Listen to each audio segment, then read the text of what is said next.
Good morning. We're on the record. Let me apologize. Was having some technical difficulties, so that's one of the reasons why um all the other members were here, but I was having some technical difficulties with the timer that we're going to use this morning.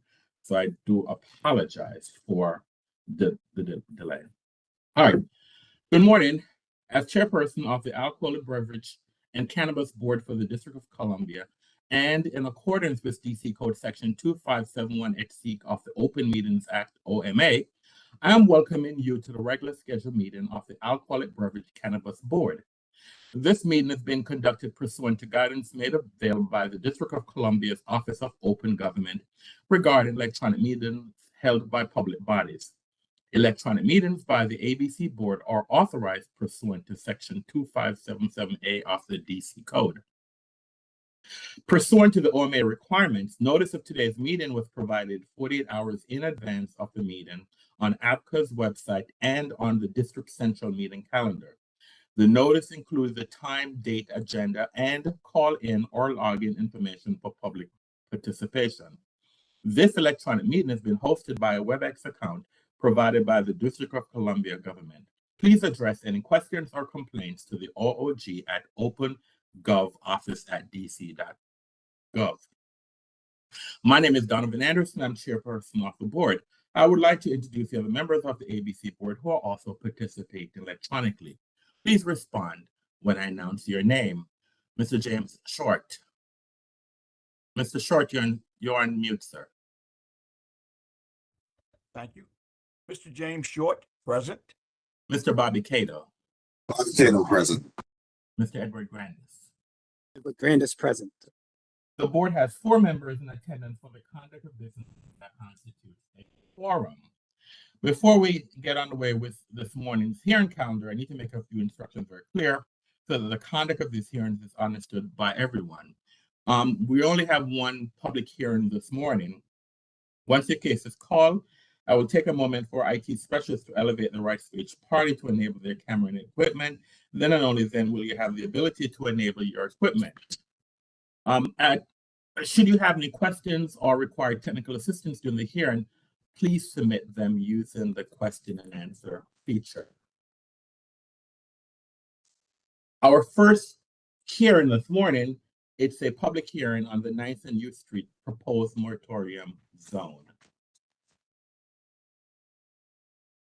We're here today to conduct a public hearing and take comment on a written request from the Westminster Neighborhood Association, WNA, to create and establish a new moratorium for the 9th and U Street Northwest neighborhood, specifically the 1900 block of U Street Northwest, also known as North Shaw.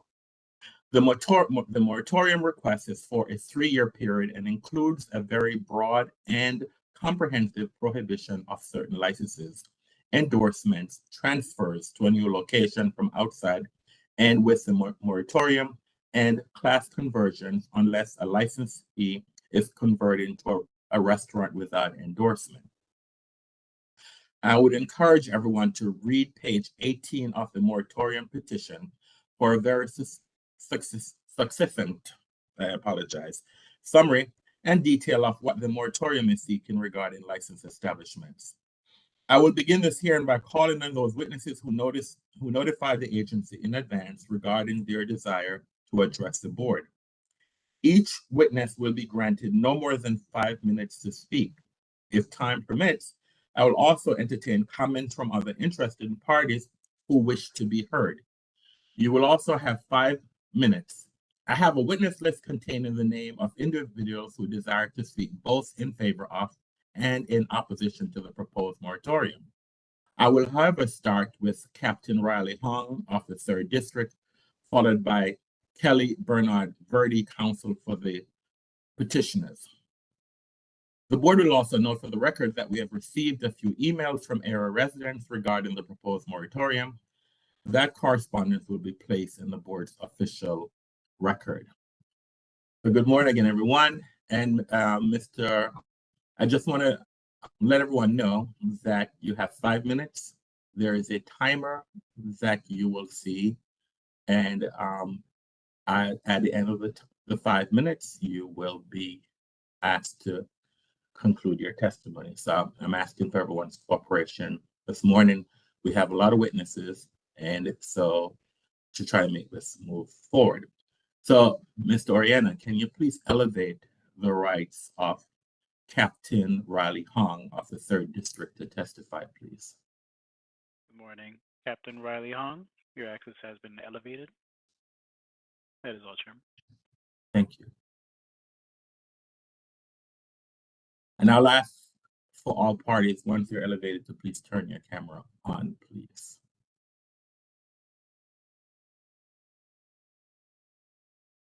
Captain Riley. Hi, how are you? Can you see me and hear me? Yes, now I can see you, sir. All right. Good morning.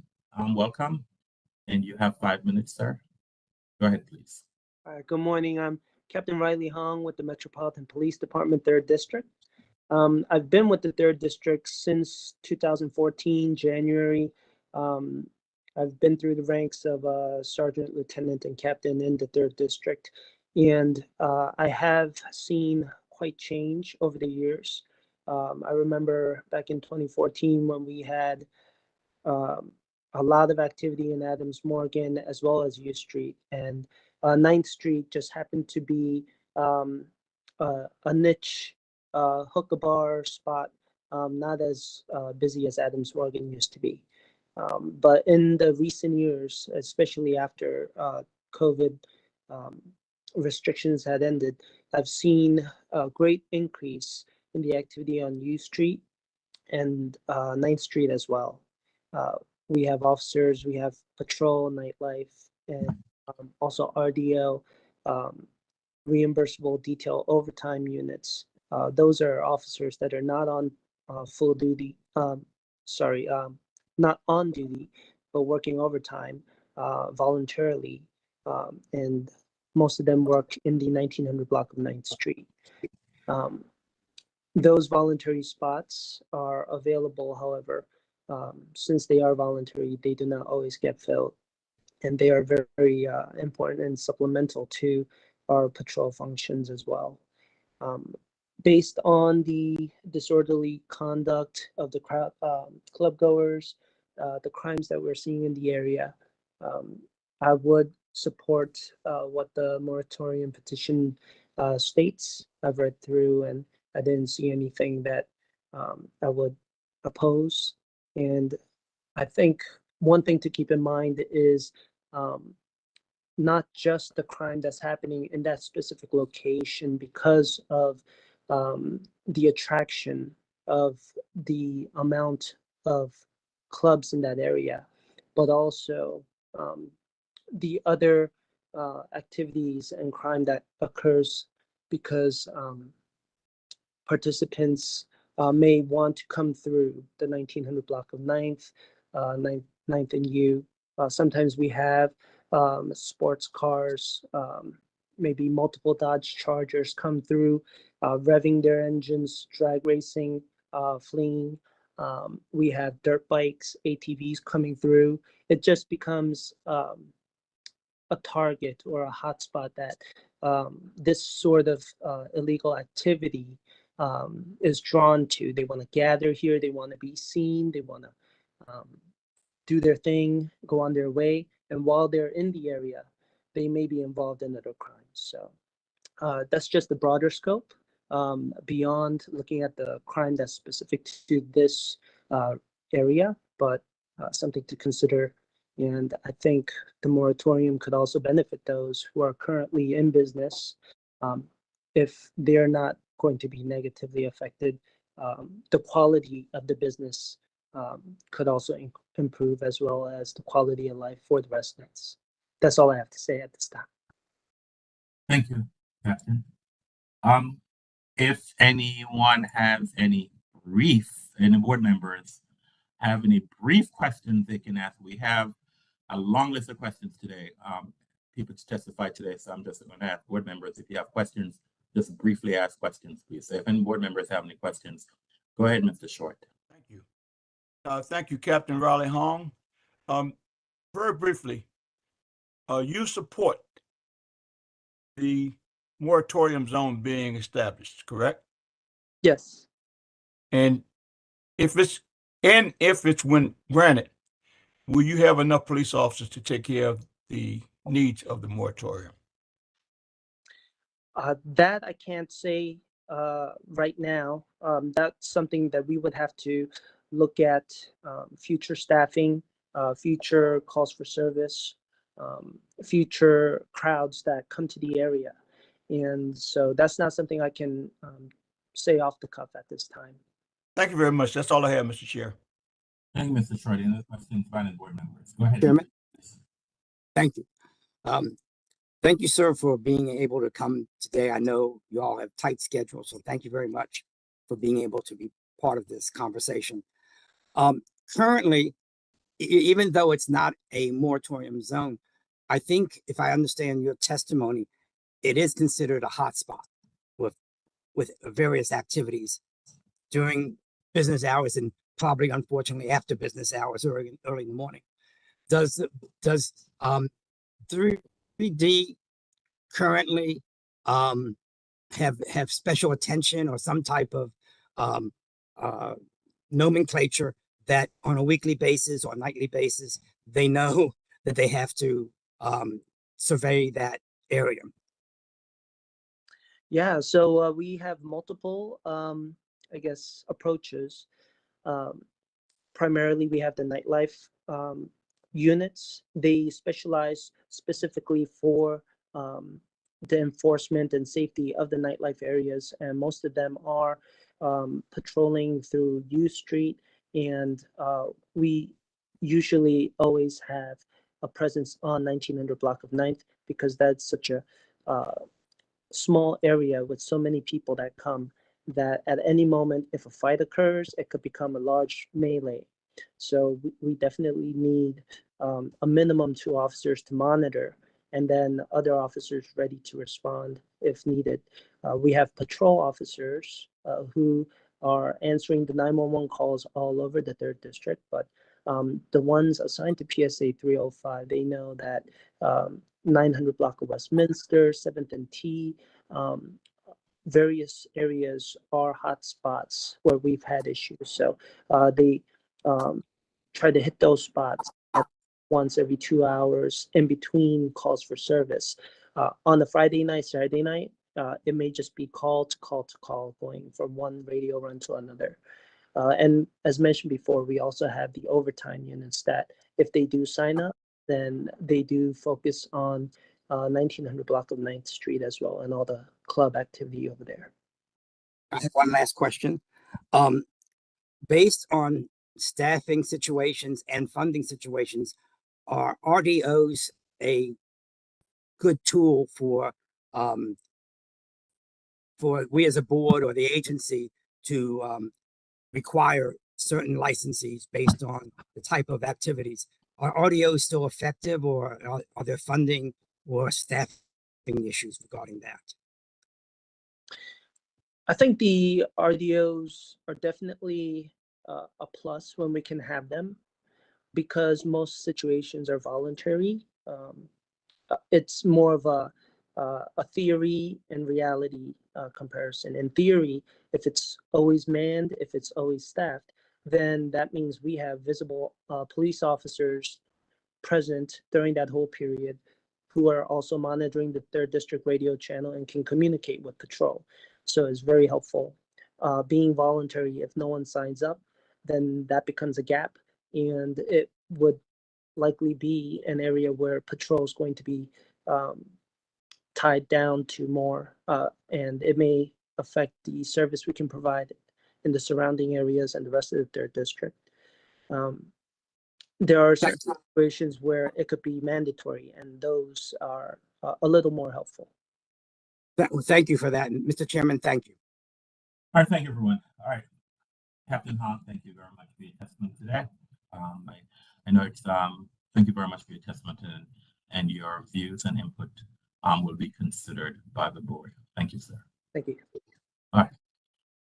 All right. The next witness we're going to have is Ms. Kelly Verdi. She is the counsel for the petitioner. So, Mr. Oriana, can you please elevate the rights of Ms. Verdi? Carrie Verdi, your access has been elevated. That is all, Chairman. Thank you.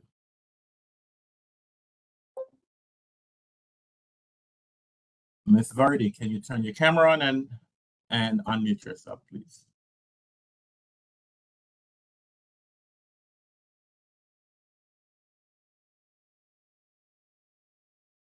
Good morning, ma'am. Good morning. How's everyone today? We're doing well. Thank you for being here this morning. I'm going to turn the timer on. You have 5 minutes to speak, ma'am. All right, go ahead, please. Thank you, Mr. Chairman. As you said, my name is Carrie Brainerd Verdi, and I've been retained to represent the Westminster Neighborhood Association, the WNA, in its request to that the ABCA approve a petition to establish a new moratorium zone in the 1900 block of the 9th Street Northwest.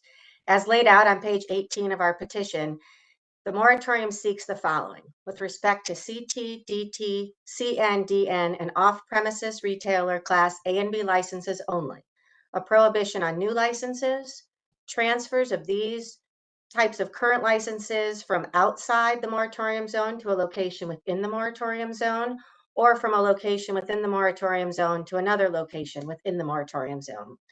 And also a change in the license type of establishments within the moratorium zone, unless a tavern seeks to change to a restaurant without an entertainment, cover charge, or dancing endorsement. The WNA sought to narrowly tailor the moratorium zone and therefore does not seek to include hotels or new restaurants in the moratorium zone, provided the restaurants do not have an endorsement for a cover charge, live entertainment, or dancing. Further, the WNA is only requesting an initial moratorium zone for 3 years. It's important that the board understands the WNA supports economic growth and development throughout its neighborhood. The WNA members chose to live in this community, but what they want to do through this petition is find a way to balance the economic benefits of nightclub establishments with the quality of life for local residents. At this time, the overconcentration of establishments in the proposed moratorium zone tip the scales in favor of the establishments and against the residents. All the WNA seeks to do is to rebalance the scales so that the establishments and the residents can coexist and continue to grow this vibrant community. Through this lens, the WNA presents this petition because there's an urgent need for change.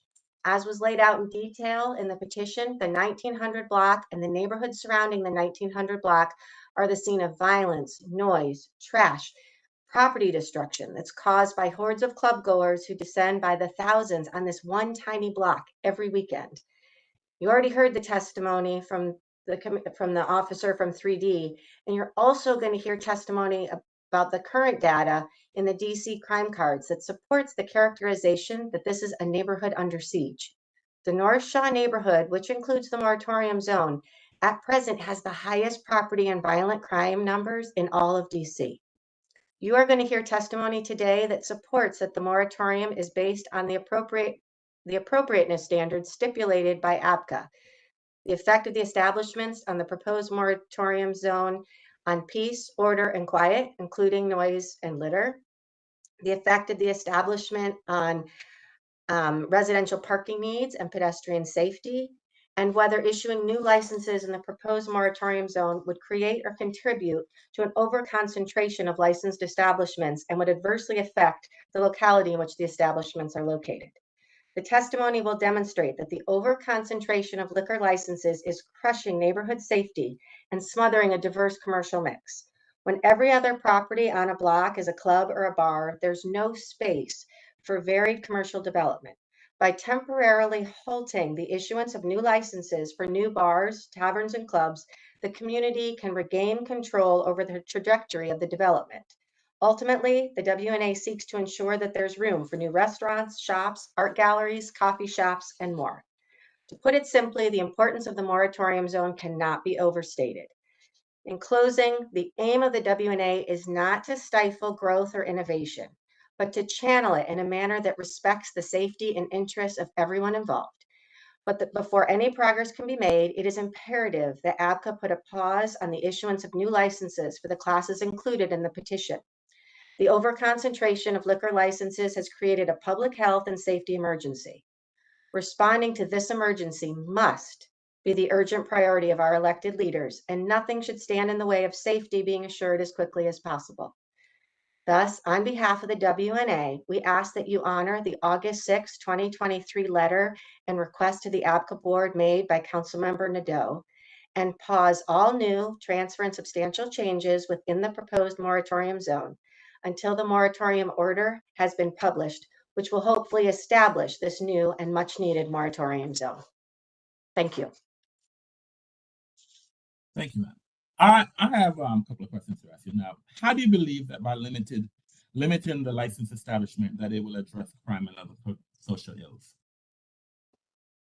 At this point, what we believe is that we at least need to put a pause on it. You know, as you heard the officer say, right now he needs to go back to figure out if we have the officers even available right now to establish, you know, to ensure that we can try to keep safe, you know, the safety in this area.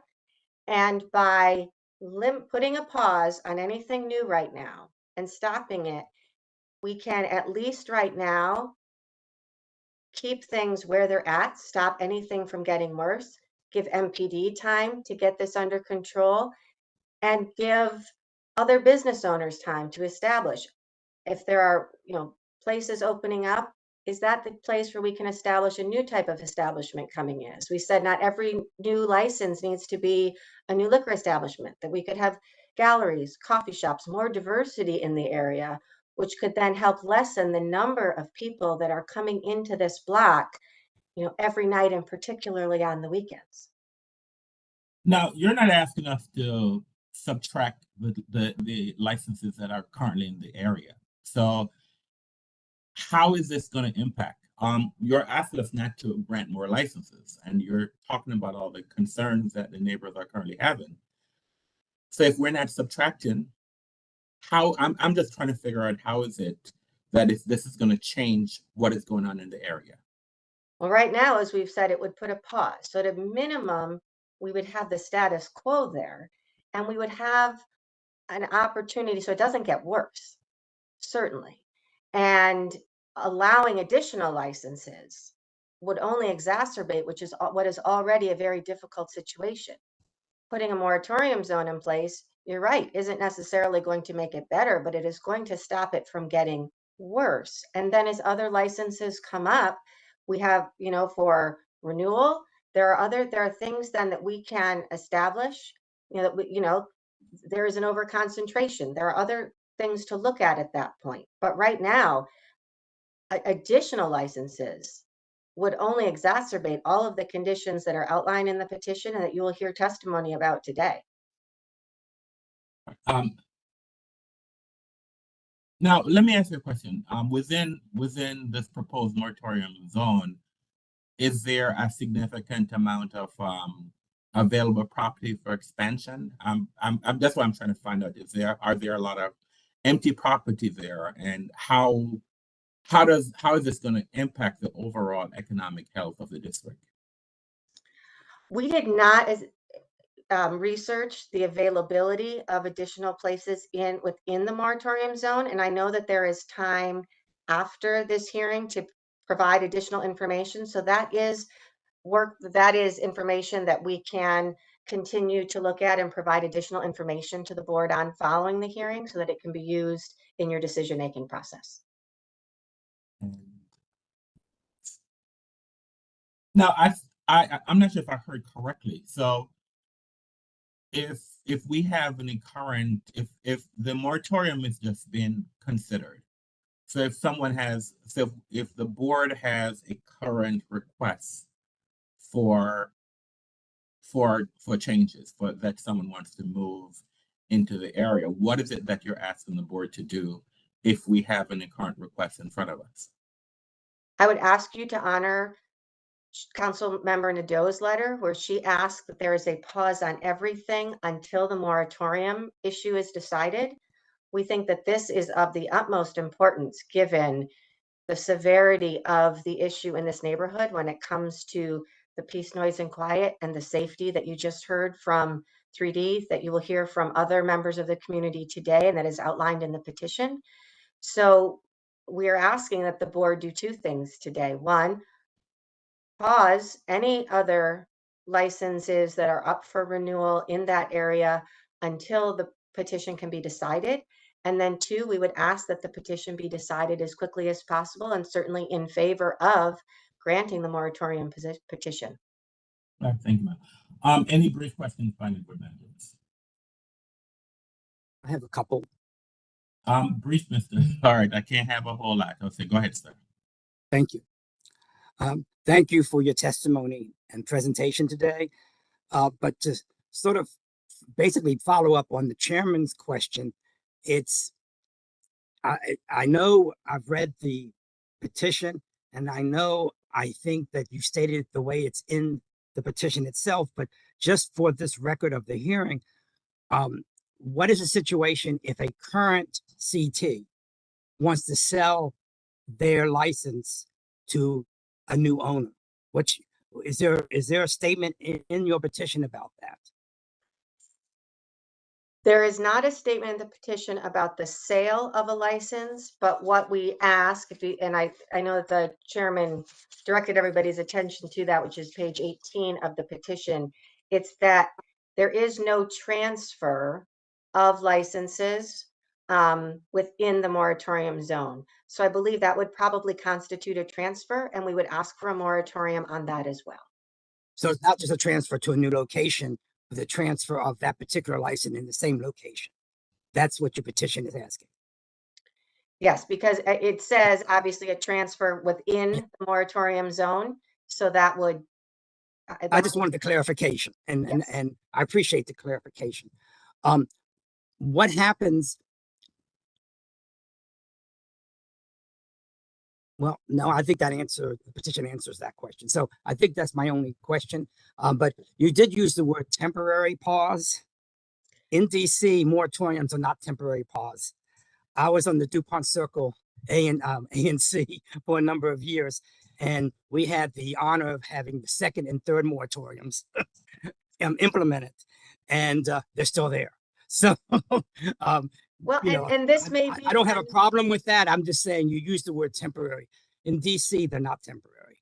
And as we said, we've asked for a 3-year moratorium here, but also a temporary pause that Councilwoman Nadeau, asked for as well, a pause on it and considering other licenses until this moratorium petition is decided. Good. And I want to thank you for your testimony today. It was very helpful. Thank you. Thank you, Chairman. Thank you, Mr. Brandt. Any other questions by the board members? All right. Thank you, Ms. Verdi.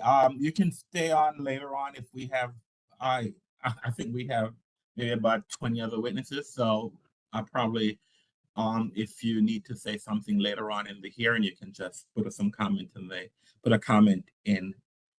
Well, you can stay on since you're counsel, and we'll see if I need to call back on you. Okay. I appreciate if there's any further questions for me, I will be available. All right. Thank you. Thank you. On my list, I have BHZAD Hosanikai. That I have that person on. So, Mr. Oriana, is that individual available to testify? Checking right now.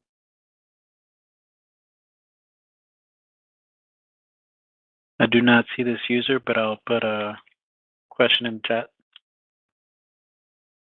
While we wait, well then, what about Shane Wolf? I do not see Shane. All right. What about either? Testfit? Oh, sorry. I think I do see a Bezad. Yes. Yes. But it's Connie. Let me elevate. Bezad Connie, your access has been elevated. That's I'm sorry. Well, it appears to be the same person. I'm sorry. Can that person please turn your camera on and identify and spell your name for the record, please? Yes. You have a camera, sir?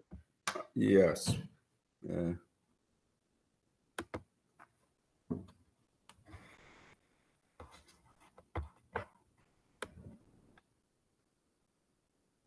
It's not working. I'm sorry, it's not working. The camera doesn't work, but I am present. So can you please spell and state your name for the record, sir? Yes, Behzad, Behzad, Khani. All right, you have 5 minutes to speak, sir. Go ahead. Yes. Good morning, board member. My name is Behzad Hossein Khani. I own 2 properties which are mixed use, commercial and residential property on 1900 block of 9th Street. I own one of them since 1987. And another one, which used to be Madam C.J. Walker Beauty Salon in 1950s, I own it since 2002. I have seen changes in the neighborhood. At one point, when I purchased the building, first one, it was a heroin corridor, and it was not a great neighborhood. And I have seen changes since then. Over concentration of the nightclub, and there is, which is a big problem at this time for our neighborhood. There is no other businesses except club. I am owner of the 2 buildings on 1900 block. So I'm asking from a board member for stopping issuing any licenses, stopping all tavern license. We like to have more restaurant, which has a sitting area for the people, and not dancing and not nightclub, because these dancing and nightclub, I have seen it 12 o'clock, 1 o'clock, after midnight, what kind of crowd are coming to that neighborhood. And it brings a lot of difficulties for us.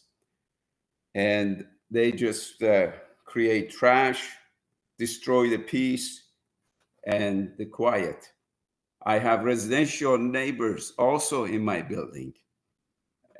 One of my building, it has been empty from a residential person since COVID started, which is almost 3 years now, and it doesn't create any income for me.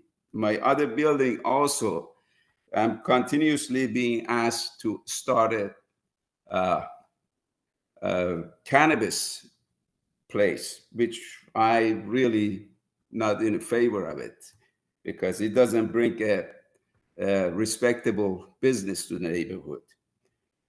And loiterers continuously sit on my stoop and they drink, smoke, and sometimes they throw up on my stoop. And the owner of the clubs, they don't do any upkeeping of the neighborhood. And our neighborhood is full of trash. If you come there every morning, you will see that. Therefore, I would like to board to consider the moratorium for any licenses being issued for tavern at this point. Thank you for your time. Thank you, sir. Just a quick question. You said you own 2 buildings. Are they commercial, are they residential, or combination of both? Sir, they are mixed use. They are commercial and residential. One unit in the ground floor is commercial and upstairs is residential. And one of my building is joining with the other building next to me. And since when they started the nightclub in that second floor, I have had no tenant there. I have lost 3 years of income while I'm paying taxes and other bills for my building. It's been empty since then, because I am afraid of putting anybody there as a residential, because they will start complaining, and I just cannot afford that at this moment. All right, thank you, sir. Any brief questions by any board members? I'm sorry. Go ahead, Mr. Short. You're on mute, Mr. Short. Sorry. Thank you for testifying this morning, Mr. Kasani. Yes. Again, how many years have you been a business person on the 1900 block of 9th Street? Since 1987. It's 1987. Yes, sir. Okay, and you also testified that persons sit on your stoop smoking and drinking. Yes, I have problem with them all the time. I cannot emphasize on that because that much anymore, because they anytime I ask them to move, they just get upset and afraid. I have seen the shooting happen in the neighborhood, killing happen for almost for nothing. So I just stay out there and ask them very politely, can you get up? And they get upset while they are smoking cannabis or they're drinking, and they're waiting for to get into the clubs at that time, 9 p.m., 10 p.m. And I have a residential unit upstairs. And Okay, Ms. Kasani, do you have posted no loitering in front of your building? they do, yes. There is loitering. And also my tenant, I had three. Wait a minute, Ms. Kasani, do you think with the moratorium that the police will be able to move persons on off of your property with the signs being posted? Yes, sir. Moratorium will help us quiet down the neighborhood, slow down everything. Okay, Mr. Kasani, for the second time, thank you for coming this morning. Sure. Thank you for your testimony. It's been quite compelling. And that's all I have, Mr. Chair. Thank you very much. And also, I like to add at the end, I'm sorry for a minute. I had my tenant 2 years ago, they got mugged in front of the step. And not only one time, it happened 2 times. Thank you, sir. Thank you. All right, thank you, sir. All right, thank you for your testimony this morning, sir. Do we have Shane Wolf? Did you hear? Wasn't a Shane Wolf is there, Mr. Oriana? All right, Leola, Checking. you want to get on now? You can, sir. I do not see Shane Wolf. All right, what about Tesfit Kifo? Yes. Tespit Kiflu, your access has been elevated. And I see a comment in the chat that Shane Wolf is ill today. All right, Tesfit Kiflu, can you turn your camera on and spell and state your name for the record, please? Yes, Your Honor. My name is Tesfit Kiflo. Do you have a camera? I'm working on it, sir. All right, well, spell your name for the record, please. My name is Tesfit Kiflo, which is T as in Tom, ESFIT, KIFLU. I'm the owner of Cloud Lounge Restaurant and Sports Bar on 1999 Street, 2nd floor. You have 5 minutes, so go ahead, please. Yes, sir. I was here since 2013, and we had good things. But right now I was trying to ask Miss Carey and Bashar Khani and the police, have they ever any concerns about the outside? And we're losing the money too. The outside is selling drinks and selling drinks and outside. And I want to ask to the police chief, whatever the captain, is it any the DC law was changed? Because nobody can drink in a public place, but we seen is all of them and outside, and more people in outside than in inside the establishment. So they drinking in outside. I don't know if they lost a power, the police officers, or they don't have no tools to stop it. This changes after the COVID. So that's what I have to say. We do what we have to do. All the establishments we do is we don't let any drink to inside and let outside. I'm talking 100% on my cloud. All security guards. I have 6 security guards on weekends, and always I have 2. We don't let any drinking inside, and we don't let any drinkings outside. But if he said, especially And 9.5 and U Street, there is a shelf sitting at night and selling drinks with a bunch of drinks. So that's why the trash is coming. I'm wondering about the Bashar Kahani. I understand, but it comes from outside, not from the establishments. Thank you. All right, sir, let me ask you, so what is it that you want the board to do about this moratorium? Do you support it? Do you object to it? So, because clearly you are, from the way you testify, you are a owner of a business in the area. So what are you asking us to support it? Your Honor, I'm supported because I don't need competition to come, but there is something. What is the transfer? I'm the owner. If I sell it, the owner, I can sell it to the other person as it is. The transfer, can I transfer it to somebody who want to come, want to buy it? I think as I said, sir, I need to look at the moratorium itself. This is one thing that's been asked, and I can't answer that question at the moment. But this is something that if the board agrees to if the board agrees to the moratorium as proposed, this will be a consideration that will, I think what they're asking, yeah.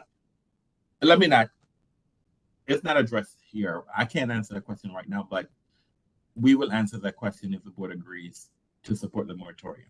Okay, and how about in the renewal? Sir, I can't answer questions. Okay, all right. Okay. You're testifying to tell us what your views are. I'm not at liberty, sir, to answer your question. Okay. So, all right. Thank you. All right, you're welcome, sir. If anyone has any brief questions they want to ask Mr. Kaflu, let me know. If not, we'll move on to the next witness. All right.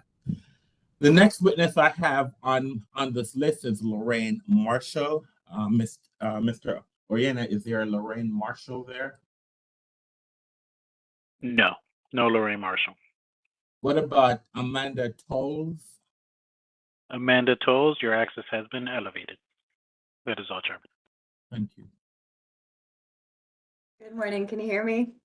I can hear you, ma'am. Do you have a witness? Perfect. I can see you. So you have, good morning, ma'am. Good morning. Please spell and state your name for the record, and you have 5 minutes to speak, ma'am. My name is Amanda Tolles. It's spelled Amanda.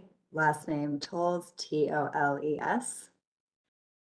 And thank you to the board for facilitating this opportunity to address our concerns associated with the overwhelming density of alcohol establishments on the 1900 block of 9th Street. I live on 9.5 Street Northwest, and I'm here today on behalf of the residents of 9.5 Street, all of whom are immediately adjacent to this proposed moratorium zone. In recent years, this close-knit residential community has worked really hard to maintain the historic character and livability of our neighborhood amid large-scale changes in every direction. And residents have made excellent progress with the help of DC government and are grateful for the many businesses in our neighborhood that contribute so much to the vibrancy, diversity, and prosperity of the community. Regrettably, in recent years, this community has been overtaken by poorly run bars and nightclubs, which have contributed to the rapid decline of peace, order, and safety in our neighborhood. Residents have for years endured intolerable noise and light pollution from their operations, resulting in seriously detrimental impacts to our quality of life. Heavy bass, lewd lyrics reverberate through solid brick walls of our residential homes on a near daily basis, often until 2 or 3 in the morning. Residents can attest to long stretches of nightly calls to ABCA complaining of egregious noise violations spanning from 2021 to 2022 and this year in 2023. The vast majority of these violations are not being sanctioned, and many are not even logged in official ABCA records. This has resulted in years of unbearable days and weeks-long stretches of disrupted focus, and inadequate sleep. More recently, our late night calls to ABCA have been deprioritized or outright ignored by investigators who cite a severe lack of resources needed to substantiate routine violations. And DC regulations and hard-won settlement agreements are not being enforced. These establishments are continuing to act with impunity despite ongoing violations that span years. And it's been clear for some time now that DC government agencies, including MPD and ABCA, do not have the capacity to safely and responsibly operate a nightlife area as large and as dense as the U Street and 9th Street corridors. This is evidenced by the sharp increases in shootings, stabbings, armed robberies, car burglaries, and street brawls that occur reliably between the weekend hours of midnight and 4 a.m. These criminal activities are drawn to the area and exacerbated by this overconcentration of alcohol establishments and patrons that gather together and together overwhelm enforcement resources. Additionally, we have witnessed an equally sharp increase in nuisance crimes, such as public intoxication, public urination, littering, illegal parking, and property damage perpetrated by bar patrons who have no stake and take no care in our community. How can we justify adding any more liquor licenses? How have we justified any of these new licenses issued this year while this crisis is unfolding? We recognize the roots of this crisis are complex, but there are immediate actions we can and must take to prevent things from getting worse. There is a clear correlation between the overconcentration of alcohol establishments and the issues I've outlined. It seems clear that a moratorium is needed while ABCA and other city agencies attempt to regain control. Thank you again for your time and consideration of this critically important issue. I appreciate the opportunity to share these perspectives on behalf of my neighbors so that we can continue to build and support a respectful and thriving mixed-use environment. Thank you. Thank you, ma'am. All right. Do we Chairman? have? Did we ask a question? You can ask the question, but time is of the essence. I want to make sure that we can get through all the witnesses with the time constraints that we have. So go ahead, Mr. Thank you, sir. Ma'am, I want to thank you and everyone else who's taken time out of their workday and personal time to be here and to give us your perspective. And we very much need that and value that. One of the things that I can't wrap my head around is that the way the petition is written, it seems to, if I can use the term of the attorney, to sort of preserve the status quo. And I don't believe that's what I'm hearing in testimony. I don't think that the status quo is livable if I'm listening to the testimony from the residents. Because if I'm understanding the petition, it does say you cannot have new licenses of certain classes. Yes. It does say that, let's just use CTs, that in there, they can't move to another location in the moratorium zone. They cannot transfer their license to a new owner. But it doesn't seem like it does anything to mitigate what I read in your petition of the overconcentration concern that I see in your testimony.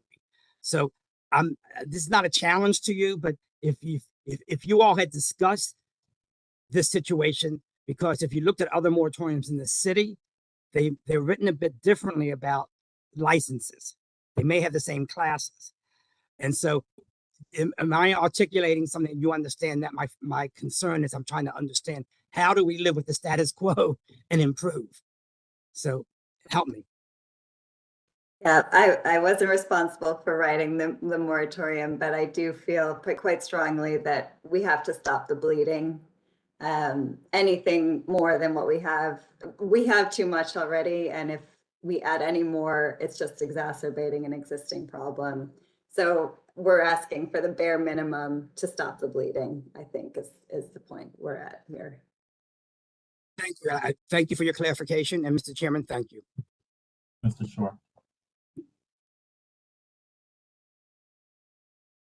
Yeah, I think you're on mute.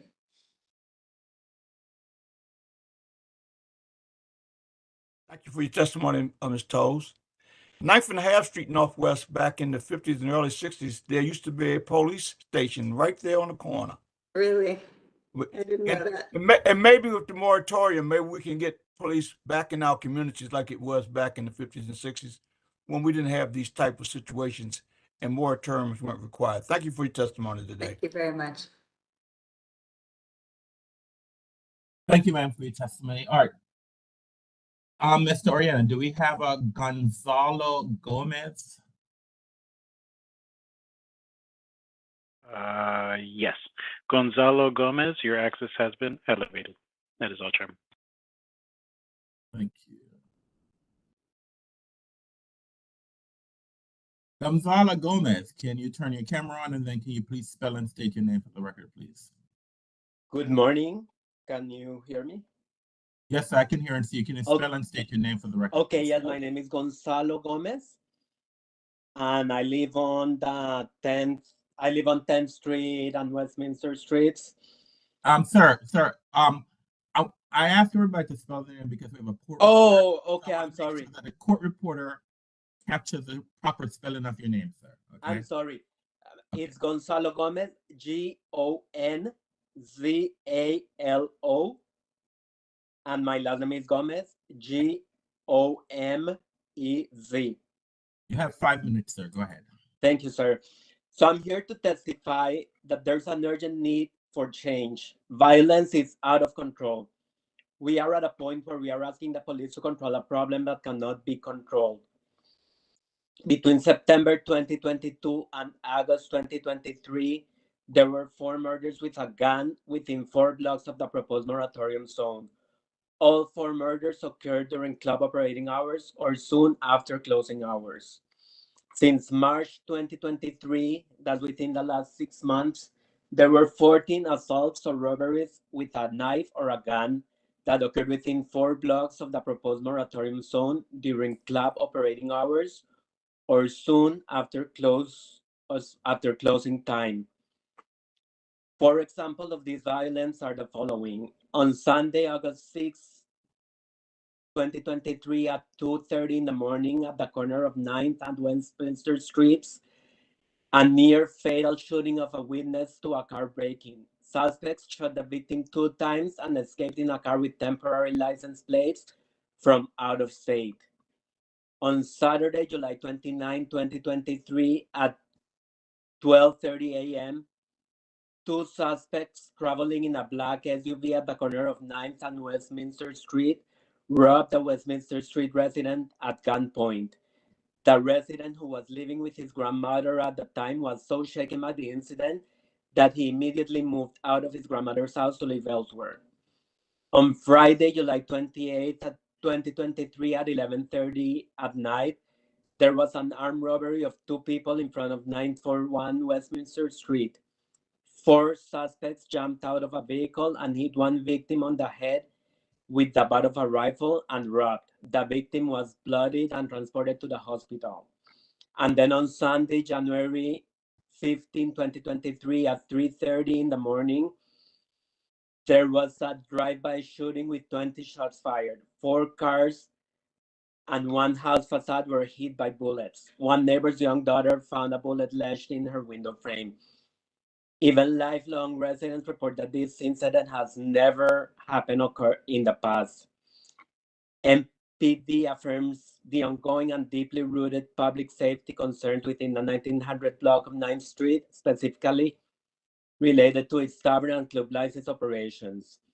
The presence of concentrated clubs further reinforces the block's reputation as the most unsafe area in both the U Street corridor and the surrounding neighborhood. The adjacent residential and commercial community is riddled with violence and crime. Thank you. That was my testimony. Thank you, sir, for your testimony today. Anyone have any questions that you want to ask?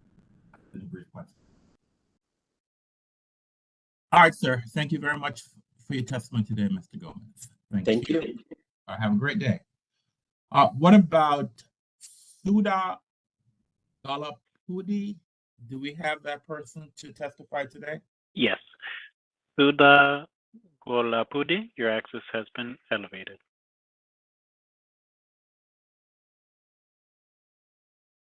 He is using a combo of a call-in and video. All right, fine. So can you please unmute yourself and please spell and state your name for the record, please?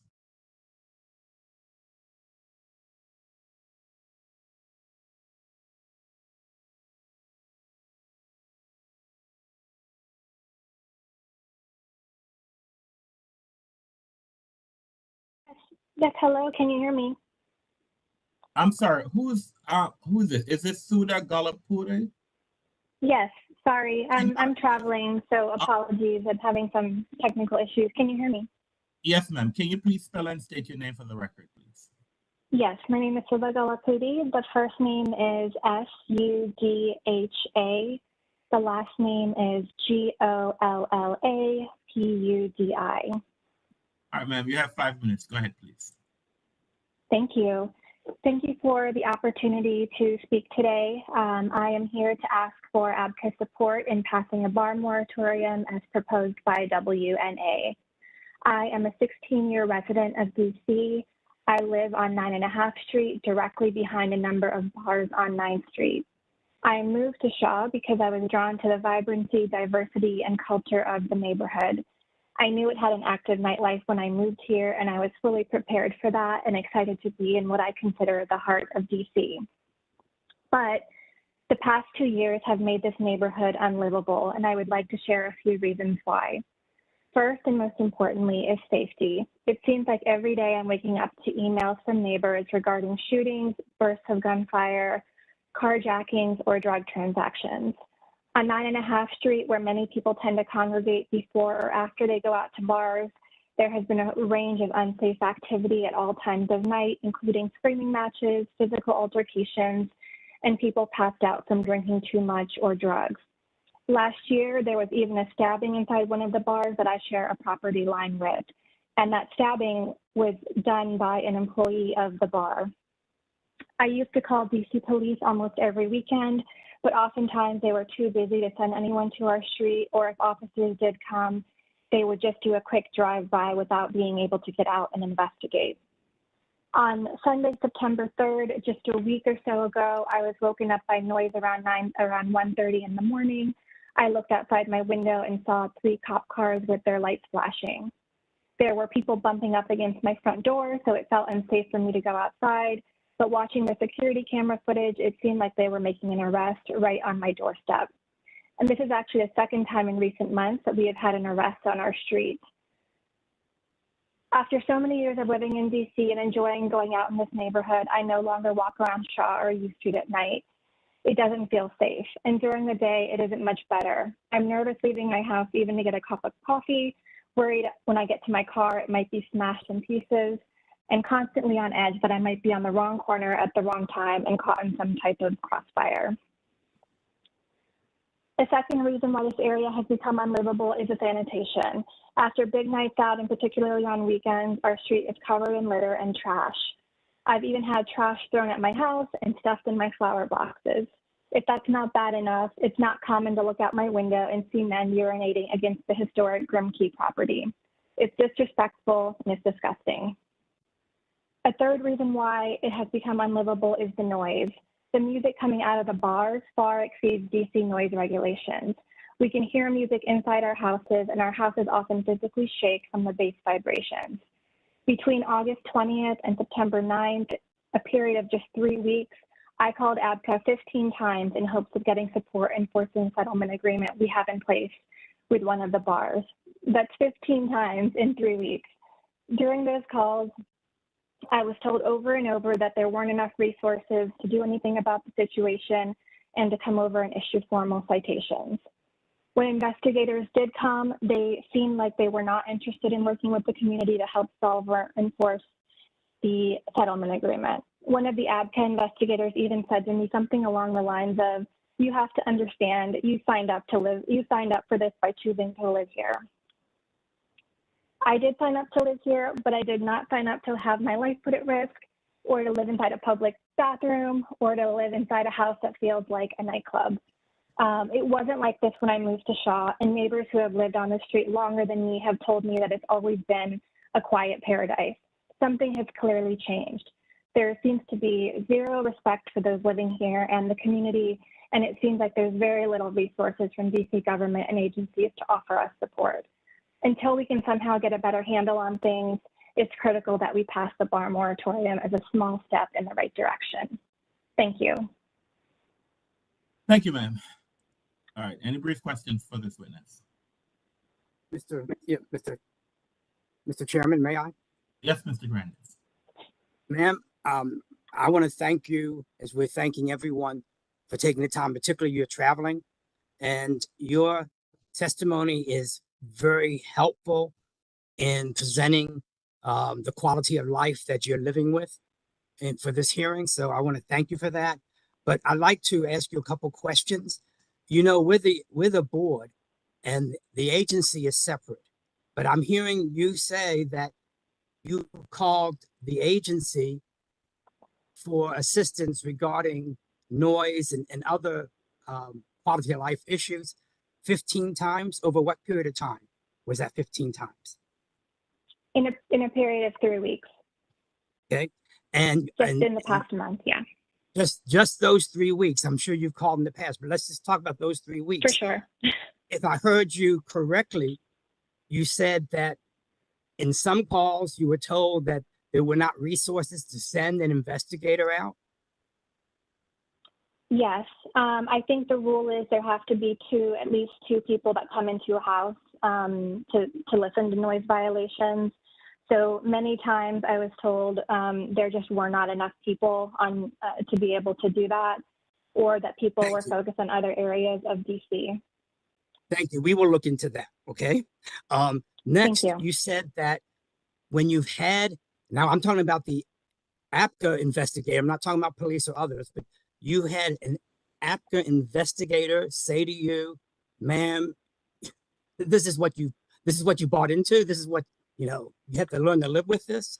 I'm not stating your words correctly. What did you recollect that you were told?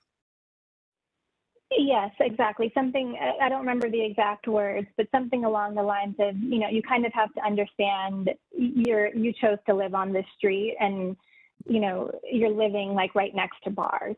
I completely know that. Yeah. Ma'am, I want you to know that is not the policy of this board, and that is not the policy of ABCA. So what I would encourage you in the future, please get names, because what you're saying we take very seriously. We know that there are hot spots, and we know there are problems that go beyond what ABCA can do, okay, on its own. But we want the public and residents to know that all our investigators are as concerned as you are that our licensees be in compliance with all rules and regulations. So I as a board, we very much value any input that you can give, not today, but in the future, regarding if you feel you're dissatisfied with even the police. You know, when you call and you have a problem, I think if you don't feel that you were listened to or had empathy for, or were able at least to attempt to solve your concern, we'd like to know about that. Now, they did state, I am aware that under the noise regulations of ABCA, they do need 2 investigators at that time. They need one to be in the establishment where the music you believe is coming from, and one within your unit, your home, whatever, correct? So that is part of the procedure, to be able to have a violation cited that we actually can enforce. Do you follow me? So, but if it is a noise issue and you think you know exactly where it's coming from, and you know you hear it in your unit or home, you may want to call back and ask for another investigator, because this is something that the agency will take seriously. And I know there are resource issues, but we want the public to know that that is not a policy to be told that we don't have the resources. I think they need to figure that out. So thank you. I'm very concerned you. that you as a resident don't feel safe in your home. Thank you very much. Thank you. And I do have a full log of every phone call and the officers and investigators that I spoke with, so I will submit that in the written testimony. Well, ma'am, I would not suggest doing that. I would suggest Okay. maybe talking to the director of the agency directly.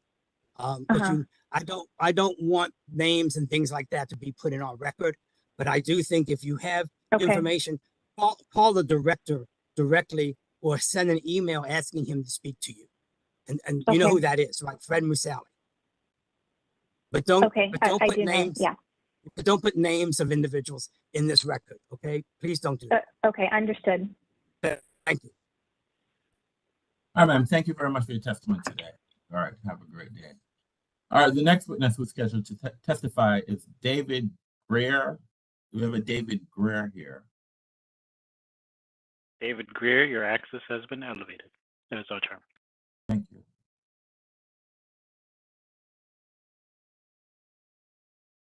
Mr. Greer.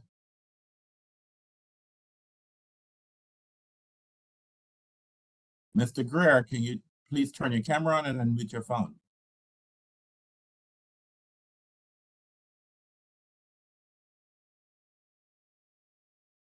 Mr. Greer.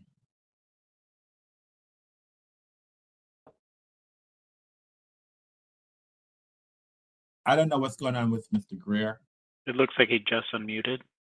All right. David Greer, can you please identify yourself for the record by spelling your name? I know that you're here, Mr. Greer. I just can't hear you. Mr. Greer, can you speak?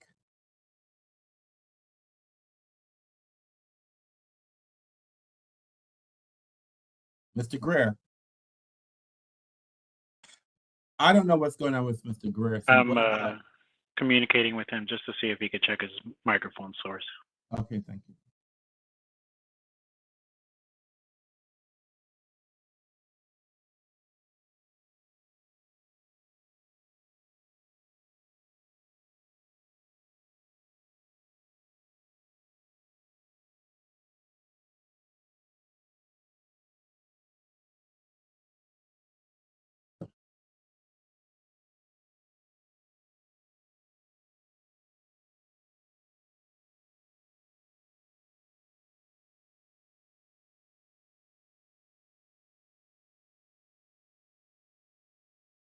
Can you hear me?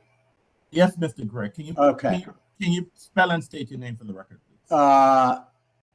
David Greer, David Greer. You have 5 minutes, sir. Go ahead. Okay. I'm not even going to try to get my video going. That's why I told you to go ahead, sir.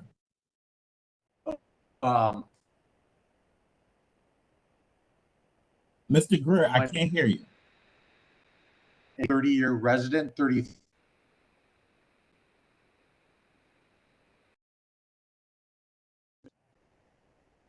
Hello? Mr. Greer, I'm not hearing you consistently when you speak, sir. I get. Mr. Greer, can you hear me now? Yes, sir, I can hear you. Go ahead. Okay. My name is David Greer, and I am a 33-year resident of the District of Columbia. In the last 20 years, I've spent living on the 1800 block of 9th Street. I understand, and I've been hearing everybody's, and I agree, I do support the petition. This is a very complex problem that we are facing, and it is going to require a comprehensive solution. Many of them you've discussed today. We have increased police presence, youth curfews, prosecuting juveniles as adults, detaining defenders before trial. Social media plays a role. We're seeing a lot of these folks who love that are committing crimes, put it on Instagram. They love to then get the engagements and likes. So it's a different world than it's been. and a moratorium. The point I'm making today is this is a comprehensive solution, and the moratorium is just one tool. We're not at, it's one tool in this overall look, this overall approach. What I've heard is sort of ABCA asking is, what is the role that ABCA plays? What is the role that ABCA can play? We're hearing about violence. We're hearing about, loitering in the streets, but how does a moratorium change that? I would like to say that a moratorium sends a message. A moratorium sends a message that this block is overly dense with bars. Even if, as we've discussed before, that there isn't much space to expand in, within that block, of which I would argue, and I think you'll hear, is that there actually still is space to expand into. But I think it sends a message that this is overly dense. There's too much going on here. And the role that ABCA can play is to implement a moratorium. And that sends a message throughout the city. I would encourage you to even think that a moratorium is in the economic best interests of other places that want to locate, especially like restaurants or retail, because right now they're not going to locate anywhere near. One of the things I'd like to add is, you saw the recent Washington Post article, and one of the things that one of the activists wrote, or one of the people in Ron Moten said, the crime that we're dealing with is not the same crime that you had in the 80s and 90s, where it was essentially, and let me quote the quote directly from Ron Moten.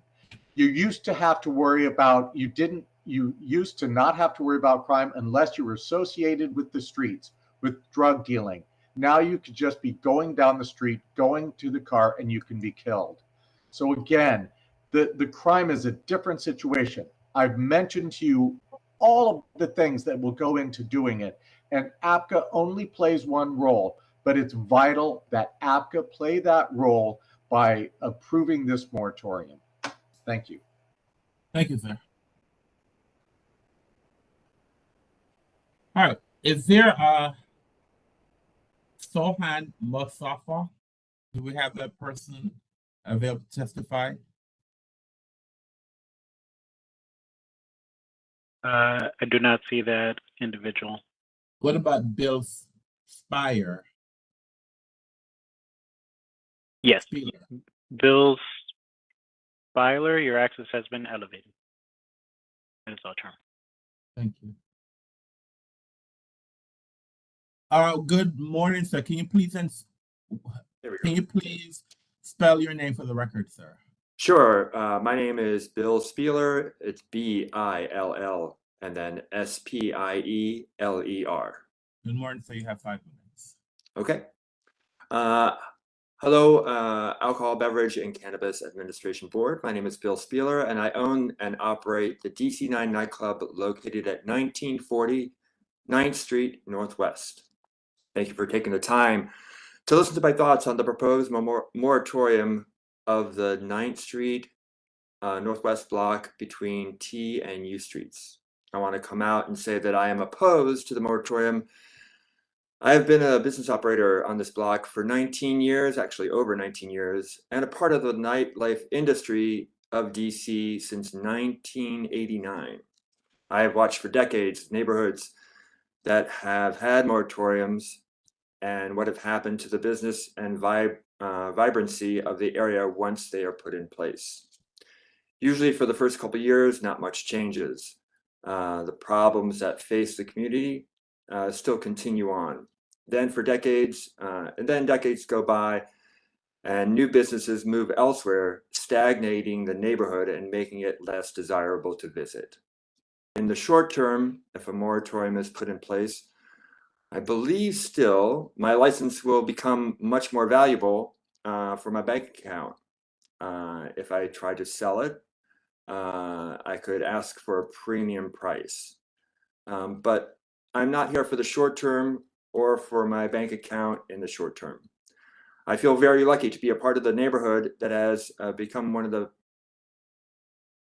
I feel very lucky to be a part of the neighborhood that has one of the best music venues in the country, just 1 block away from me.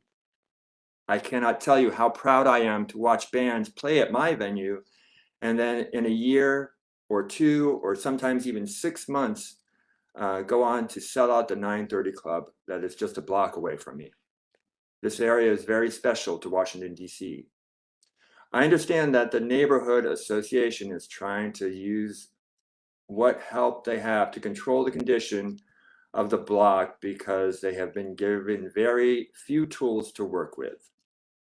The Area Neighborhood Commission uses blunt tools to oppose every single liquor license, even though they have never seen what an operator is like, because once an operator opens, there are very few tools in their disposal to help them deal with businesses that have little concern on how they and their neighbors are able to coexist. I believe that if given the proper tools, residents of all neighborhoods and liquor licensed establishments would work together rather than being completely at odds. I believe if the board, the city council, the mayor's office really wanted to deal with issues that plague my block and many other neighborhoods, they would get together a panel of residences, business operators, and the Office of Nightlife and Culture and come up with a group that can mentor best practices of operating a liquor license establishment. Ward 2 council member Brianna Nadeau has put a commission together last year. That commission's job was to look at residences, businesses, and the area around 9th and U Street and come up with solutions on how to change things. The report coming from the commission gave many suggestions on how to help with the issue, but we are not seeing any of those actions from that report.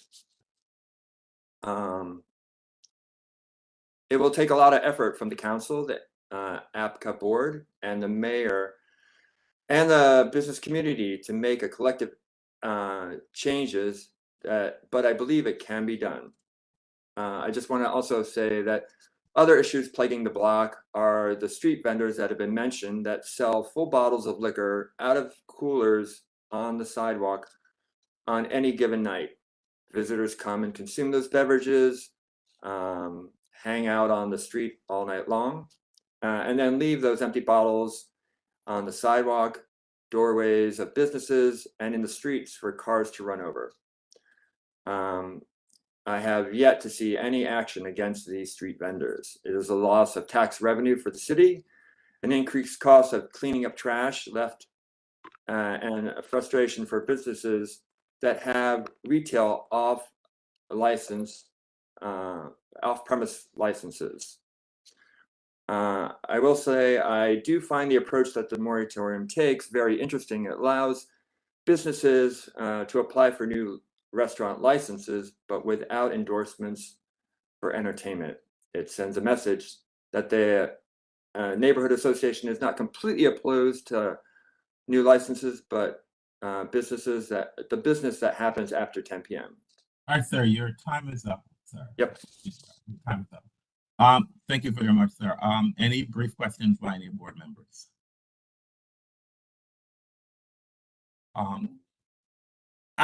I just a quick question, sir. So what is it that you believe would be the appropriate solution?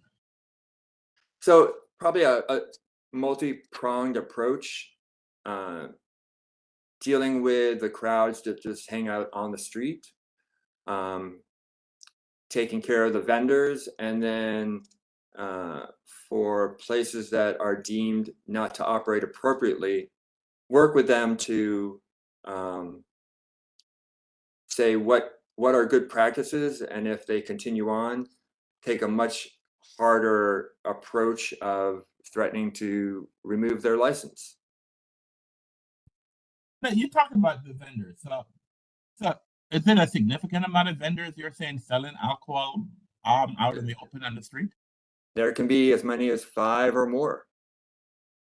But I thought that there is a police presence on that block during the day. There is, but they don't do anything about it. All right. Any questions by the board members? All right, sir. Thank you very much for your testimony today. The board will take your testimony and others on advisement in making a decision. Thank you very much, sir. Thank you. All right, have a great day. All right. Do we have a Liz Baker?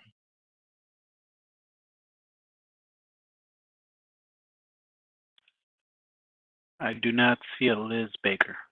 What about Craig Brownstein? No, is it Liz, sorry, yes, Liz, give me a second. Liz Calaris, your access has been elevated. Apologies. Well, it's the list says Liz Baker, so don't know if that's the same person, but She actually communicated with me the difference in her name. Okay, so ma'am, can you please spell and state your name for the record, please? Sure. It's my legal name is Elizabeth Baker, Elizabeth. Last name is Baker, Baker. You have 5 minutes, ma'am. Go ahead. Thank you. Thanks for everyone for making the time for us to communicate some of our concerns this morning. I live on Westminster Street. I am a mother to 2 young daughters. One is 2 years old and one is 4 months old. We're very tired. I share many of the same concerns of, personal safety for my daughter that have been shared here. I did want to focus on one issue in particular, and that is vehicle and pedestrian safety, and focus my commentary on that. I also want to mention that I'm one of the authors of a letter that was provided as part of the petition, and I'm here today because I think it's important for you to hear from us in person.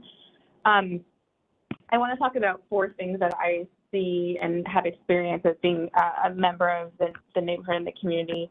One is lack of parking and illegal parking. So you may be aware that there's no parking garage near the overconcentrated bar area. And so what we have is people parking on our streets, even if they're not allowed to. So we have people parking illegally. I have some data. In July of this year, there were nearly 1,400 parking tickets and 92 towed cars. That's about 300 parking tickets a weekend. For me personally, what that means is that I go to park on I kind of know I can't find parking in my neighborhood after 7 p.m. on a weeknight, weekend night. And so we have to park far away. People have voiced concerns over physical safety at night in our neighborhood. And so one thing I really don't want to be doing is parking far away from my home when I'm walking with my 2 young daughters. The second thing that I want to talk about is some of the behavior of selected people parking. It's not everyone, but there are a number of cars that are what I would call like party cars. So it's people who are coming, parking on what should be a residential street and should be, our neighbors parking there. But because of the proximity to the bars, we have people that are coming to the bars and they'll either pregame or postgame at their cars, or sometimes they'll even just spend the night partying at their car outside of our house. I don't know why they would want to do that, but they do. What that means for us is that it's really loud. There's trash they leave there, takeout wrappers. We've found people walking outside urinating in front of our house. We even have woken up to human feces outside of our house that someone just decided to go, between 2 cars at night. And the other thing is, we call for noise complaints, but sometimes, I've been so desperate with a lack of sleep with my children that, and they've woken up my kids, that I'll actually go out and ask them to quiet down as a courtesy to them, and it doesn't always go well.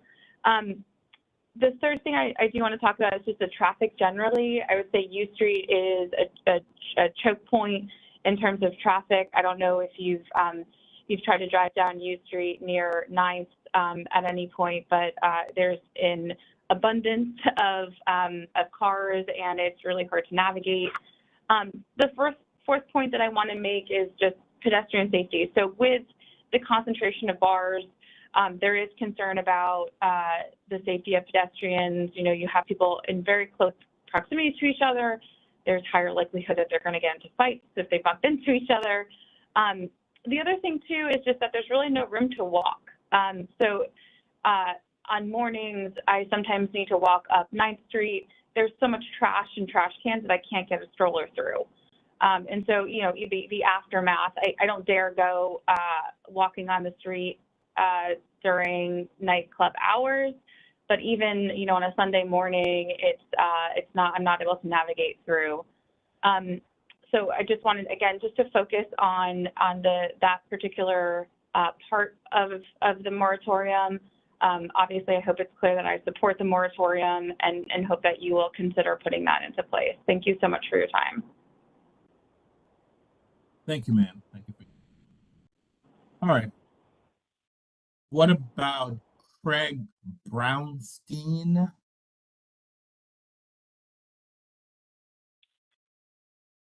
Craig Brownstein, your access has been elevated. That is all turn. Thank you.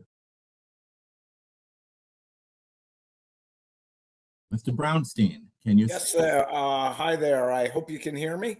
I can hear and see you. So can you spell and state your name for the record, please, sir? Terrific. Everything's working well. My name is Craig Brownstein, C-R-A-I-G, last name B-R-O-W-N-S-T-E-I-N. You have 5 minutes, sir. All right. Thank you very much. Thank you for allowing me to speak to the board on this very important issue this morning. I've been a resident of DC since 1982, all of those years living along U Street. And since 1988, just a few blocks to the west of 9th Street on Wallach Place. As an old timer in this neighborhood, I've plied these streets for many decades and have seen our neighborhood through its depths and its heights. The depths were my early years when we were still shaking off the ashes, the decay following the riots, and grappling with the crack wars. And the welcome heights, investments returning, retail, dining, and entertainment establishments opening up, and families, black, brown, white, all working together to make this neighborhood more livable again. We seem to have fallen from those brief years of the heights recently, and that's done a great disservice to the rich history of U Street and the rekindled efforts to restore it to a shining example of a sustainable, livable, and peaceful DC neighborhood. I believe the key to restoring a healthy balance on U Street would be enacting this moratorium. I know what an overconcentration of liquor licenses means to a residential area. Wallach Place is surrounded by a super saturation of establishments that serve liquor and is a convenient shortcut for intoxicated revelers nearly every night. Wallach was in some ways an early indicator of the problems we're seeing along 9th Street now. For the last 10 or 15 years, my neighbors and I have seen the debris of what careless bar patrons leave in their wake along residential blocks at all hours. Excessive noise, trash, human waste, smashed car windows, antisocial behavior, and a reckless and careless disregard for the families who make up these blocks and these homes. I've also been in DC long enough to see the positive effects of a moratorium. In the 80s, the 90s, Adams Morgan was a cool place for a youngster like me to hang out, until it wasn't, until it started looking trashy and feeling trashy, unsafe, and until it had a bad vibe. The type of bad vibe that seems to constantly linger over the 1900 block of 9th Street every time I walk by these days. When in early 90s U Street felt safer than Adams Morgan, you know there was a problem. It appears the Adams Morgan problem was dealt with appropriately. It is now seemed to a neighborhood that found its balance again and is a far more pleasant destination to patronize and I assume for residents to live in. I believe similar measures can help U Street. In closing, I ask the board to give very strong consideration to this petition and enact this moratorium as soon as possible, and maybe even considering expanding the footprint, and doing this before U Street continues to spiral downwards, inevitably plumbing even greater depths. Thank you very much. Thank you very much, sir, for your testimony. All right. Any questions by the board member? All right. Thank you, sir. Have a great day. All right. So, all right. CMAC said DG, if we have that person to testify.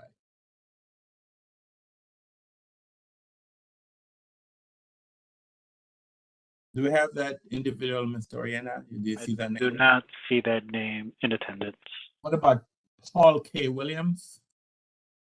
Yes, Paul Williams, your access has been elevated. That is your turn. Thank you. Mr. Williams, can you please spell and state your name for the record, please? Hello, I'm Paul K. Williams, Paulilliams. Good morning, sir. You have 5 minutes. Thank you. I'll work on my video, but that's not necessary.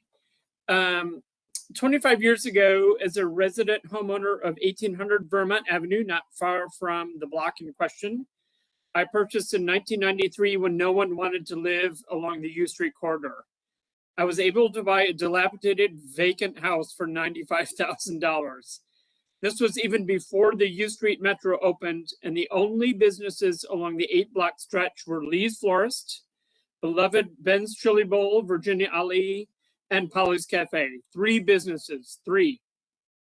I befriended what few old-time neighbors who were left and sought their input about improving the neighborhood. They wanted to stay and be safe in their house their family had owned for 75 years or more. So I got involved. I became the co-chair of the Cardoza-Shaw Neighborhood Association, one of the more diverse groups in the entire city. Because we knew that once the Green Line Metro opened a few years later, we had firsthand knowledge of developers buying up historic properties with only the intent of demolishing African-American history. This included the iconic Howard Theater, if you can imagine, and the first African Baptist church at 10th and U Street. I spearheaded the effort to create the U Street Historic District with the support of the Westminster Neighborhood Association and the French Street Association. Yes, they've both existed 30 years ago and succeeded in having the current boundaries of the historic U Street District enacted in 1999. It wasn't easy, and many members of the DuPont Circle organizations attempted to limit the geographic boundaries to ensure their own interests on our eastern half. So, while we saved the historic buildings, remember there were only 3 businesses. We supported the arts overlay, and I emphasize arts overlay district years later to specifically prevent what has evolved to this day. If it was sold to us, it was an arts overlay, retail, artists, not a nightclub overlay. Arts overlay does not imply a concentration of bars if you have allowed. If you're not a night person, as I am no longer, simply take a long walk along that block and the entire U Street corridor on a Sunday morning at your leisure. Watch out for the vomit, the broken glass, or the shell casings, and you can envision what residents endure on a weekly basis. As the author of 24 historic books, including Historic U Street, and the project manager of the U Street self-guided walking tour Seen on the Street, these buildings were designed as residential structures in the 1880s. They were not designed to house 2,500 patrons on a nightly basis. As a community stakeholder and organizer for 30 years, we had a vision for a mixed use of retail, arts, and restaurants a long time ago, 30 years ago, to attract people and residents to restore the many abandoned houses that were there. Instead, your board has allowed the concentration of bars and nightclubs that is now doing just the opposite. People want to move out of the neighborhood because of your lack of comprehending the big picture, as one of the other liquor licenses are voted on again and again. I finish with this question, and I'm passionate. Whom of you would on this board would move in and live within the extended proposed moratorium zone today. All right, thank you, sir, for your testimony. Any questions by the board members? Hearing none, thank you, sir. All right, so let's have, is there a Justin Campbell available to testify? Checking now. Yes, Justin Campbell, your access has been elevated. That is all, Chair. Thank you. Mr. Campbell, can you spell and state your name for the record, please? I'm sorry, I didn't hear you. Can you spell and state your name for the record, please? I think you cut out. Can you hear me? I can hear Mr. Campbell. Can you spell and state your name for the record? Oh, of course. My name is Justin Campbell, JUSTIN CAMPBELL. You have 5 minutes. Okay. So I have a video to share, but I have some comments to make on that. I'm not sure. So you have 5 minutes. I'm not quite sure if we can accommodate a video because then I would have to have you share your screen, sir. So I would let's just go with your testimony and not the video, sir. You can submit the video if you want to later on, but not during the the video was submitted yesterday. It's about 3 minutes. All right. Well, so you have 5 minutes to testify, so just use your. Well, I'll just mention that. Let me go on camera here. Okay. So I've been a resident of this neighborhood for over a decade. Just put my camera on here. Start video. I've been a resident over this neighborhood for a decade, and today I'm kind of here to just address and propose the neighborhood moratorium. We've been seeking your support to achieve better balance between the commercial interest and the quality of life for our residents. So while we recognize, that moratorium isn't, a panacea, it's sort of proven, as seen in the 23-year-old Adams Morgan case, in addressing issues stemming from an excessive concentration of licenses, especially taverns, and sort of their adverse impacts from getting worse. So we wanted to emphasize that we're not opposed to businesses. We've intentionally chosen to live in this, really great neighborhood part of the city. However, the current situation with 14 licenses, it severely disrupts the peace and coexistence. And so in this video, you're going to see a lot of evidence supporting sort of the testimonies of what you've heard thus far, kind of highlighting some of the significant negative impacts and sort of overcrowdedness and disruptive establishments on the peace and sort of safety of the neighborhood thus far. So very much thank you for your appreciation and consideration of our concerns. So I know that we have 3 minutes and 32 seconds left, so I can share my screen and see what we get there. Mr. Oriana, can you allow Mr. Campbell to share his screen, please? But sir, you have 3 minutes. You can share your screen, sir. Okay. Can you see my screen? Yes, sir. Go ahead. All right. So I just want to make sure the audio also occurs here.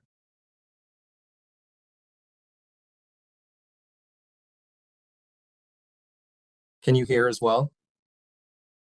Hear the video? I can't hear anything, sir. I can hear you. I see the video is on, but I'm not hearing anything. That's a shooting that occurred November 7th, 2022 at 2 a.m. You'll see here that there's a lot of running back and forth, and then there's a car that, bumps a parked car on its way of escaping. In another video here, there's gunshots January 15th, 3 a.m. This is a drive-by.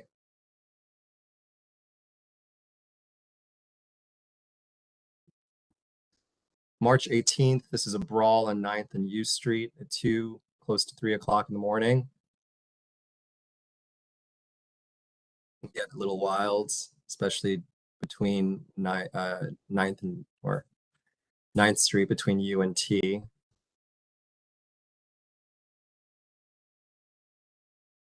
This is another brawl, June 25th. It's at the corner of 9th and U Street. Bars haven't been entirely let out quite yet since it's 1:35. But this kind of speaks to the amount of volume that and noise that occurs and kind of gets channeled into the rest of the neighborhood.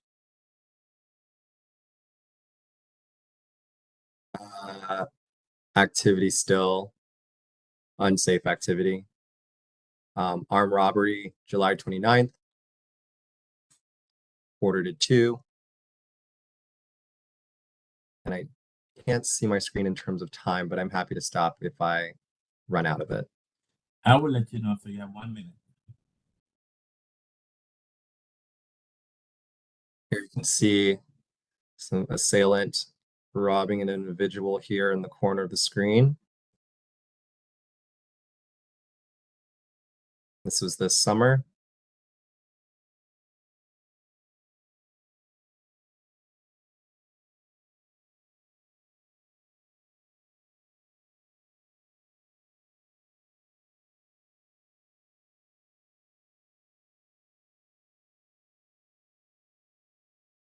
This is actually a few days before my birthday.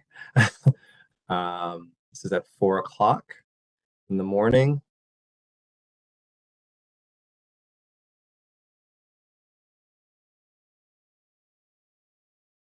Again, this is just a lot of police activity at this time of the night.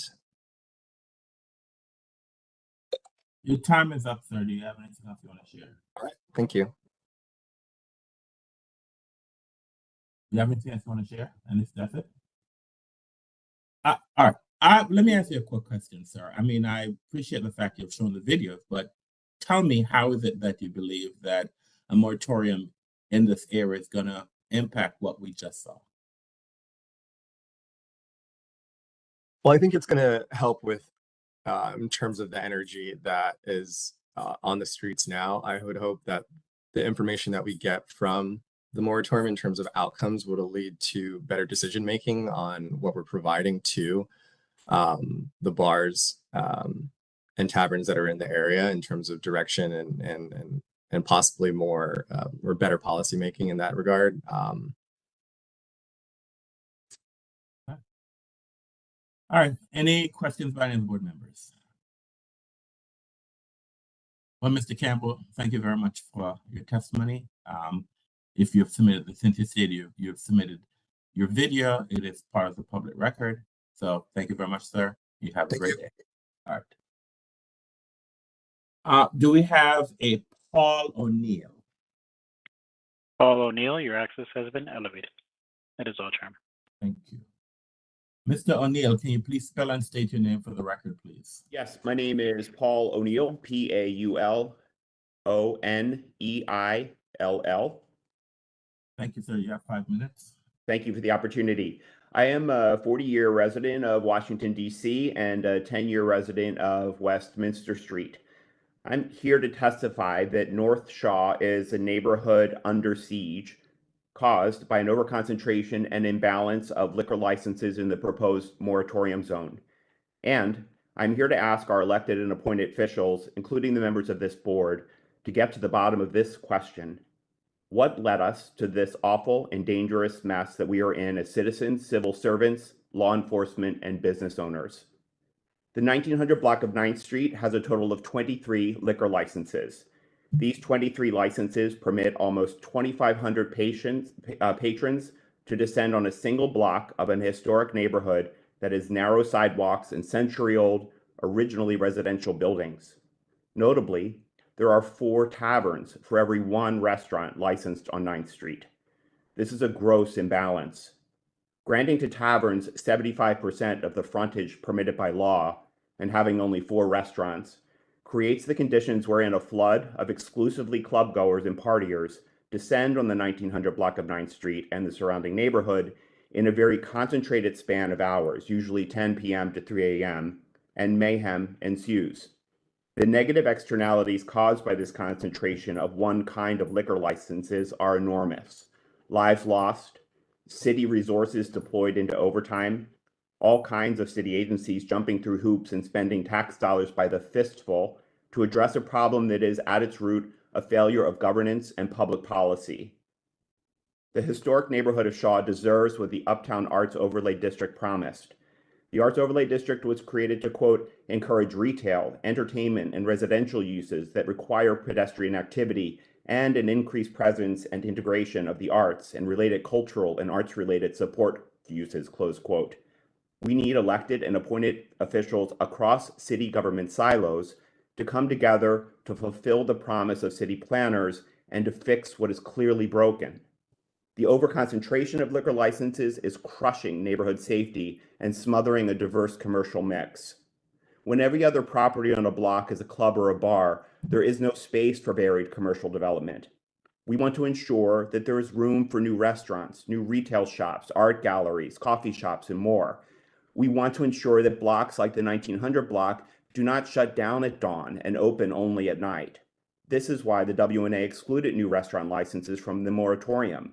We need diverse commercial spaces.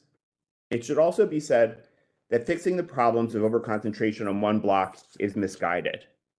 Within the polygon boundaries of the map that appears in the petition, I counted 53 liquor licenses, 33 of them taverns, only 10 restaurants. These liquor licenses permit a total of almost 5,700 patrons, 2/3 of them going to bars and clubs. Scientific studies prove the link between bars and violence, and DC crime statistics prove that violence is an out-of-control problem around the proposed moratorium zone. Can anyone responsibly suggest that more bar patrons anywhere near here is a good idea? Between September 22 and August 23, there were 4 murders with a gun within 4 blocks of the proposed moratorium zone. All 4 murders during club operating hours or soon after club operating hours. Since March 2023, there were 14 assaults or robberies with a knife or a gun that occurred within 4 blocks of the proposed moratorium zone during club operating hours or soon after club operating hours. 10 of these assaults occurred in the last 6 weeks. What's going on? Well, with such a high density of late night clubs, the young people who are caught up in crime know that they can easily poach from crowds of club patrons and their belongings. They can smash car windows looking for handguns that can't be bought into clubs. They can assault and rob club patrons when they're tipsy and walking back to their cars or waiting for an Uber. And of course, they can go after enemies if there's a disagreement when the clubs close at 3 a.m. ABCA must consider how future licensing decisions are guided by these facts, especially the fact that there is an overconcentration of liquor licenses in the North Shaw neighborhood. In closing, and in light of the public safety emergency that exists now, I would urge the board to support this moratorium and to rule to honor the August 6th request from Councilmember Nadeau that ABCA pursue pause all new tavern licenses, transfer licenses, and substantial changes within the proposed moratorium zone until the moratorium order has been published. This must be a priority in the name of public safety.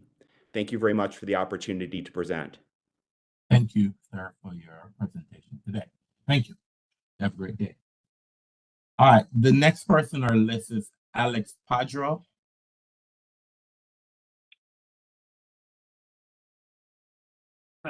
Yes, Alexander M. Padro, your access has been elevated. That is all, Chairman. Thank you. Mr. Padro, can you please spell and state your name for the record, please? Unmute yourself, please, Mr. Padro. Thank you, Mr. Chairman. Yes, Alexander, Alexander, middle initial M as in Michael, Padro, Padr. You have 5 minutes, sir. Board members, I'm Alexander M. Padro, Executive Director of Shaw Main Streets, the commercial revitalization and historic preservation nonprofit organization serving Central Shaw's commercial communities. Our organization opposes the proposed moratorium. Moratorium would likely retard 2 decades of progress on the neighborhood's economic revitalization and have a devastating effect on the largest cluster of Ethiopian and Eritrean American businesses in the DC metropolitan. The proposed moratorium will do nothing to address the proponent's principal concern, which is crime associated with nightlife activity. The problem is not the nightlife, but poor management practices and business models. And ABCA and this board's failure to restrict restaurant and tavern licensees from becoming de facto nightclub owners. Restaurants and taverns to morph into nightclubs is and has been for decades a recipe for disaster in the district. First such establishment I observed when I moved to DC was Diversité on 14th Street, where a patron was killed in a restaurant that after dinner service moved all their tables aside to make room for a dance floor. The moratorium will do nothing to stop existing bars and restaurants from operating as nightclubs, only prevent new establishments from doing it. The proponents believe this moratorium will be a panacea for the issues that concern them, like parking. They are mistaken. Steps that would potentially have an immediate impact on current conditions would be banning the use of outside promoters. Many of the crimes on the block have taken place on nights when establishments have been turned over to promoters who care nothing for the neighborhood, pack as many people as possible into these businesses, and often ignore security plans and other restrictions that business owners have agreed to abide by. Although licensees on the block would be upset by the loss of revenue that not hosting promoters would cause, a ban on promoters on the block would have a positive impact on crime reduction. Likewise, requiring enhanced security procedures, including metal detectors at all establishments on the block, would reduce the number of stabbings and shootings by preventing patrons with weapons from entering. It should be noted that many traditional restaurants choose to apply for tavern licenses or convert from restaurant licenses to tavern licenses in order to avoid the paperwork burden required of restaurant licensees to report the percentages of their food and alcohol sales. This includes restaurants that have neither entertainment endorsements nor covered charge endorsements. The vast majority of establishments on the targeted block are owned and operated by and patronized by Ethiopian and Eritrean Americans, residents of the district, Maryland, and Virginia, and many of whom speak Amharic or one of a number of other languages. Indeed, the block is often referred to as Little Ethiopia. These businesses began moving to the block in the early 1990s, often from 18th Street and Amos Morgan. Inadvertently or intentionally, a moratorium on this block would adversely impact the largest cluster of Ethiopian and Eritrean businesses in the DMV. Discriminatory and racial motives in pursuing this moratorium cannot be discounted or ignored. It should be noted that Nellie's Sports Bar, located at the north end of the west side of the 1900 block, is not owned by a person of color and is not included in the moratorium zone. Much more effective than a moratorium, which will do nothing to change current operations and conditions on 9th Street, would be to offer training and business counseling services to the owners of these businesses and increased enforcement of existing regulations. Most of these businesses open at 5 p.m. on weekdays. Alternative revenue streams could result from using these businesses' spaces during the day, generating increased revenue, potentially helping reduce some operators' reliance on nightlife. Increased enforcement will also help ensure compliance with settlement agreement provisions and safety precautions that could save lives. Litter reduction would likewise not be accomplished by the moratorium because the developer of the building at 1932 9th Street Northwest broke a verbal agreement with then Ward 1 Councilor Jim Graham, which would have allowed businesses to the south to continue removing their trash via the pedestrian alley behind these buildings. It became necessary to place trash containers on the sidewalk on the west side of the 1900 block of 9th Street. Until egress from the rear of these buildings is restored, trash on the block will continue to be a major unsightly smelling nuisance. It should be noted that the area has experienced no reduction in the real property value, which refutes the argument that the proliferation of ABC licensed businesses on the block in question has made life unbearable for current residents. Lastly, the proposed name of the moratorium zone is confusing and could hinder revitalization efforts elsewhere in the neighborhood. North Shore and 9th Street does not accurately describe the proposed moratorium zone. The proposed moratorium only covers one block. Pulling it anything other than the 1900 block of 9th Street Northwest moratorium zone would serve to discourage potential applicants interested in establishing businesses elsewhere in the northern portion of Shaw or on 9th Street from doing so. Thank you for the opportunity to offer this testimony. The Board of Directors of Shaw Main Streets will be submitting a letter of opposition before the hearing. Thank you, Mr. Pitra, for your testimony today. Thank you. Any questions from, all right. We have Tania Shand. Do we have Tania Shand?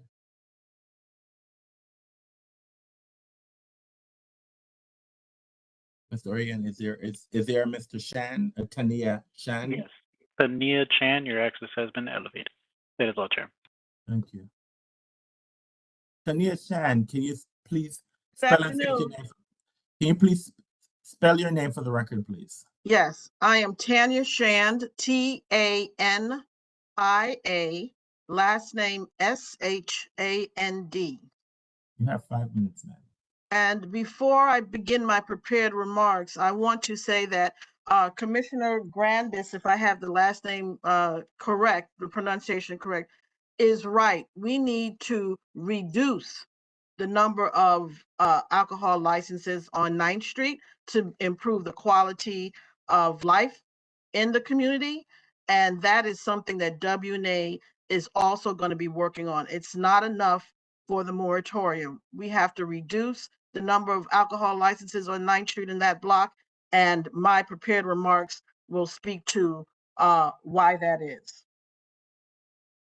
I'm here to testify that there is clear and extensive evidence about the correlation between the density of bars, referred to in scientific studies as on-premise alcohol outlets, and violent crime.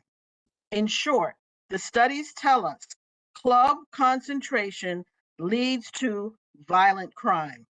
There are significant scientific correlations between on-premise alcohol outlet density and violent crime. Study 1, Center for Gun Violence Solutions, Johns Hopkins Bloomberg School of Public Health, May 2023, Alcohol Misuse and Gun Violence, an evidence-based approach for state policy. Conclusions from that report. High alcohol outlet density is associated with community violence and with many social norms among neighborhoods in and around the alcohol outlets, such as disorderly conduct, noise, neighborhood disruption, public nuisance, and property damage. Recommendation: limit alcohol outlet density through the use of regulatory authority such as licensing and zoning. 2, when localities increase the hours of sale, increasing the period of sale by 2 or more hours was associated with increases in vehicle crash injuries, emergency room admissions, and alcohol-related assault and injury. Recommendation: limit the hours and days of sale on which alcohol is sold. That's the Johns Hopkins report. Study 2, Centers for Disease Control and Prevention, challenges in density of on-premises alcohol outlets and impact on violent crime, Atlanta, Georgia, 1997 to 2007. Conclusion: a reduction in alcohol outlet density can substantially reduce exposure to violent crime in neighborhoods with high density of alcohol outlets. Study 3, John Jay College of Criminal Justice Research and Evaluation Center, November 22, 2020. Reducing Violence Without Police, a review of research evidence. Using county-level variations in Kansas laws governing the sale and on-premises consumption of alcohol, researchers found that a 10% increase in the number of establishments licensed to sell alcohol by the drink increased violent crime by 3 to 5%. Finally, study 4, the Urban Institute Justice Policy Center, July 2009. The density of on-premise outlets is a significant predictor of aggravated assault. The analysis of social disorder confirmed the long hypnotized link between alcohol selling establishments and disorder. Concentrations of both on-premise and off-premise outlets are associated with high levels of disorderly conduct. So I have just quoted several respected organizations that have made the correlation between alcohol and violent crimes, alcohol establishments and violent crimes. So we are asking for this moratorium to pause, but then yes, we need to work on reducing the alcohol licenses in this block. Thank you very much. Thank you, Ms. Shan, for your testimony today. Okay. The next person on the list is we have Sturgios Theologides. I apologize that, but Mr. Oriana, do you see that person online? I see a variation of the name, Terry Theolog. Oh, Elevate. Well, why don't you? All right. Why don't you? All right. Can you please spell and state your name for the record, please?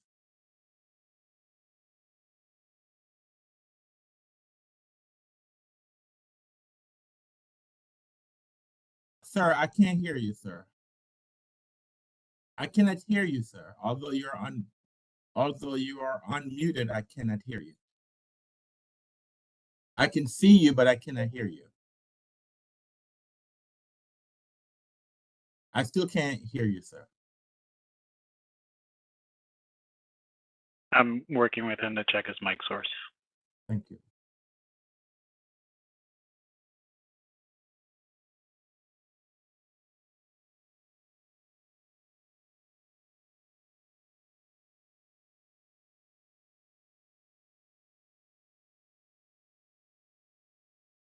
Nope.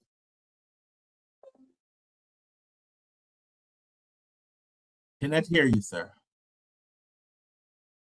No. I provided him the call-in number in the chat. Oh. Can you hear me now? Yes, I can hear you, sir. Ah, Can you please spell and state your name for the thank record? you. Sorry for my technical difficulties. My first name is Stergios, Stergios.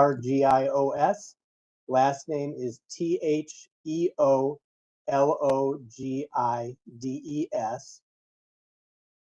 You have 5 minutes, sir.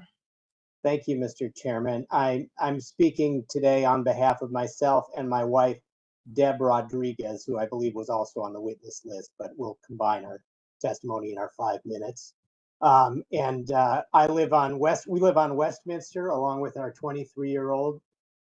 In addition to sharing my neighbor's concerns about the violence, property crime, and noise that correspond with the overconcentration of clubs on 9th, I'd like to share my perspective on the impact on the other businesses and economic diversity and vibrancy in the neighborhood. We moved to the neighborhood coming up on 5 years ago when we relocated to Washington, D.C. from California, when I accepted a job as an executive at one of Washington's largest companies, employing several thousand people in our headquarters in Midtown. Although most of my fellow executives live in Virginia and Maryland, we fell in love with Shaw. We loved the beautiful neighborhoods, the rich history, the walkability and access to public transportation, and the wonderful diversity of our neighbors and local businesses. We rented at first on U Street and then soon bought a home on Westminster. I joined the board of a local arts organization, a church, became involved with my local alumni association, and generally dove into our new adopted home. In my role, I'm expected to convene and bring people together, whether it's employees, stakeholders, patrons to an arts organization, and so forth. And in my first year or so here, pre-COVID, I became an evangelist for the neighborhood and conducted a lot of business, social dinners, and other events at restaurants. Rather than doing it on K Street or in Georgetown and the Wharf, I introduced or reintroduced my business and civic contacts to this wonderful neighborhood. And they were not all just small events. Sometimes they had dozens or over 100 people. I honestly don't feel I can do that anymore. How can I bring people to our house or a local restaurant and patronize those businesses when I and my guests are worried for their personal safety or for their car to be broken into? I'm struggling enough trying to get our employees to come back to the office. So more recently, I've shifted to holding those events at spaces closer to the office and at some of the clubs like the University Club in Midtown. That's a shame and represents lots of lost business and traffic for our local establishments. And I'm just one person. I believe that that's representative of others who would love to patronize the restaurants and other businesses in our neighborhood. Apart from my business considerations, I'm also a husband, a father, and a neighbor, and I am seriously concerned. My family has had to change our behaviors for our safety because of the issues associated with the club overconcentration. We have to take the long way back home from the movies or running an errand to go to CVS or Union Market to pick up some milk on a Friday or a Saturday. My 23-year-old Ubers a few blocks from their job now to avoid getting jumped when they work the late shift. My wife is no longer comfortable walking the dog before bedtime. And I pay extra to park my car back midtown on weekends to avoid the high risk of it being broken into or stolen.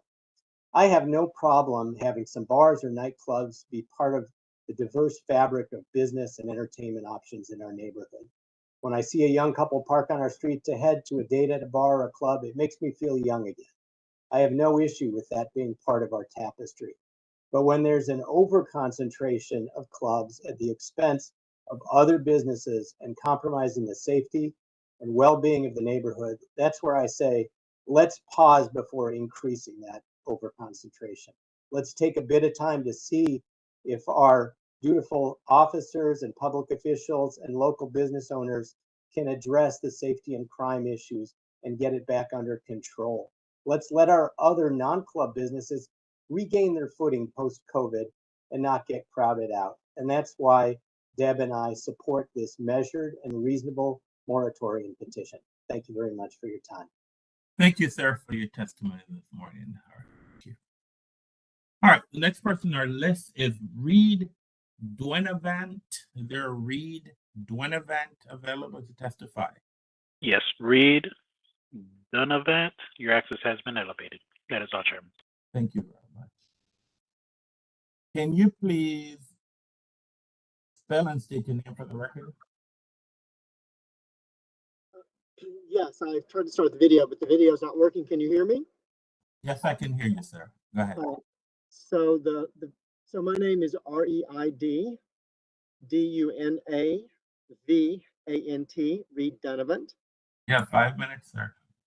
So I'm going to make this brief because I don't want to repeat so many things that other people have done, but I said because I echo so many of the comments and sentiments of my neighbors about crime being rampant in the area. Been in DC for 38 years, lived on Westminster Street for 24 of those years in the same house, just two houses off of 9th Street.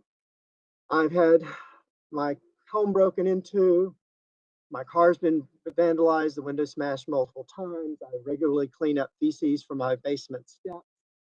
One of my neighbors recently put their home on the market, and when I asked her why she put it on the market, she said it was because she was scared to live in the neighborhood anymore. And I have to say, I've gotten to that point. I don't leave my house between midnight and 5 a.m. I'm scared to go outside at those hours. I've even considered early retirement because I don't feel safe in DC any longer. I've had to rent a parking spot a block and a half away from my house. That's costing me $2,400 a year to rent that parking spot because I don't feel safe walking any farther than that. And frankly, I don't feel safe walking that distance at certain times of the night. DC is also losing my dollar revenue because I find myself spending as much time as I can outside of DC. I visit with friends on weekends or stay at another home I have on the weekends to be away from DC because I don't feel safe there. I feel like I spend an average of $300 to $500 every weekend on entertainment and dining out. That's dollar revenue that DC is not getting from me. A lot of my friends are doing the same thing, so that's dollar revenue they're not spending as well. The DC is not getting from them as well. And I also find that while I'm away from town, I generally do my regular shopping, grocery shopping, and CVS and things like that outside of the city. So that's additional revenue that DC is not getting. So that's all I have to say. Thank you. And I am in support of the moratorium. Thank you, sir, for your testimony. Is there a Zolu? Zoe. One sec.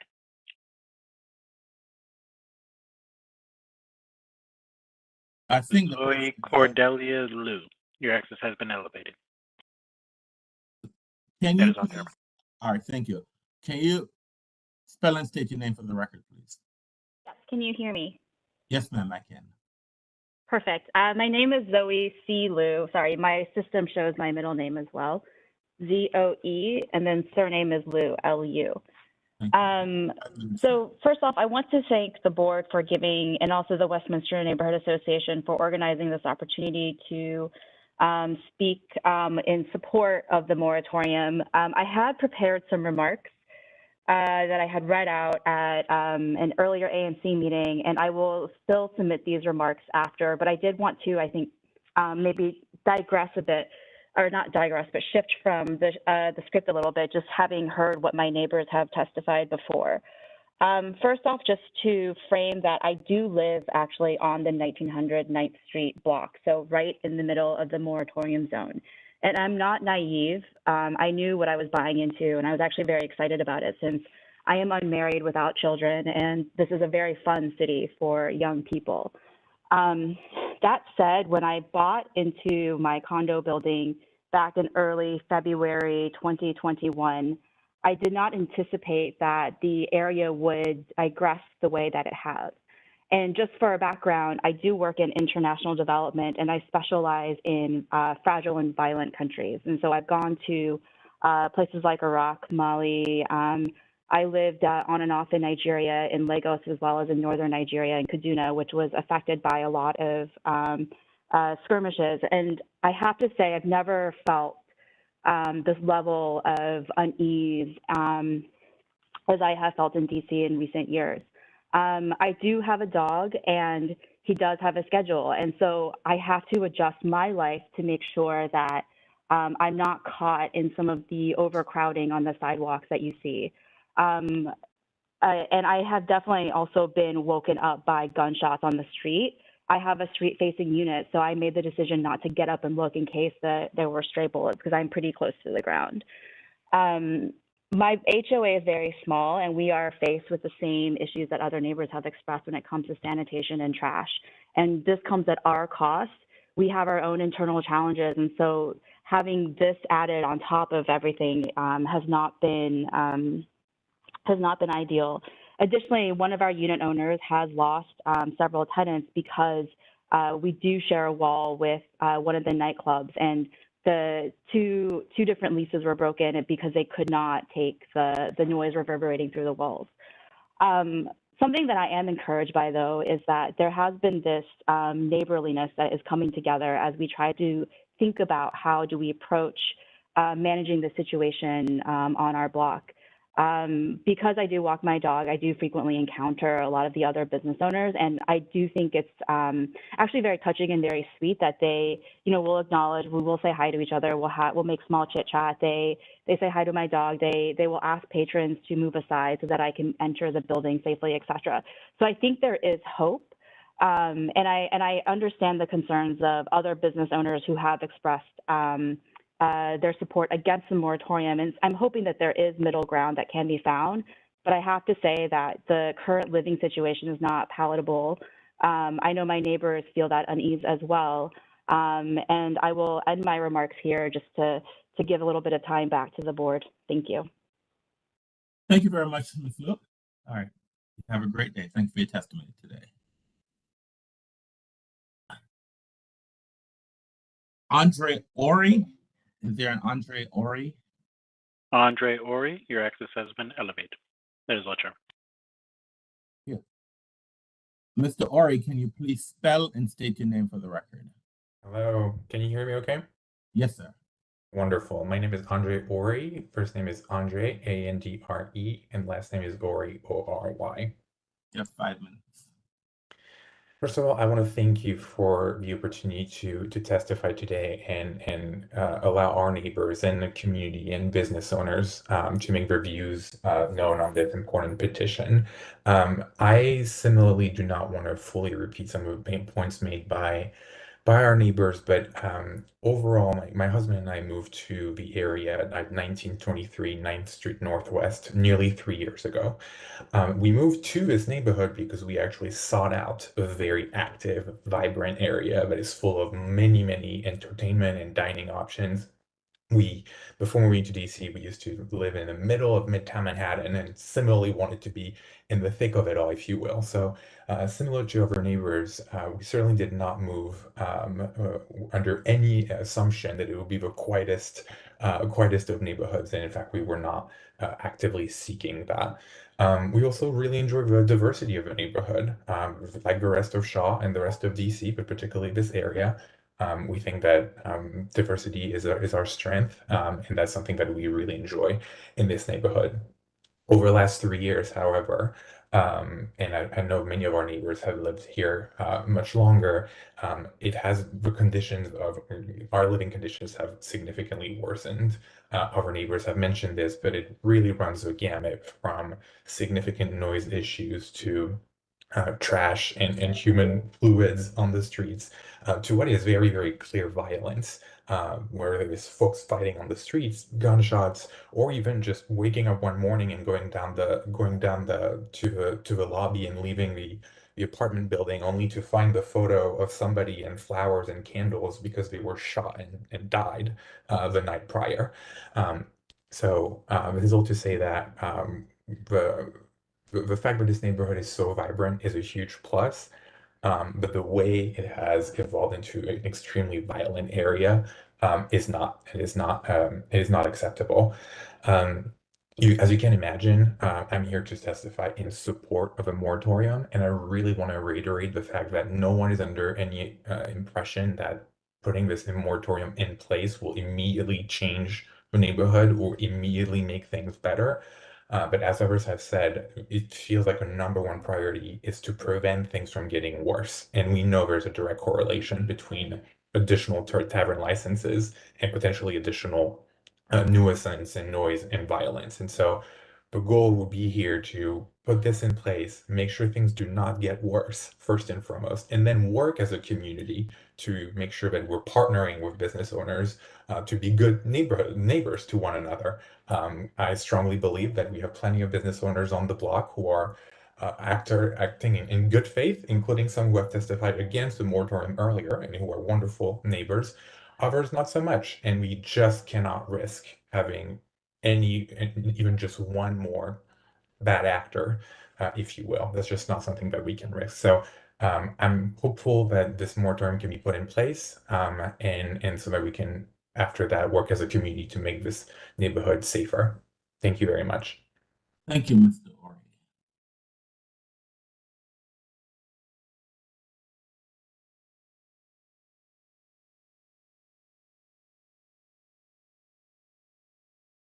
All right, so do we have Alan Ebert? Alan Ebert, your access has been elevated. That is all term.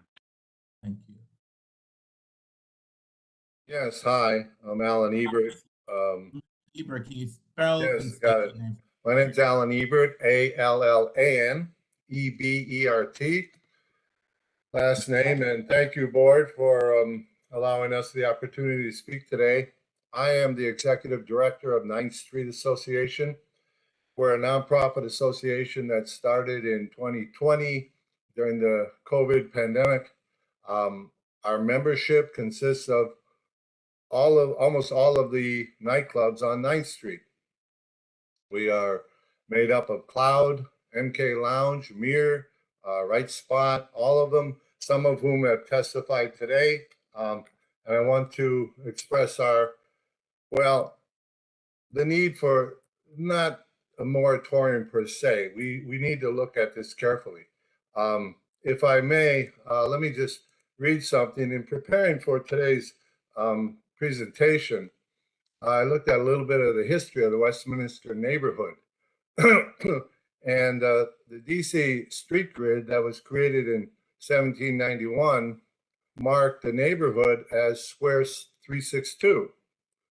Now, Square 362, during its development, racial tensions began to grow after in DC laws passed during Reconstruction, guaranteeing civil rights were being ignored or removed from the city's legal code. As segregation was imposed, Greater U Street became the center of African American life and culture in DC. During the 20s and 30s, the strip known as U Street, which was spelled Y-O-U, Black Broadway, and the Colored Man's Connecticut Avenue was the political, economic, and social center of Black life in the District of Columbia.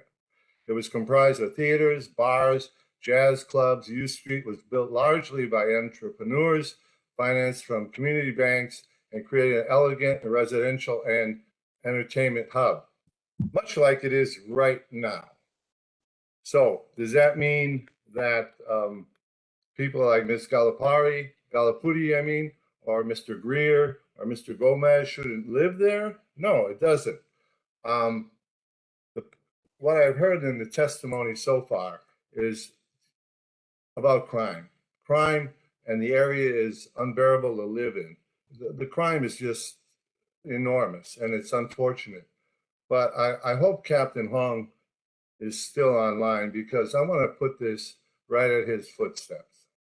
The police department has been absolutely unhelpful on 9th Street. And some people have testified to that earlier. I have here, it's unfortunate that we have only a video presentation, and I can't show this, but this is a small video that shows a woman buying alcoholic beverage on the street, right on 9th Street, right in front of MK Lounge, which is 1928 9th Street. When the police department decided to crack down and close off the streets, that allowed vendors to come onto the street and sell all of this video here, by the way, shows them selling liquor, and you can hear it in the video, $5 per shot. They sell it all up and down the street. Here's the lady who bought it. She's just drinking happily, going on her way. This fella here on the bottom has an open bottle of liquor. He's on his way. Up here, this fellow has an open bottle of liquor. Unfortunately, this shot doesn't come out well on the bottom, but it shows the nightclub inside in the interior of MK Lounge, and it's completely empty at 1 a.m. Why? Because they're all buying liquor on the street. Now, where are Mr. Hung's people? They're right there. They're right on the stoop. They're in front of Right Spot. They're in front of MK. Have they done anything about it? No. They move them up to U Street. From U Street, they come back down 10th, come back down 8th. They come around T. They're back up there again.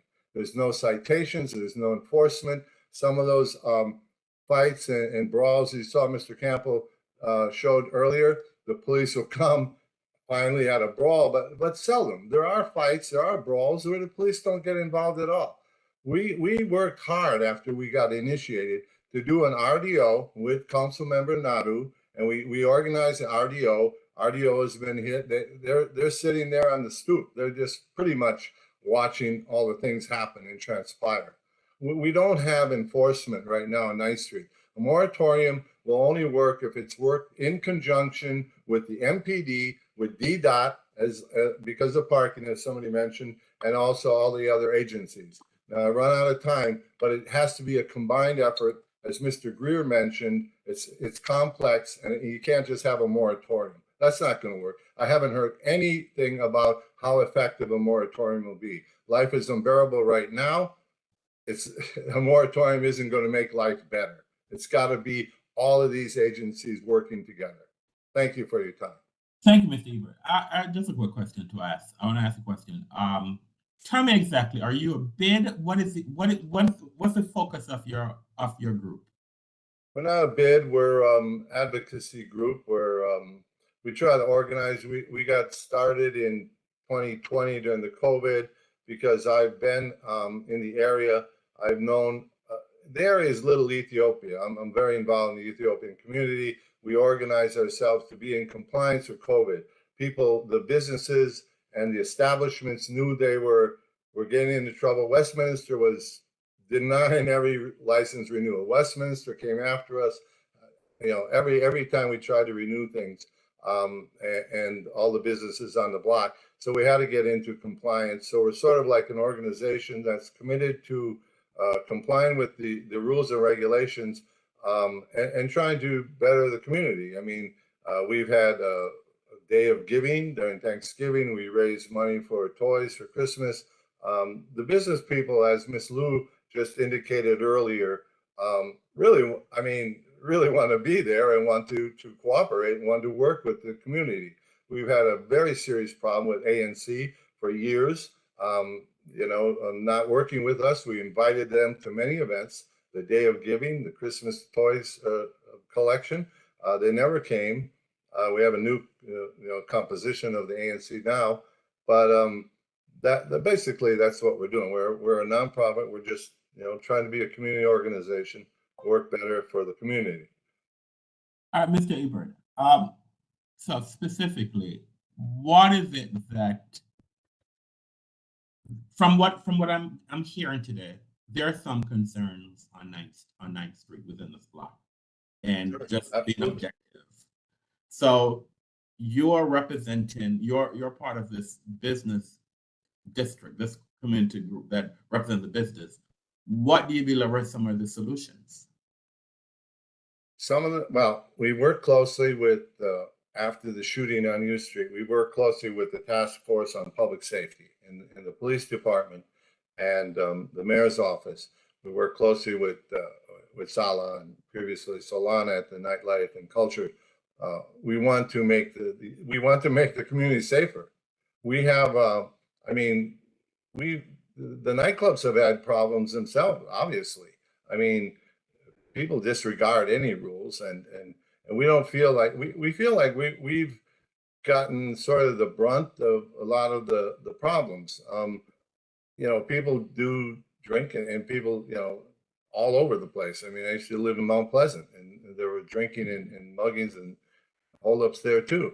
But our commitment is to make the community safer community, to build, to have you know, to work with the neighborhood, to work with Westminster.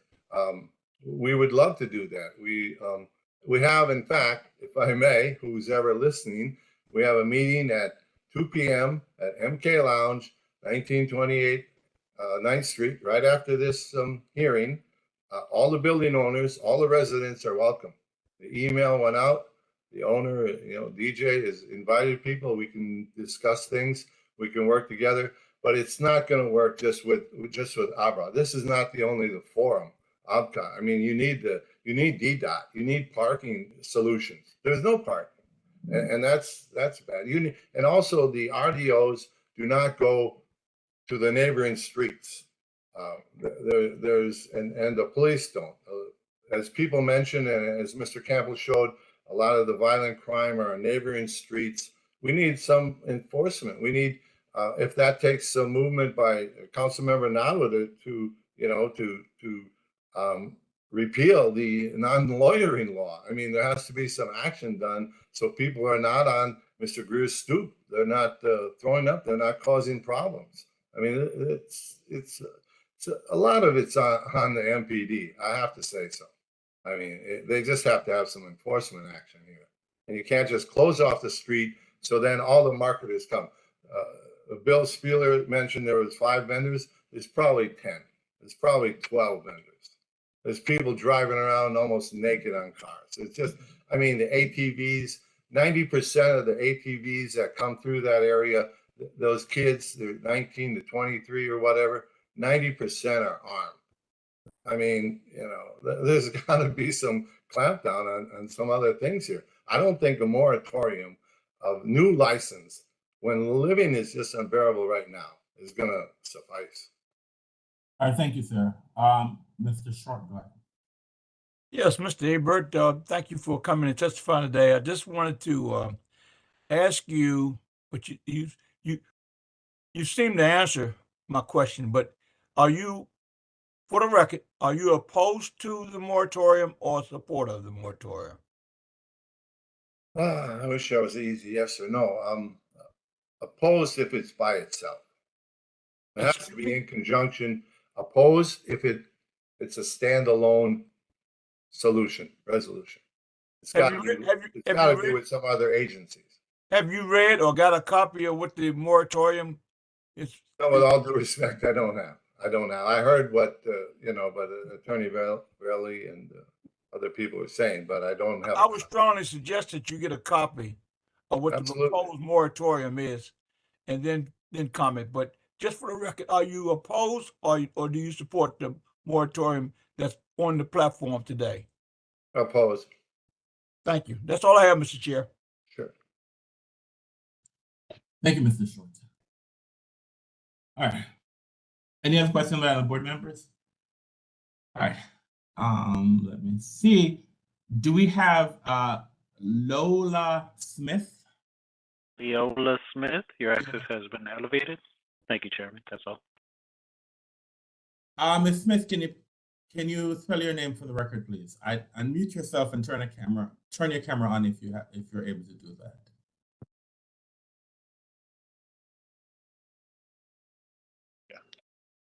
Here I am. All right, ma'am, can you turn the camera on? I can hear you, ma'am. So can you spell your name for the record? My name is spelled Leola Smith, Smith. 5 minutes, ma'am. Can you hear me? Yes, ma'am, I can hear you. Go ahead. Hi, my name is Leola Smith, and I live in the 1800 block of 9th Street Northwest, Washington, D.C. I live in a historic house that once belonged to Mary McLeod Bethune, and I've been there for 43 years. I've been living in Washington for 59 years. Okay, and I am in support of the moratorium, but how did we get into this neighborhood crisis? Who's responsible for and how did the city allow 23 liquor licenses on one block from my home, which is a residential RF-1 zone? The ABCA board is asked to help today by granting the moratorium as presented on the map presented on page 18 of the petition. Not only are you asked to help reverse the harm to me and my neighborhood by granting the 1900 block of 9th Street moratorium, but expand it to include the area just beyond the 600-foot radius circle centered at 1914 9th Street, outlined by green and orange lines. These licenses, excuse me, are overconcentrated and have deeply harmed me. Personally, reduced the peaceful enjoyment of my home and neighborhood, as well as we have resulted in a physical assault on my family's safety.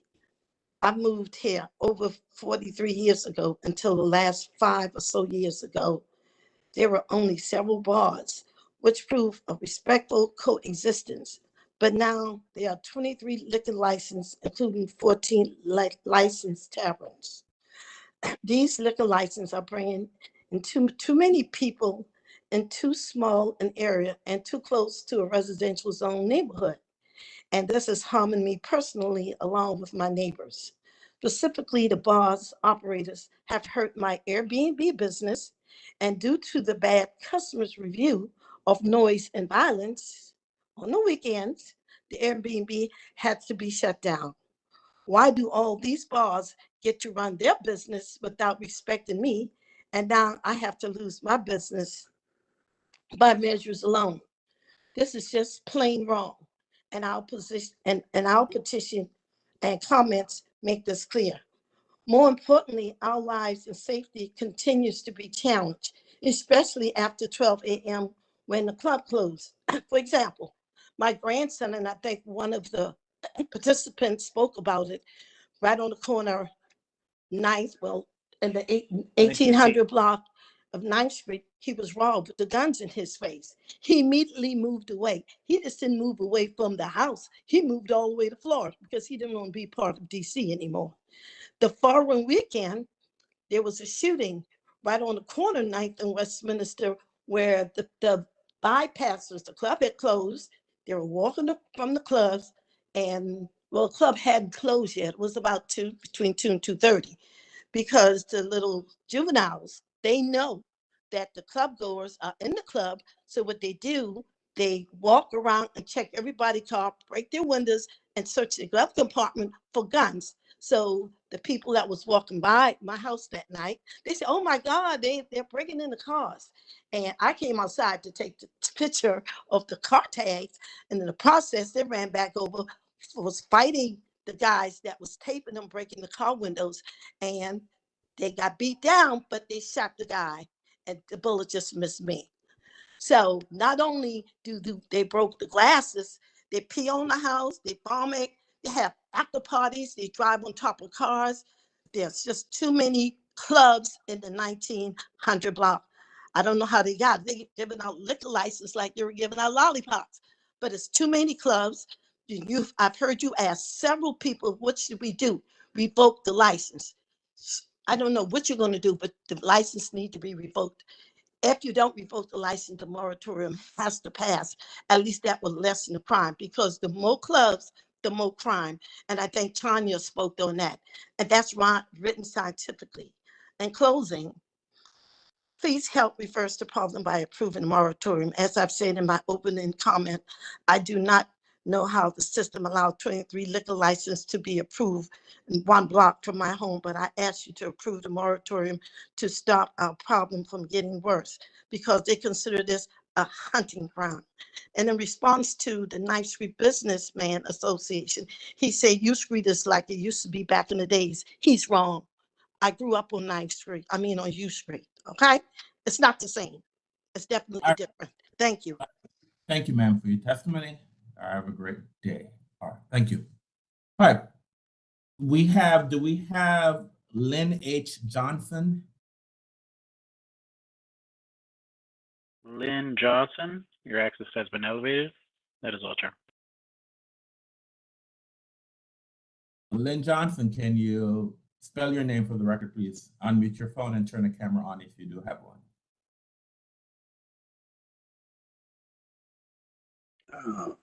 Yes, this is Lynn Johnson here. I am not aware that I was on your list to speak. Well, do you plan to speak, sir? If you don't have to speak. I did not plan to and do not need to. Thank you, sir. All right. The next person is Pearson Stockline. Pearson Stockline, your access has been elevated. That is all, Chair. Mr. Stockline, can you please spell and state your name for the record, please?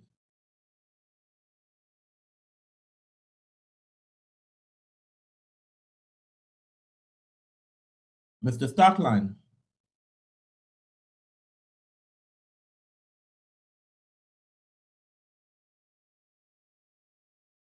What is going on with Mr. Stockline, Mr. Orient? I just sent a request on mute. Thank you, sir. Then I communicate.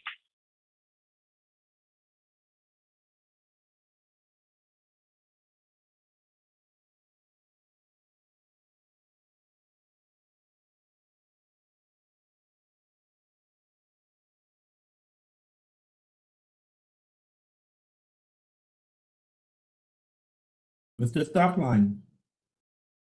I'm not getting a response. Potentially he's just not there. I know he has contacted our office this morning and he wanted to go last. So, well, we can, if he's there, he should be able to, if Mr. Stockline, if you need to testify, please contact us during the chat. Let's move on to Frank Chauvin.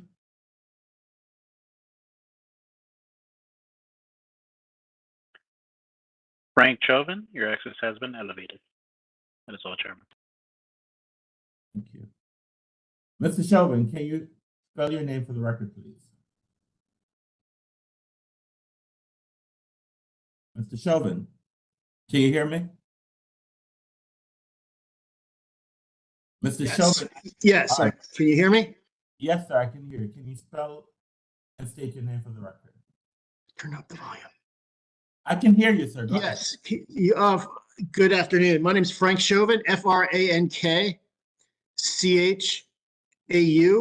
V as in Victor, IN as in Nancy. You have 5 minutes, sir. Okay, volume. Can you hear me? Yes, sir, I can hear you. Go ahead. I'm sorry. I think I'm having some problems with my. Can you hear me? I'm sorry. You can. Yes, sir. I can hear you. Okay, thanks. Thanks. I'm here. Thank you. Good afternoon, members of the board. Thank you for the time you've offered us today to hear and voice community concerns on the matter of our neighborhood. I would like to make 2 quick notes to start. First, a response and query to a board member Grandis's inquiry on whether the sale of a license would be prohibited under the moratorium. While it may not be clear, members of the board, you've heard the testimony today. Please do, as you consider adopting the moratorium, please adopt additional tools to help with our problems. That includes adding a tool that we didn't know about because we're novices on this. We didn't know how to reduce, and that wasn't in the petition, but I am a member of the 5-member group that worked on this on behalf of Westminster, and we would like to use all tools possible, give us additional tools to cut back the number of licenses by disallowing sales. Please help us. My second note is Sean Holohan, our ANC commissioner, had submitted a letter supporting the petition and was supposed to testify today, but his father had a sudden heart transplant last night, so he's unable to present today. I'm a 32-year U Street neighborhood resident, 17 of which are on the east end of U Street, just a short walk from the 1900 block of 9th Street. A work group of 5 Westminster Neighborhood Association members and I have worked to submit the petition before you today.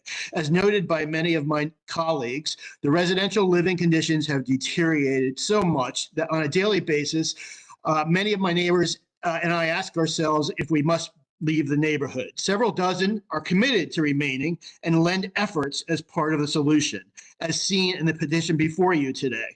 Additionally, I continue to serve over the last 4.5 years as a member of the ANC 1B ABR or Alcohol Committee. The problem is complex and years in the making and has multiple sources and requires a multifaceted solution.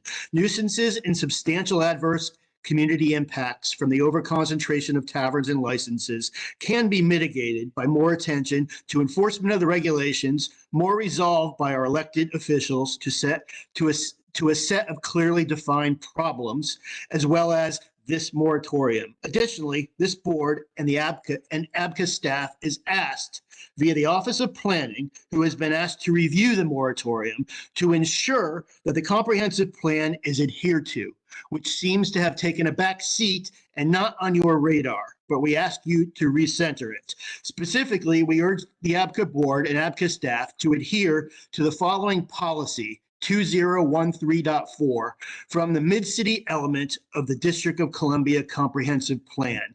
The policy is directed specifically at the U Street Uptown area. We believe this policy 2013.4 is the only city policy that is directed specifically at the issue at the root of the moratorium application. The following is a direct quote from policy 2013.4.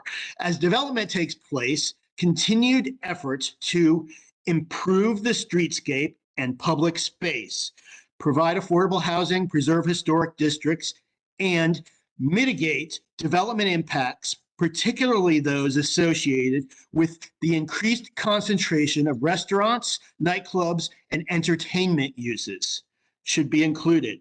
I'll repeat the preceding clause. Mitigate impacts associated with the increased concentration of restaurants, nightclubs, and entertainment uses. We further urge the Office of Planning, as they provide guidance to the ABCA board on this moratorium, and to urge the ABCA board to act in accordance with policy 2013.4. Again, we believe this policy is the only city policy that is directed specifically at the issue at the root of the moratorium application. Adams Morgan success story. Adams Morgan residents have recently had a major success with this neighbor's 23-year moratorium, just recently renewed by ABCA. Iterating, this board has honored the residents of Adams Morgan and approved the existing level of taverns and not approved as requested by the ANC and the bid to increase the number of taverns. This was a win by the residents. The residents hold this as a successful 23-year moratorium so that the problem did not worsen in Adams Morgan. Secondly, Nadeau letter for a pause. Please implement, as of the end of this hearing, Nadeau's letter asking for a pause at all new transfers of new licenses, transfer licenses, and endorsement changes to the moratorium area, starting at the end of this hearing today in your legal session. Please do what you can there. Thank you. Thank you very much. And I am around for, one more response. Captain Hahn's comments. He says there's not enough RDO officers, okay? He wasn't quite accurate there. The issue is worse than he stated. We're supposed to have between 2 and 6 RDO officers to help offset the nuisances, adverse impact, and crime in the 1900 block of 9th Street. And unfortunately, we get 0 to 1, maybe. Most of the time we have 0 RDOs. That is an immense, huge problem, and it needs to be called out. And I ask the board to do what you can here to help bring in security officers from outside the force to help something. That program has failed us, and we really need your help on that. Thank you very much. Pearson is present now. Also, if we can, we can go back to Pearson Steckline, who is available for comment. Thank you very much. Thank you, sir. I'm aware of that. Thank you. Thank you for your comments. All right, so Mr. Pearson Stockline. And then after that, we'll have Ms. Verdi. Pearson Stockline, your access has been elevated. Mr. Stockline, can you identify yourself for the record by spelling and stating your name? Mr. Stockline.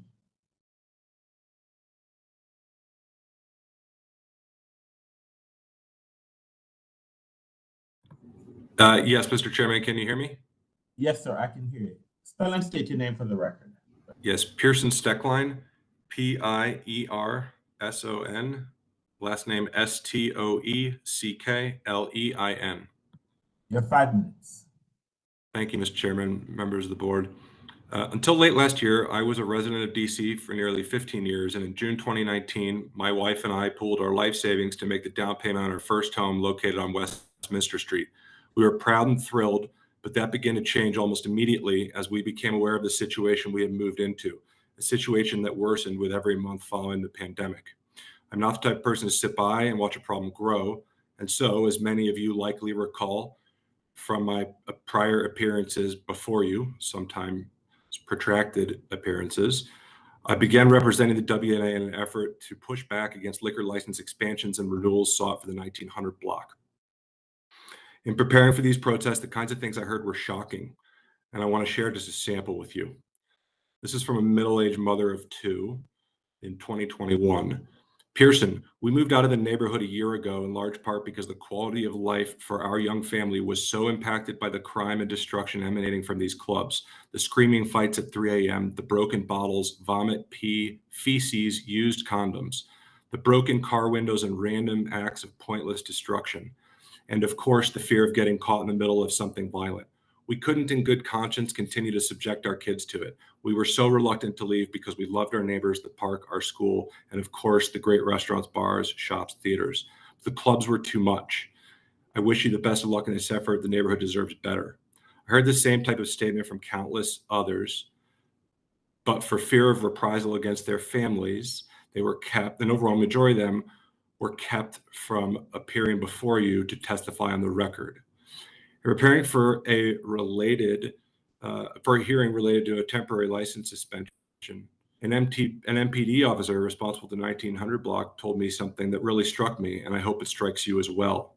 The officer was investigating a shooting inside one of the clubs, which was only shortly after a stabbing outside of another one of the clubs. And by the way, I'll mention that I use the term clubs to refer to the establishments on the 1900 block, many of which operate as nightclubs, though they're licensed as taverns. In any event, the MPD officer, he asked a regular customer why people would continue to pack into these establishments despite the violence. And he was told, quote, "You don't get it. People come here for the violence," end quote. Well, last year, my wife and I had our first child, and solely as a result of the violence and the situation caused by the 1900 block clubs and a concern for the safety of our infant child, we begrudgingly sold our home in Westminster and we moved away. But I'll share with you a brief look at the several months that preceded our departure in late 2022, which should leave no doubt that the situation is wildly out of control. In mid-March, a male victim was murdered inside of 1919 9th Street. It's one of the clubs. On that same weekend on the 1900 block, video was taken and posted to social media of a brutal melee in the street, during which a young woman narrowly avoids having her skull crushed on the street beneath the boot of her aggressor. And if you were to watch this video, which you can still do today, you would notice that due to the gravity of the violence and being drastically outnumbered, nearby MPD officers had to struggle for several minutes just to regain control of the situation. In April, MPD responded to the stabbing of an adult male victim inside of 1920 9th Street. And then in May, in separate incidents on the same night, a stabbing occurred at the intersection of 9th Street and U, while a shooting occurred at the intersection of 10th and U. And in early June, another club on the 1900 block was closed because of a shooting inside. All of the violent crimes that I've just described occurred on or immediately adjacent to the 1900 block of 9th, and at least half occurred inside a specific club. So there is no question about the connection. This summary represents only a sample of the many, many violent and nonviolent crimes that we experienced over several years within a 3-block radius of the 1900 block of 9th Street. Nobody can begin to count the hundreds, maybe even thousands of car windows smashed along Westminster, St, 9th, and 10th Streets, or the countless times parents and children have been woken up at 3 a.m. to fights breaking out and or shots being fired within 100 feet of their doorsteps. Nor can the residents living immediately adjacent to the 1900 block clubs count the hours and hours of sleep lost between the hours of 12 a.m. and 4 a.m. multiple nights a week, because the club music continues to rage and there are no Everett inspectors available. Nor does this account for all of the empty bottles of liquor that are strewn about the neighborhood by those going to and from the clubs, who inevitably drive drunk throughout our city, and in fact, on several recent occasions, smashed into vehicles parked along Westminster before fleeing the scene. I'm closing very shortly, but the problem the neighborhood is facing can only be solved with decisive leadership and swift action. These establishments have proven themselves to be magnets for violence, and the RDO and private security details, while appreciated, aren't even able to prevent violence inside the clubs, let alone on the immediately surrounding streets. Whether it's due to disregard by proprietors or lack of enforcement by ABCA or both, settlement agreements in place with these establishments have proven entirely ineffective, as have the many fines issued, which barely amount to slaps on the wrist. ABCA's community liaison stated to the WNA that the 1900 block and the immediately surrounding vicinity has the highest concentration of liquor licenses in the entire District of Columbia. The manner in which these clubs and lounges operate poses a clear and present danger to the community, and as such, unless and until these problems can be resolved in an enduring manner, there are no circumstances under which even more clubs and lounges should be allowed to come into existence or to expand existing operations. If you have any doubt as to the right course of action in this matter, perhaps you need only ask yourselves, based on everything you know and you've heard today, would you move your family and loved ones to the 1900 block tomorrow? All right, Mr. Stuckline, that's funny. You have allowed you to go over the 5 minutes. So thank you very much for your testimony today, sir. Thank you. All right, I'm going to wrap this hearing up by calling Ms. Verdi back. Gary Verdi, your access has been elevated. All right, Ms. Verdi, I just have maybe one question, then I'll give you an opportunity to wrap up. I have a couple of questions. Is this more, if the board was to grant this moratorium, is this properly named? Because it appears that we're only speaking about the 1900 block of 9th Street.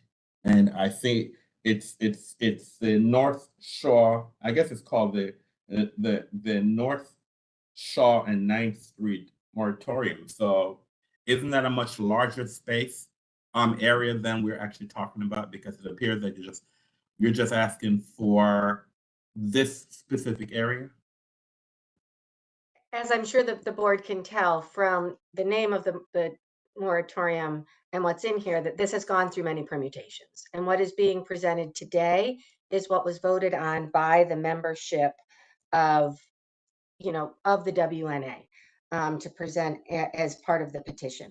That said, we have also presented a map that shows, the concentration of bars in the entire area for the board's consideration. But it is at, and I'm sorry, I'm receiving a text from one of the members that it's at 8, as in no Shaw, but 9th is what it's saying. But yes, what the petition here is asking for is at a minimum, a moratorium on the 1900 block of 9th Street. And that is what's in the petition, what was voted on by the membership of the WNA. Thank you. Another question, I think one of the owners had asked, what is if I currently have a license and I want to transfer my license within that area, is that allowable? And our request in the petition is no, that there is no transfer within the moratorium zone from either one establishment within the moratorium zone to another establishment within the moratorium zone, or a license coming from outside the moratorium zone to inside the moratorium zone. That this is a stop on any changes within those classifications of licenses within the moratorium zone until the peace, order, and quiet, the parking, the pedestrian safety can be addressed. Thank you. All right, any questions by, I'm going to give you the finals if you want to wrap up, but let me ask if the other board members have any questions they wish to ask of you as a petitioner for this moratorium. Any questions, any final questions by any board members? All right, Ms. Verdi, you have the last word. What is it you want the board to do, and what is it that you believe we have heard today? Thank you very much. First of all, thank you for all the time that you have all committed to today. I know it's been a long hearing, but I think hopefully very enlightening for the members of the board as to what is happening within the Westminster Neighborhood Association's boundaries. I think it is clear from the testimony of everybody that ABCA cannot allow the situation in the 1900 block to get any worse. Now, this was a question of me at the beginning, and it's been a question of many of the witnesses today, is will the moratorium solve the problem? It will not solve the problem, but it is an absolutely necessary first step so that the situation that is occurring right now on that block does not get any worse. And what I really want to address and highlight for the board right now is that 3 people out of 20, I've lost count here, 24 witnesses, only 3 today opposed the moratorium. However, every single one of those witnesses recognized the impact on the peace, order, and quiet on that block, yet still oppose the moratorium. But let me highlight and really go through what that testimony said. So when you talk first about the DC9 owner, Bill Speiler, yes, he says he opposed it. However, he noted that as a business owner, he could be a mentor, and he recognized that perhaps there should be a mentor to other owners to help them fix the noise issue. This is an implicit recognition by him that there is an issue. And I would also point out that in our petition at footnote 5, WNA recognized that the DC9 owner is an exemplary owner.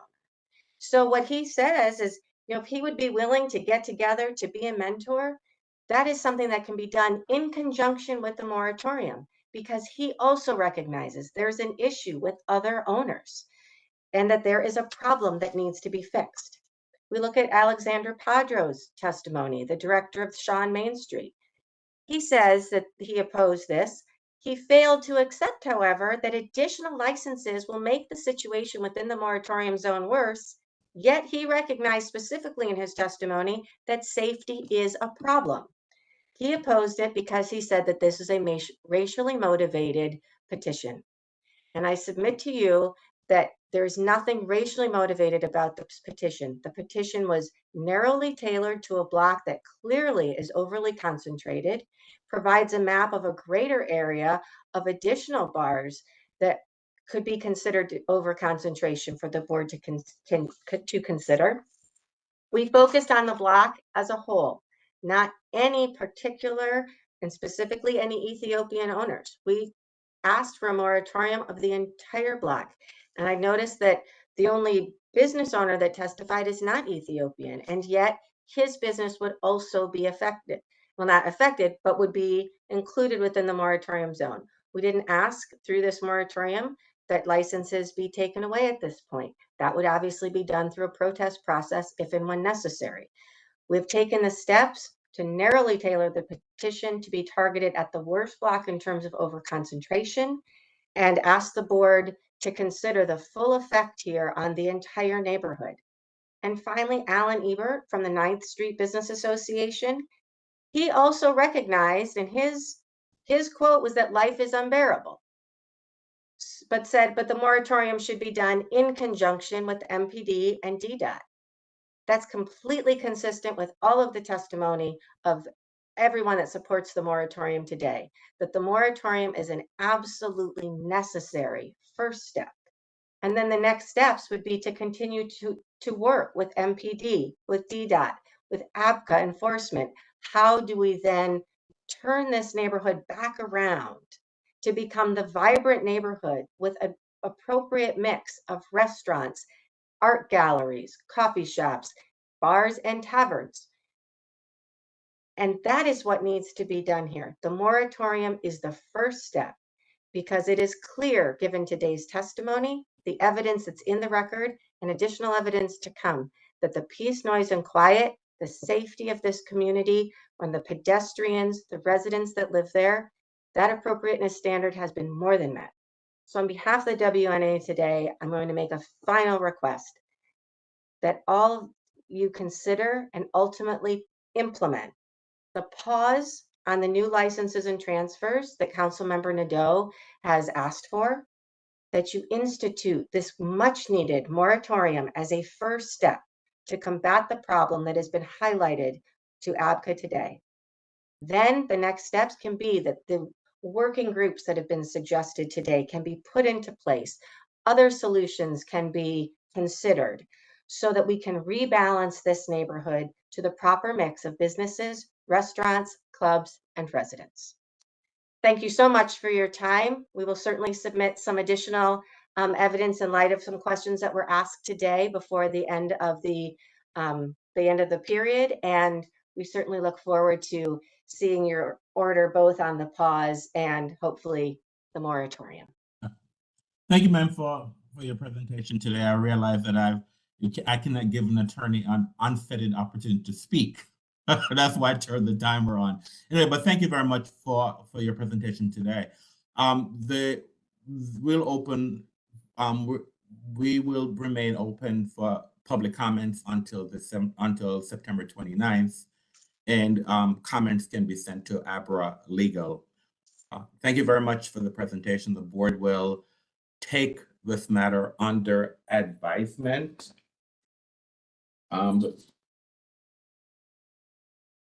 So I want to thank everyone who took the time to testify today and present today. We'll take this matter under advisement, and we will make a determination whether or not we will issue the moratorium on the classes of license that are being requested, whether or not we believe that this is, I think you're asking for 3 years, and whether or not it's appropriately titled of the area that if a moratorium is granted, what areas should be covered. And I see that a lot of individuals have posted in the comments that we can expand or subtract, so we'll take all of that in advisement. All right, so thank you very much. This hearing is now adjourned, and it is 1:20. Of course, our afternoon session was supposed to start at 1:30. That is not going to happen because the board needs to go to lunch. So I'll ask all board members, we can go to lunch, and ask all board members to come back to the public session at 2 a.m. So we're not, I'm sorry, 2 p.m. All right, so we don't need to go back to executive session. So at 2 p.m., I will ask all board members to log back onto the public session. Have a good lunch. I will see you and the public at 2 p.m. Thank you.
Good afternoon, we're on the record.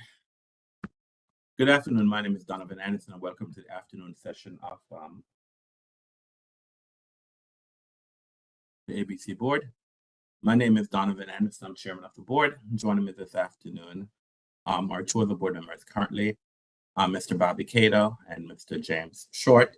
I believe Mr. Edward Grandis will join us shortly, but in any event, the board has 3 members in attendance today, and that constitutes a board, a quorum. Anytime the board has 3 members, we can have a meeting because that constitutes a quorum.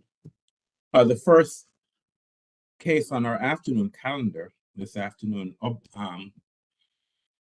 by the way, I'm sorry if you have any technical assistance during this hearing, please if you need technical assistance during the hearing, put a comment in the chat and we will try to assist you. The first case in this afternoon's calendar is a fact-finding hearing, case number 23-251-00020, Power Nightclub Lounge Restaurant, license number 104228. This hearing has been rescheduled to September 20th, 2023 at 1:30 p.m. The next case on our calendar, we have a fact-finding hearing for pub crawl for regarding the applicant is Alex Lopez, and it's the DC Halloween Crawl 2023 Project DC events. This is for October 28th, 2023. Good afternoon, Ms. Doriana. Can you please elevate the rights of I think there's an investigator, Mr. Alex Lopez. Alex Lopez, your access has been elevated. And I'm not sure if Mr. Lopez. I'm sorry, go ahead. Investigator Makia Nelson, your access has been elevated. And I'm going to elevate another Alex just in case.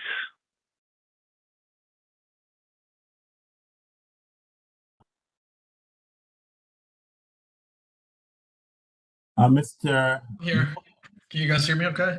I can hear you, sir. I would love to see you, though. Who is with you? Who's okay, fine. Who is this other Alex? This is someone who's on your team? I am not sure, to be honest with you. I was having some issues and I tried to download the app on my phone. So I am perhaps you can take off the other Alex just in case it's my phone. All right, so all right, fine. Thank you. All right, thanks. All right, good afternoon, everyone. So I would like everyone to introduce themselves for the record. Let's start with you, Mr. Lopez. Sure. My name is Alex Lopez, and I'm with Project DC Events. Ms. Nelson, can you identify yourself for the record, please? I'm ABCA Investigator Makia Nelson. Good afternoon, Mr. Nelson. All right, so Mr. Lopez, it is my understanding, you did apply for a pub crawl to have a pub crawl on October 28th from 2 p.m. to 10 p.m. And this is on October 28th. It is, I guess it's called the DC Halloween Crawl 2023. Halloween is a sore spot with this board. So the board normally does not grant pub crawls for Halloween, but this is the 20, it's my understanding this is the 28th, and Halloween is the 31st, which is the Tuesday after the Saturday. So just tell us, and one of the reasons why we're having this public hearing is because it is around Halloween. And so I just wanted to tell us what it is that your business model, what is it that you are requesting? Where is it that this pub crawl would, if it was approved, what neighborhood? And approximately how many people are you requesting permission for the board to grant? Sure. So this would be an event that we're in the process of planning. If everything gets approved, it's on the 28th. Our application currently states 2 p.m. to 10 p.m. I know the board, made a change last year and changed the hours and amended the hours, not just for us, but the other 2 companies that were approved in DC for 1 p.m. to 9 p.m. Not sure if the board is going to do that again. We've applied for an expected number of 2,500 participants to 3,000. So for us, this is going to be, I believe, the 12th annual one, Halloween crawl that we've put together. Other than that, I'm open to answering any questions the board has. Well, so just tell me, describe the event for us, sir. Sorry, Mr. Anderson, you got cut off. What was your question? Yeah, describe the event. Sure. So we have check-in hours. Usually it's the first 4 to 5 hours, depending on what time the event starts. That's when participants come to the check-in locations, pick up their wristband. We have an event cup that they get as a party souvenir. That's when they get the wristband, they get a route map, and they're free to visit the participating venues. For this event, actually, we've been in the process of talking with the Nightlife Task Force, because I know the board wanted us to communicate with them for this event. So obviously we're trying to finalize our approval for this event before finalizing a potential time with them. Our point of contact there has been Chief Morgan and Brenda Smith. So we've been in communication with the Nightlife Task Force just to make sure that there is extra personnel in DuPont Circle. All right, so you have answered the question. So you're planning to have this event in DuPont Circle. So specifically, where in DuPont Circle? Around M Street and Connecticut. Those are usually the venues we work with. And how many establishments do you approximately? How many establishments do you believe, or do you anticipate would participate in this pub crawl? We normally have anywhere from 15 to 18 venues that participate for Halloween. So tell us about the security plan that you have in place if this pub crawl would be approved by the board. Sure. So depending on the capacity that we are approved for, that's essentially how we pick how many check-in locations we have. We usually pick the larger venues to be check-in locations, and per our application, that check-in process will begin at 2 p.m. That's essentially when everybody comes in and we scan their tickets and they get a wristband and a party favor. We usually have anywhere from 8 to 12 staff members for check-in location. And our check-in closes usually around 5:30 to 6 p.m. And, our staff goes around to make sure that everything is going smoothly. Just let me ask one question. What are the numbers again are you asking for? 2,500.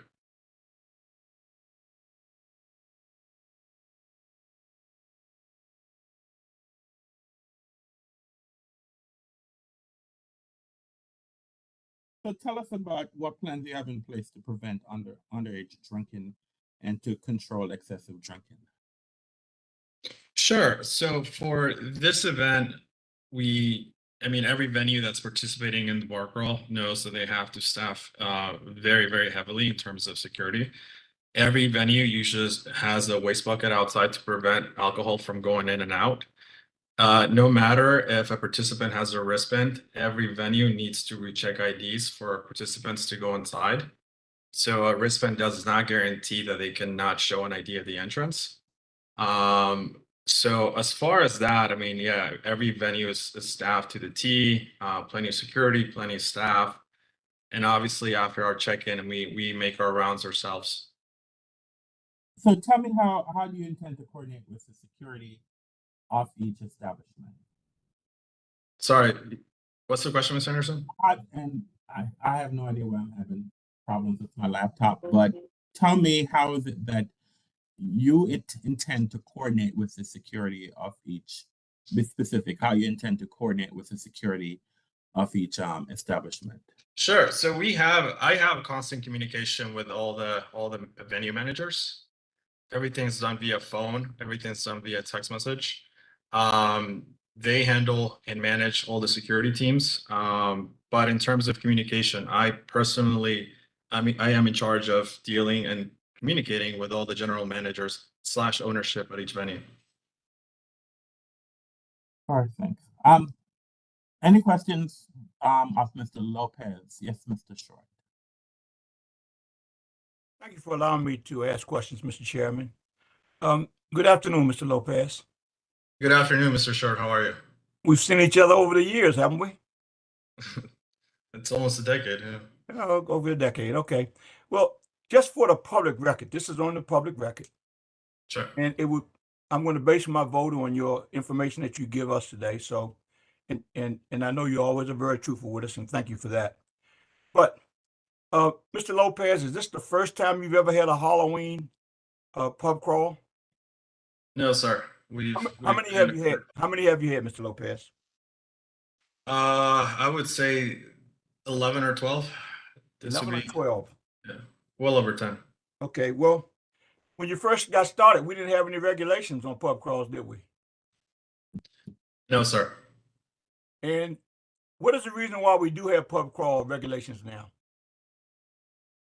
I would say perhaps 8 years ago was the perfect storm where Halloween was on a Saturday, and there were multiple companies that were approved for the same neighborhood, and it was very, very busy. I know that the bid. I want to stop you right. I want to stop you right there. Approximately, how many people were with all of those different persons who had functions? When we had our fact finding regarding that, how many persons did we come up with approximately were there to cause a perfect storm? I'm not sure. I mean, this was so long ago. Was it about 20,000? Would you say 20,000? I'm not. I could not give you an answer, Mr. Short. I know. It was. I'll help you a little bit. It was upwards of 20,000 because someone oversold what they were allowed to sell. Correct? Some people did. I'm not saying you, but some people did in the perfect storm. Correct. But I think it was also a combination of just people coming to the neighborhood outside of the event. I understand. Sure. But since you mentioned that, yeah, if you sell the appropriate number you were supposed to have sold. Mr. Short, this was 8 years ago. I understand. But let me freshen your sure. your memory a little bit because I still have all my records from that date. And my records reflect that there was a person that came from New York City selling tickets here. There was a person who from the DC area was selling tickets here without any permission or anything. And that some people, I'm not mentioning any names, oversold because they made mistakes on how they counted their tickets. So we came up with 20,000 people, and the perfect storm shut down that portion of Northwest Washington, D.C., and it was a testimony of the Metropolitan Police that they had to call every available officer from all the other wards to get control of Connecticut Avenue again. Do you recollect any of that? I do recollect that now that you bring it up, because this was part of the fact-finding hearing that we had post-event, where there were a couple of companies from outside of DC that promoted Halloween in our city, and well, that's fair because that's part of what I was asking, and I don't want to hold up all of your time, but as a result of that, we kind of got things under control again, didn't we? We did. Okay, and we decided that we were going to allow up to a certain number because the bid from DuPont Circle came in and testified and said they couldn't handle what happened. They couldn't clean up all the trash.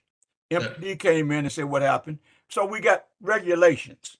And as long as this city lives by those regulations, I don't have a problem with pub crawls.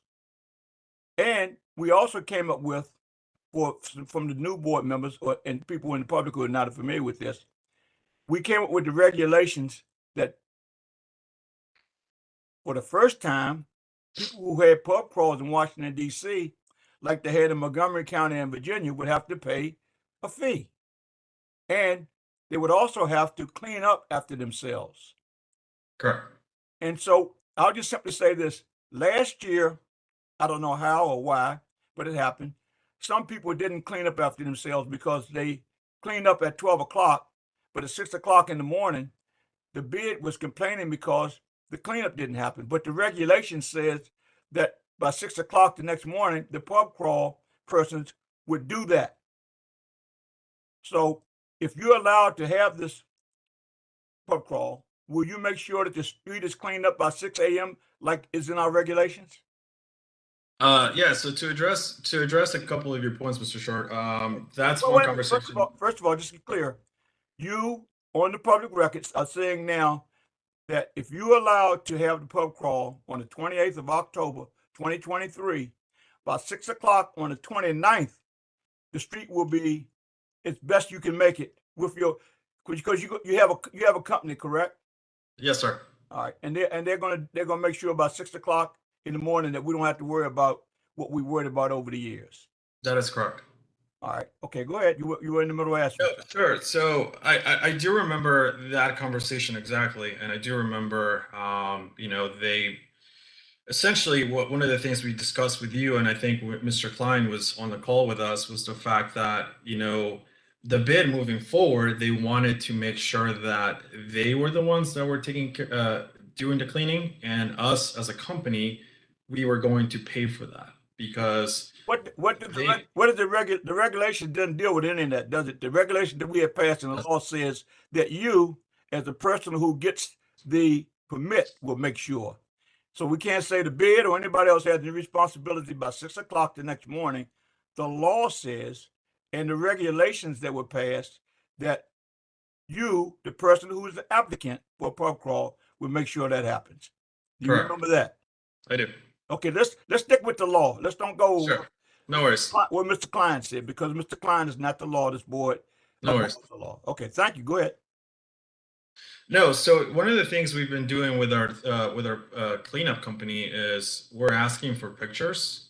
So post cleanup, we receive pictures.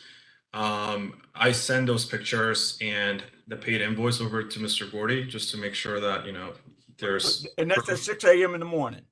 Correct. Okay. Correct. Go ahead. So their cleanup starts after the venues close. So there is no venue that's open while the cleanup's taking place. So the cleanup starts around 4:30 in the morning. Okay, I understand that. We're past that. The law says that it will be cleaned up by 6 o'clock in the morning. So let's go to another issue. The other issue I want to bring up is we had more than 1, 2, or 3 different persons that the ABC board at that time allowed more than 3 vendors selling over $2,500 each. And that was a catastrophe, was it not? Are you still talking about the perfect storm? Let's go to, okay, no, let's leave the perfect storm alone because the regulations came to correct that. Sure. Did you have a pub crawl last year? We did, Mr. Short. Were there any issues? If we had a call with the board after that event, if you recall, because our company hosted the Halloween event in multiple cities, if you recall. I understand, but let's just stick with Washington, D.C. because I don't have anything to do with New York or Boston or someplace else. Let's just stick with D.C. Sure. Were there any issues last year, and what were they? The issue that we faced is the ABRA investigator came over to me and asked what our numbers were, and because all our 3 events were under one dashboard, it was not, we couldn't give him numbers. Okay, stop right there. There. So that won't happen if you're allowed to have a permit again this year. Would that happen again? It would not. And how can we be guaranteed of that? We've been working with our ticket merchant for this. So now we can separate cities, even though all the QR codes are going to be under one scanning platform. So not a problem. So if the investigator comes to you and says to you, how many tickets did you sell? You will be able to tell them in Washington, D.C., and we're not talking about the boards and the other cities. If the investigator from Washington, D.C., our ABCA investigator says to you, Mr. Lopez, how many tickets did you sell? What would you say to her or him? I will pull up the device and I will answer per the number that shows on the screen. Okay, so we won't have that problem again this year. That is correct. And you've always been pretty honest with us, and I trust what you say. Thank you, Mr. Short. All right. Now, again, the only issue I would have is, to your knowledge, are there going to be more than one pub crawl in that area this year? To my knowledge, yes. To my knowledge, that I'm aware of, from what I've heard from other venues and licensees, U Street's going to have one. No, we're talking about yours. Yours is going to be on Connecticut Avenue. Oh, right? Yeah. Let's just stick with Connecticut Avenue. Sure. Are there going to be more than one Halloween pub crawls on the 28th of October, 2023 on DuPont Circle?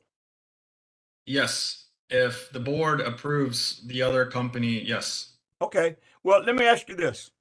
Sure. So that we can keep in compliance with what we've been doing and what we got the MPD to buy into and other city agencies to buy into, and especially the BID, the Business Investment Communication Community of DuPont Circle,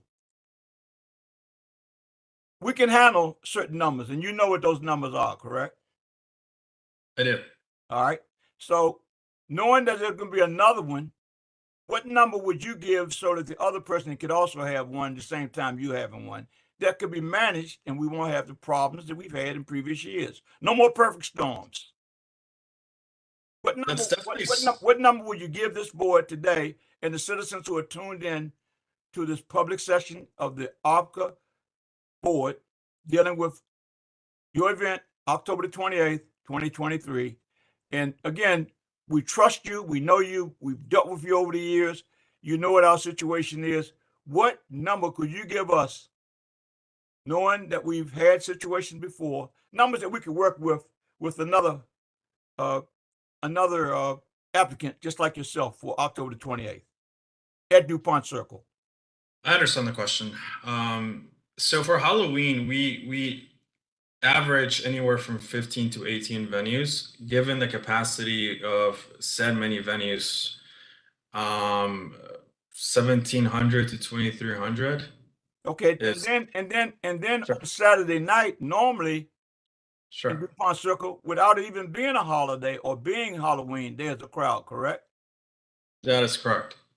All right, so knowing those numbers, knowing the number you're going to bring that you're going to sell tickets to, and knowing there's another vendor, what number could you comfortably say to this board you would like for us to approve for the 28th of October, 2023? Because I want to work with you. Thank you. I mean, we definitely want to work with the board too. 1,750 to 2,000. So you're saying 7,050. Suppose we said 1,500 for you and 1,500 for the other person. Would that work? That's 3,000 people. That's still a lot of people. I'm just think about the city. Yes, sir. Your long history with us. Yes, sir. The 2 points you're giving us, and I'm just asking you, as a board member who wants to work with you and vote yes on your application, with 1,500 work with you? Yes, sir. We can make that work, Mr. Short. All right.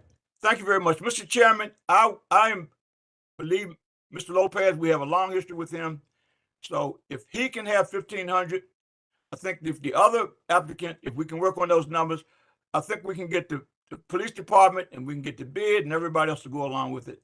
And I think that would be a reasonable assumption that Mr. Lopez and the other, I won't mention any names, applicant at this time, can work it out on the 28th.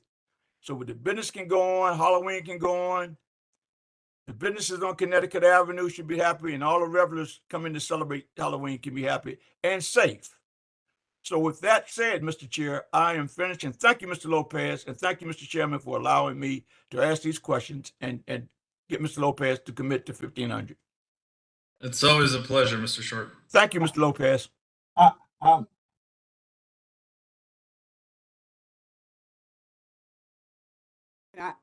When you have time, I'd like to ask a question.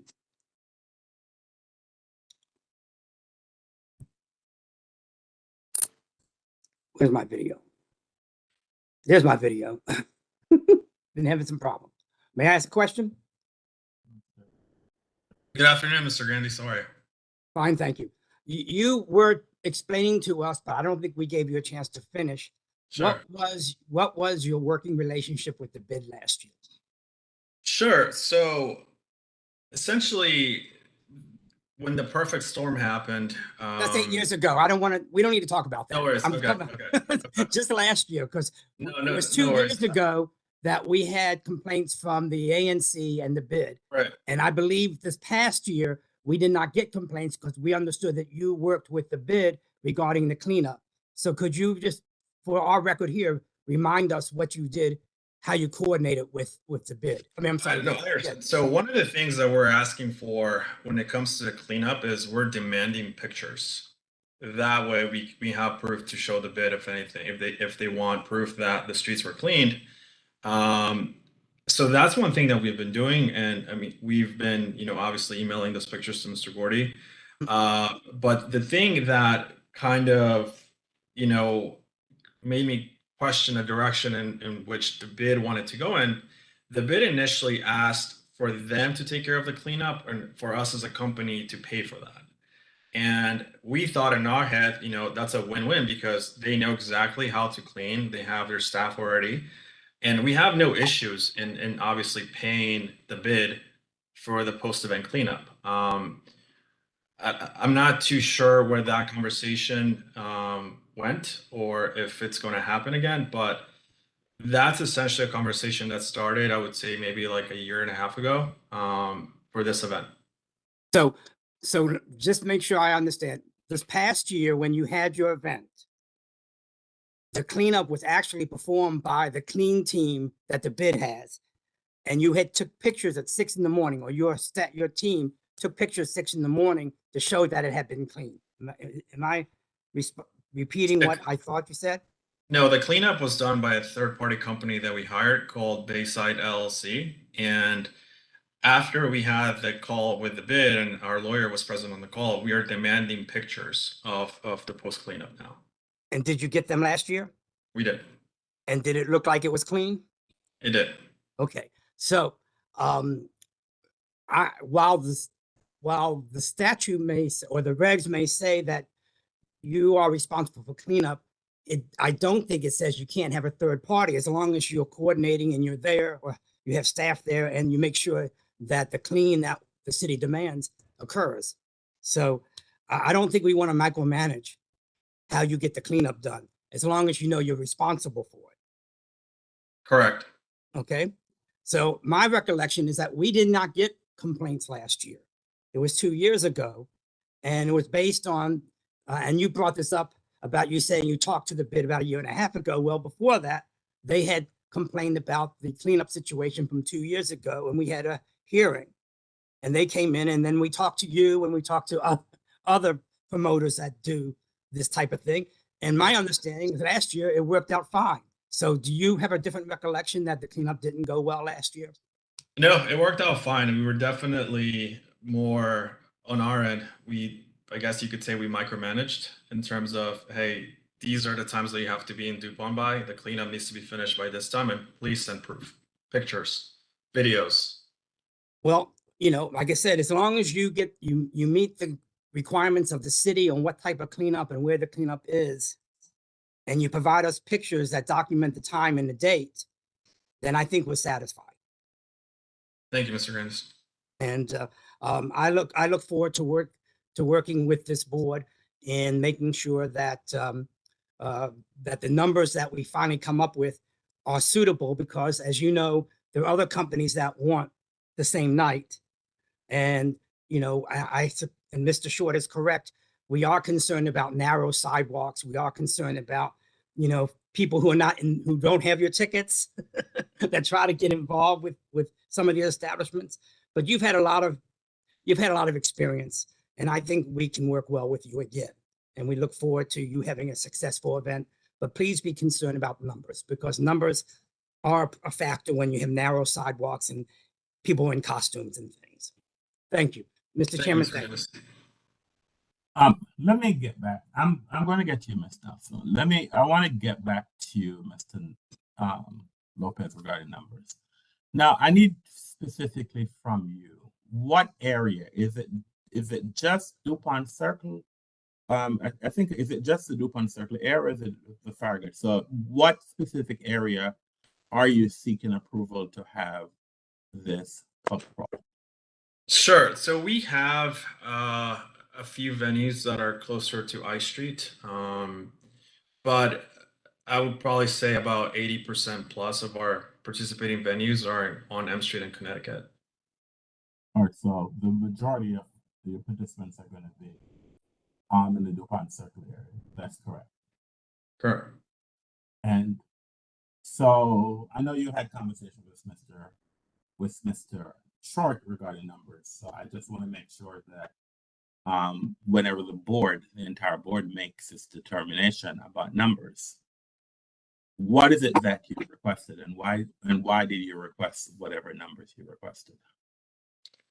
Sure. I mean, the reason we requested those numbers was because we have, 15 to 17 venues that usually participate for this event, and given the capacity for said venues, I mean, I think in my eyes, the 2,500 made sense. But again, we're definitely looking and willing to work with the board when it comes to that figure. I mean,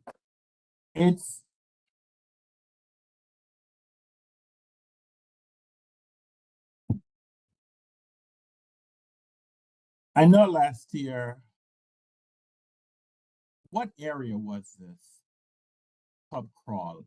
Is this the same area you had the pub crawl last year? Correct.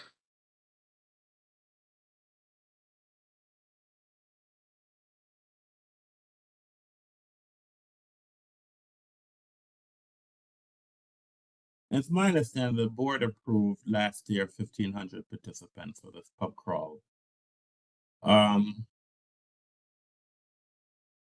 Why did you, or why are you then seeking an increased number this year?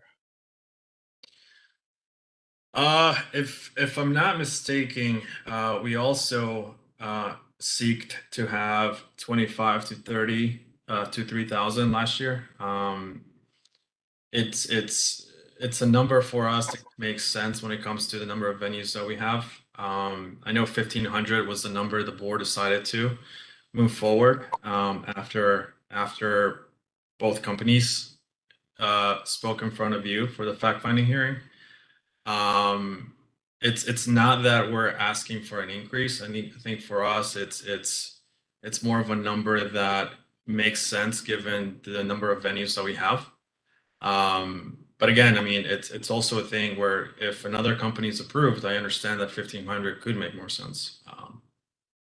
But when we apply and sit in front of you, it's also with the premise that we are the only company that could potentially host this event. So we don't think of another company when it comes to us, applying or writing a security plan. So you talk about make sense. What do you mean by make sense? I need you to be specific. I mean, I'm asking these questions because I'm not comfortable when folks throw numbers out without explaining these numbers. So you said make sense. So what does it mean make sense? Sure. So the reason why we chose 2,500 was because we have about 17 venues that are, they gave us the green light to participate in this event. And a lot of our venues that we work with are nightclubs, and they have a very, very big capacity. So for us, the 2,500 approval made sense in a way where, our venues are large. I mean, just to give you one, Bravo near Farragut, I mean, their capacity is over 400 people. We have Ozio that potentially holds over 400 people. St. Eve's and Abigail, there's venues we work with that are very, very spacious and large. And when we applied and chose 2,500, that was the reason. I know that there's another company that's looking to apply and get approved for the same date. So I do understand that the board perhaps needs to reduce that. But that's essentially how we chose 2,500. All right, Ms. Nelson, let me bring you in. Who are you? Just tell us for the record. Who are you? Where you're employed, man? Good afternoon again, everyone. I am ABCA investigator Micaiah Nelson. How long have you been working for the? Over 4 years. Now, are you familiar with pub crawls? Yes, sir, I am. Have you ever gone out and monitored any pub crawls? Yes, I have. Are you familiar with this provider? As a yes. Have you had a chance to review the establishment that the operator has proposed to be the sites or establishments that would participate in this pub crawl? Yes, sir.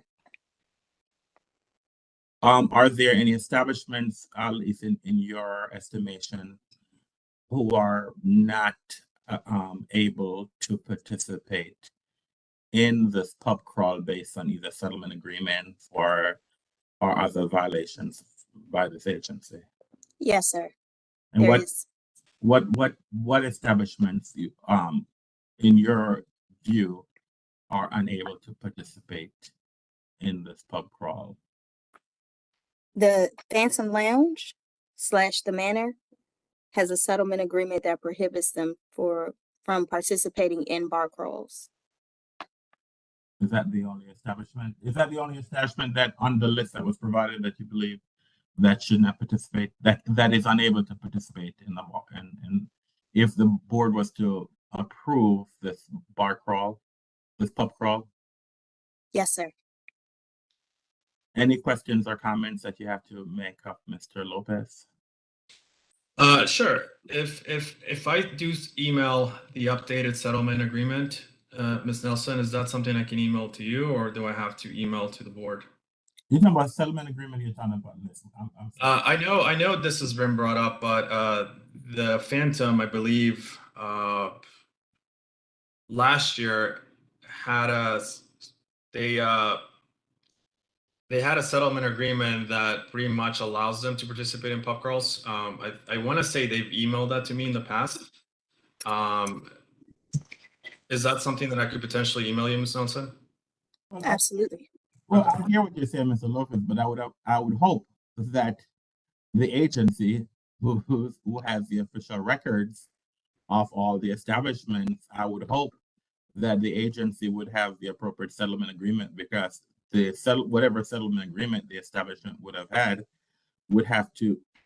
was voted upon by hope that the agency, as the official body of the records, would have the updated settlement agreement for all establishments in the District of Columbia. I wouldn't want you to, I will ask Ms. Nelson to review our records to make sure that we have the most updated settlement agreement, but you can provide it to her. But I think any settlement agreement that controls is whatever agreement that is maintained currently by the agency.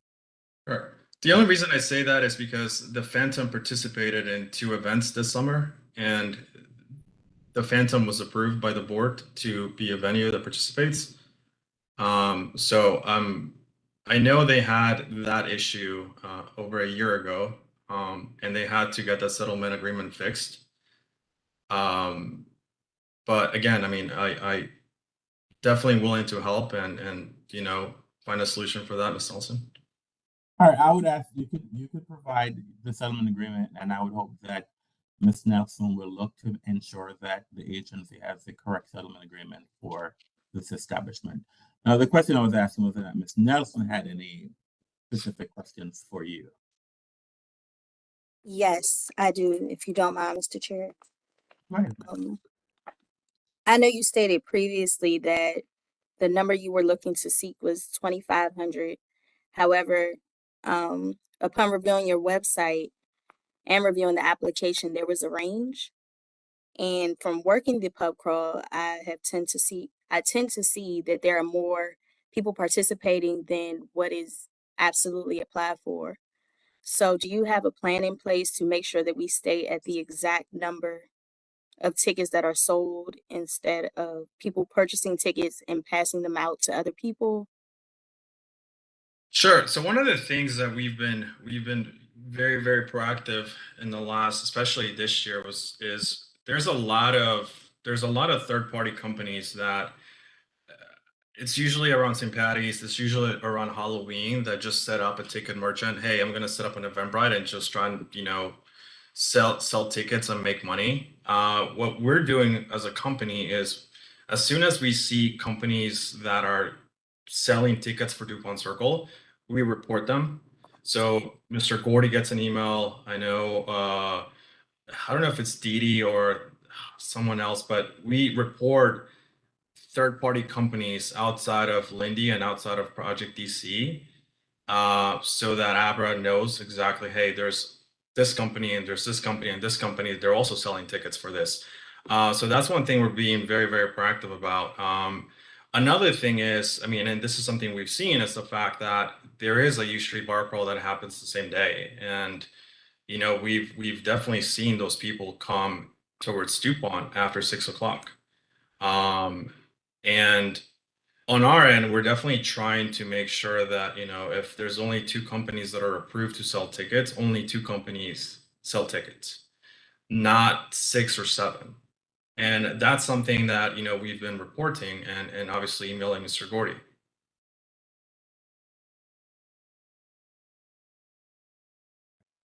Thank you, Mr. Lopez. If you don't mind, Mr. Chair, I do have one more question. You got it. Will your company be assisting with the establishments controlling the lines? That's something that we do, especially at the check-in locations. The check-in locations on when the event happens, we get the majority of the people because everybody needs to go check in. So we have about 10 to 12, depending on the event. Sometimes it's 8, but for Halloween and St. Patty's, it's usually 10 to 12 staff members that are at each check-in location. And yeah, we assist with the line. Thank you. All right. Any other questions of Mr. Lopez, final board members? Go ahead, Mr. Short.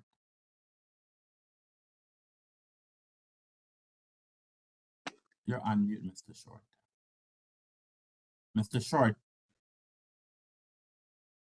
Mr. Short, you are. Forgive me, Mr. Chair. Please forgive me. This is for the investigator, our investigator. Let's not talk about a pub crawl night on a Friday. What is normally the population? Bravo was mentioned. What is normally their crowd capacity when it's not even a pub crawl on a Friday night? Mr. Short, if you don't mind, I can check the records and give you the exact capacity of Bravo. Not a problem. What the point I'm trying to make is, on Friday nights, whether it's a pub crawl in the area or not, Connecticut Avenue is crowded. Yes. Okay. So the 1,500 number that Mr. Lopez and I talked about earlier is something that we think that is feasible, public safety wise, to accommodate the normal crowd and the pub crawl crowd. And hopefully we don't get a lot of feet over from the other pub crawls or other pub crawl that's on U Street. But the bottom line is, Mr. Lopez knows the business well. And I do appreciate so much, Mr. Lopez, you saying you could work with the 1,500. And that's the reason why I, as a former public safety person for the city, say thinks 1,500 for you and 1,500 for the other person, along with the normal regular crowd we have there, especially when the city's prepared. The police department knows because you sent them information. Is that right, Mr. Lopez? That is correct. And all pub crawl persons, after we did the regulations, are required to notify the police of the crowd they intend on having. So that means preparations, and the DPW gets notified, that all those other persons get notified. And so it makes things work a little more harmoniously. And so again, I'll say to the board, I appreciate Mr. Lopez's professionalism in agreeing that 1,500 is workable with him, especially with another person having a pub crawl the same night and with the normal crowd that's there on a Saturday night. And I think that that's a win-win for the business community, the applicant, and for our responsibility as a board. Thank you very much, Mr. Chair, for allowing me to question and get what I had on my chest off. Thank you. Ms. Nelson, what shift do you work on? Ms. Nelson? I apologize, Mr. Chair. I currently work day shift. However, we are required to work every other weekend night shift. And all right, so when does the next shift start? 7:30 p.m. Are you familiar with I guess it's DuPont Circle area, like Connecticut Avenue, where this pub crawl is supposed to would be, if it's approved, where it would occur? Absolutely. Now, when is it that you believe that when, at least in your, have you worked in this area on a Saturday night? Yes, sir, I have. So typically, when is it that this area becomes saturated with participants? During the pub crawl or on a typical Saturday night? A typical Saturday night, yeah. I'm sorry? Yeah, on a typical Saturday night. This is a Friday night, isn't it, Mr. Chair? Saturday night, Mr. Short. The 28th? Okay. Saturday. Thank you. On a typical Saturday night, I would say this area becomes busier between 10 p.m. and 11 p.m. Okay. All right. Any other questions for Ms. Nelson or Mr. Lopez before we move on to another case? All right. Thank you very much, Mr. Lopez. The board will take this matter under advisement and we'll advise you what decision the board will make regarding whether or not we will approve the pub crawl and what numbers. It's my understanding that we have two other fact finding here, and I'm just trying to get some clarification if all three pub crawls are going to be in the same area. That's one of the reasons I'm just asking you specifically what area the pub crawl will occur. All right, so we will take this matter in advisement and we will alert you to the decision that the board makes. Thank you very much, sir. Have a great day. Unless you want to say something else before I close this hearing. No, I just wanted to say it's always a pleasure speaking to you and Mr. Short. Yeah, looking forward to the answer, and it's always a pleasure. Thank you, sir. Have a great day. Thank you. All right. All right.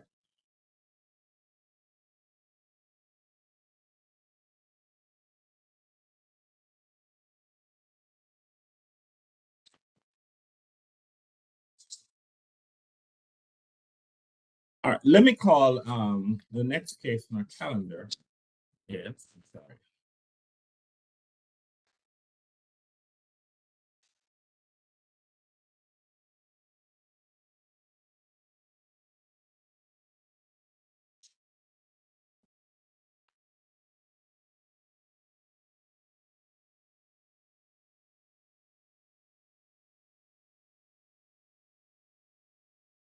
Do we have, I'm going to call it, do we have Megan Beam or someone from Halloween Bar Crawl Entertainment Manufacturer LLC? Do we have that person on the line? Well, I believe Vance and Alex are associated with that. All right, so the parties then from that pub crawl then yes. All right, okay. Can you identify yourself for the record, please? For the record, my name is Vance Trendoff. My name is William Roach. And we also have a couple other people that are joining this conversation as well. All right, so why don't we, and who are those people? And then I would like the folks to spell their name for the record. And it's starting with you also. So who are the other people that who needs to be Megan Bean and Alexi Slinko. I believe Alex is in here, but he is muted. And who's the other person? That was the other Alex you guys were referring to earlier. All right, and so is the Megan person? I believe she is also on the call with Alex. All right. I don't know if they're having issues getting in or. Well, I see two Alex on the line, so I'm just trying to see who. And I see a call-in user. So, are they able to unmute them? Mr. Oriana, are you able to unmute? I see two Alex on the line. I'm not sure who they are, and I see a call-in user. Looks like I can talk now. All right. Do you have a camera, sir? I'm trying to activate it. All right. Well, let's start back with the initial two persons. Mr. Chair, we have a call in so that I can put my phone on speaker and have Megan participate. Currently, I'm using a headset. Is it possible to approve that call in? All right, so Mr. Oriana, I see there's a call in. So can you please elevate the unmute the call in, please? I'm sorry, say that one more time. I am asking our IT individual to unmute the call in. Yes. I sent a request to unmute. Okay. Thank you. *6. Can you hear me? Yes, all right. Okay, perfect. All right. Hi, this is Megan Bean. All right. All right, let's go back to all right. So let's start with the two individuals who identified themselves initially and spell and state their name for the record, please. Now you're on mute, sir. Vance Trendoff. That's spelled VANCE. Last name TRENDOV. My name is William Roach, WILLIAM, Roach, ROACH. Who's the call-in? Spell and state your name for the record, please. Megan Bean, MEGAN BEAN. And Alexei Selenko, that's ALEKSEY, and Selenko SILENKO. All right, so the name of this pub crawl is is the Halloween. It's the Entertainment Factory LLC Halloween Bar Crawl. So, can you tell who is Entertainment Factory LLC? Who can you explain to us what is that company and tell me about? I'm not familiar with Entertainment Factory LLC. Who can explain that to us? So we are an event company, a bar crawl company. Who's speaking? Just for the court report, just identify yourself. This is Alexei Selenko. Go ahead, sir. Yes, so we are a bar crawl company, an event company. We plan events and bar crawls. Sir, as I said before, I'm not familiar with your company. Can you tell us your history? I'm not familiar with you. Sure. Yes. Hold on a minute. One of the reasons why I didn't ask the question before, if you were listening to the first hearing, Project DC Events, 12 years, we have had several fact-finding hearings with them, so I didn't have to go through and ask them to tell us who they are. I am not necessarily familiar with this company, sir, so I want you to tell us who you are. That's all I'm asking. Yes, definitely. So apologize for that. We originally started Minneapolis, Minnesota. We are from this area. We started doing events and planning events locally here in 2017. Ever since that time, we've planned events nationally and we've done a lot of bar crawls nationwide. We have a team of 9 staff and 3 owners, myself, Vance, and Billy. And we have other staff as well that help us out, manage events, make sure that we're keeping up and doing things that we should be doing. All right, so you stated that you have been in the business still since 2017. So have you been approved to participate in a bar crawl in DC prior? And which one, and when was that? Yes, we have. Megan, which events do you remember? The ones that we've been approved for, we had one over the summer, June 18th. It was a Pride bar crawl. That one was approved. And then we also, that one, the one for Pride was in and around DuPont Circle and at the top of sort of Penn Quarter. And then we also did a St. Patrick's Day bar crawl that was approved for back in March, which was around U Street. So we've done other events in DC that were under 200, so we didn't have the license. We have tried to do the license back in that time, but unfortunately we didn't get it in time. We didn't send in the permit 60 days ahead of time, so we were denied for those. But we, the first event that we did, which was under 200 participants, was last year for Pride, which would have been June 17th, I believe. So tell me about, do you have a litter plan that you have put together for this if this bar crawl was approved? Did you say a liquor plan? Yes. Oh, litter plan. Sorry, my mistake. Yes, we have a third-party contractor that we work with for our cleanup, Bayside LLC.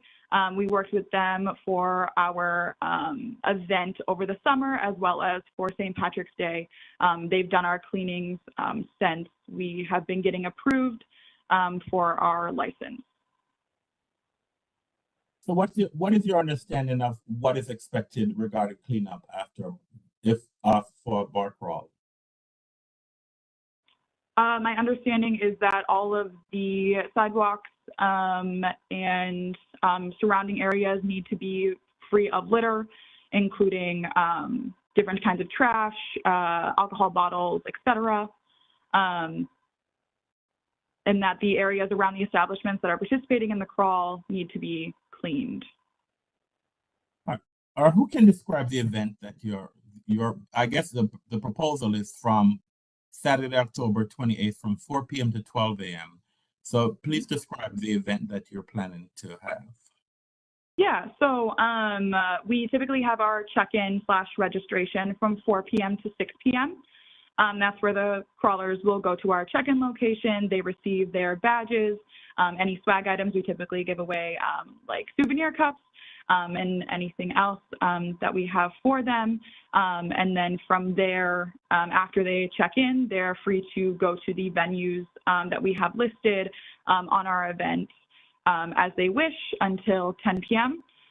That's typically when the crawl technically ends, and then we have an after party that is hosted from 10 p.m. to 12 a.m. at one specific location. So that's sort of the last ending of the crawl. Is just the after party. So how many participants are you expecting if this pub crawl is approved?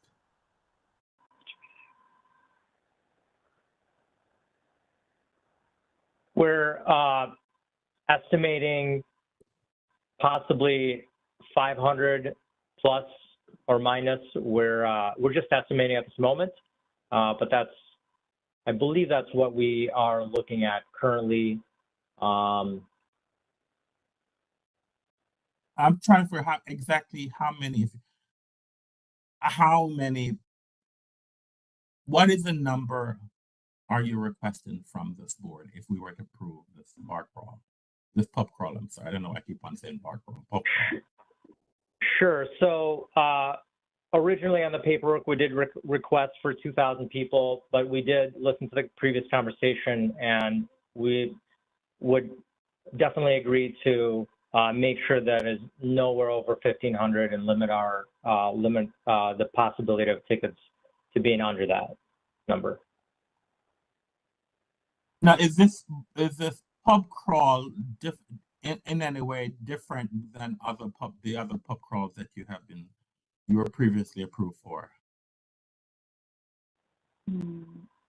No, it's pretty much the same structure to the T as the one that we were approved for over the summer, which would have been for Pride. They follow pretty much the same time frame, the same sort of structure in terms of that we have one check-in location, depending on how many participants we have. If we need more check-ins, we do that. But one check-in, and then the crawlers can go to any venue on the list. Now, currently we have 3 pub crawls, 3 different organizations who have requested having a pub crawl in the DuPont Circle area. So what is your understanding of what establishment can participate in a pub crawl, and are you aware that an establishment cannot participate in more than one pub crawl? So upon speaking with some of the venues in the area, specifically on Connecticut, many of them had told me that they were already participating in another event, and so they declined our event.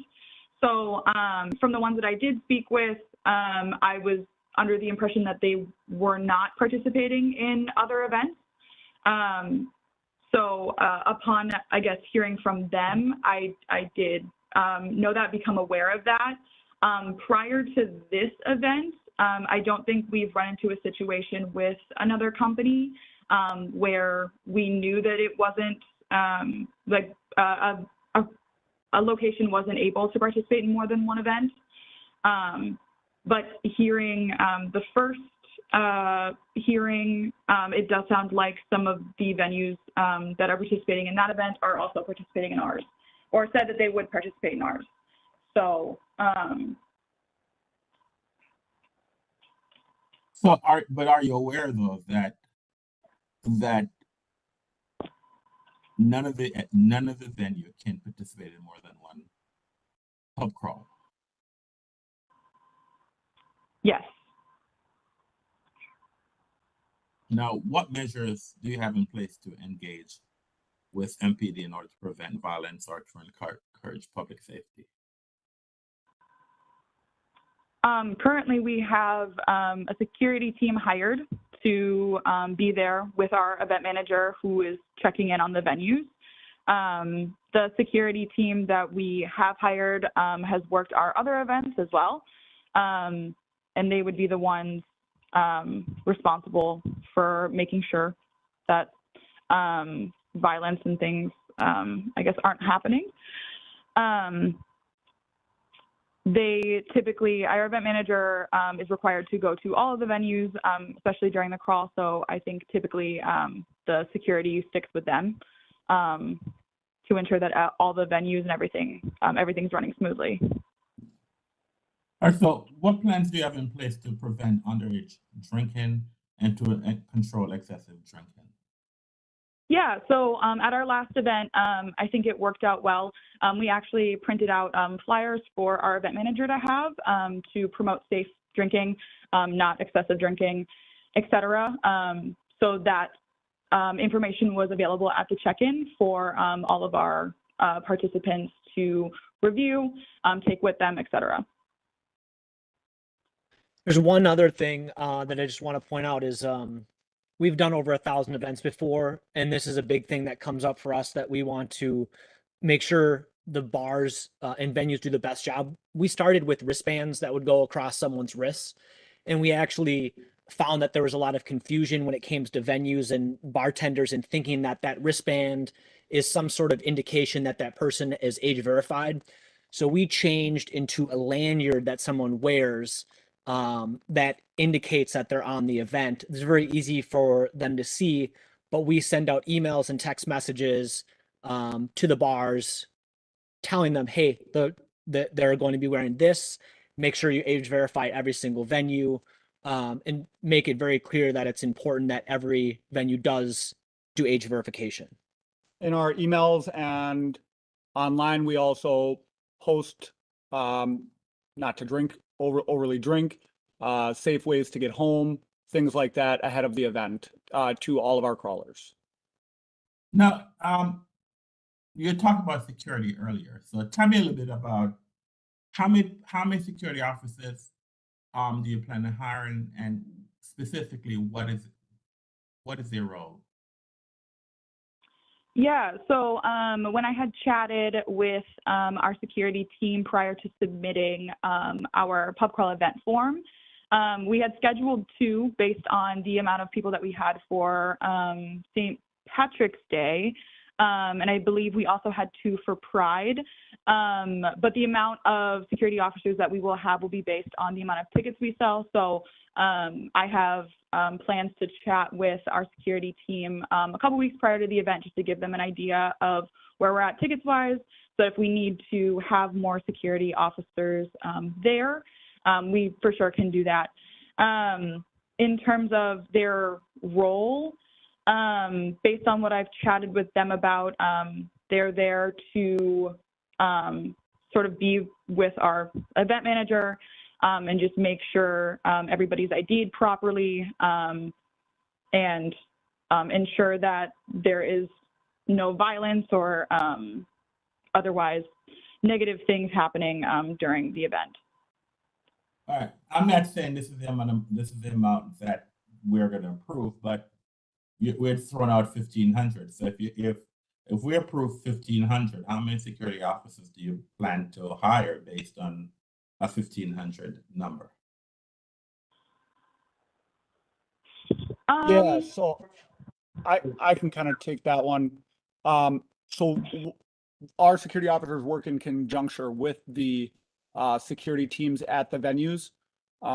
At an event around the size of 1,500 people, we would probably go up from 2 to at least 4, maybe 6. But we do also ensure that the venue has plenty of security on their own team as well as our security. Yeah. All right. Any questions by any board members? Go ahead, Mr. Thank you. So before I do that, Mr. Chair, so we are having 3 events on the 28th? Mr. Short, there are. Excuse me? There are 3 pub crawl applications on our agenda today. Nothing has been approved. There are 3 pub crawl applications on our agenda for October 28th. So Megan Bean is with this team, correct? I'm sorry, what was that? Megan Bean? This is, yes. we're having this hearing. Hold on, Mr. Short. This fact-finding hearing that we're having is for the Entertainment Factory LLC on their Halloween bar crawl application. I understand that, Mr. Chair. I have the printout that I printed out that was sent to us from legal. 3 events.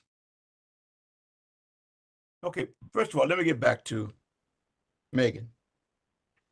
Megan, you say this is the largest pub crawl you've applied for in the district, correct? No, the Pride bar crawl that we did over the summer, we also applied for 2,000 participants, but we only sold 166 tickets. So we have applied for events of this size for Pride and also for our St. Patrick's Day event as well. We didn't sell that many tickets, but that's what we applied for. Okay, well, I guess the question I want to ask you is, are you familiar with the District of Columbia Municipal Regulations 712, which governs the pub crawls, which is the law? And have you read it? I believe so. Is that listed on the pub crawl event form, or is it in a different location? So let me ask this question another way. Are you familiar with pub crawls, DC Regulations 712? That's the law. Not off the top of my head, no. Okay. Well, Megan, I have a problem with someone who's going to ask to have 1,500 people And it sounds like if all three are approved, it'll be 4,500 people on Connecticut Avenue. And you don't know anything about the regulations. You never read them. Sir, we have read these. I'm looking at them right now, and we, along with Megan, have all read these together. Okay, all right. Well, Megan says she had. I'm glad you clarified that. Okay, she may be confused. Do me a favor, since you're reading them right now. Go to section 712.7. Yes, sir. Tell me what you understand about section 712.7. Absolutely. So we have to have a litter plan that we create with our cleaning crew, and they are required to clean up by no later than 10 a.m. the following day. However, we in the past have had them clean up that night after the pub crawl is concluded. But I understand that, but just don't go too far. Oh, sorry, sir. That's been a big problem with us with pub crawls. They clean up the same night that it happens, but the crowd doesn't go home. And then at 10 o'clock the next day or the 6 o'clock the next morning, the people are complaining because you cleaned up the night of while people are still throwing trash down. That doesn't work out too well. So according to the law, it's supposed to be cleaned up by 10 a.m. the next morning. So I know you heard the last testimony, didn't you? Yeah, yes, sir, I did. Okay. What did this person say happened with them to keep them from getting in problems with 712.7? They're requiring photographs as we have done in the past as well, sir. Okay. Now, another problem that this board has had is that when there are more than one pub crawl, one person says, well, that's not my trash. The other person having the pub crawl is their trash. Yeah, yes, but sir. The law states any one of you that is wrong on that night, the law can come after you, or the district law can come after you, because 712.7 was written to keep people from pointing the fingers at one another. That's why I might as well be honest.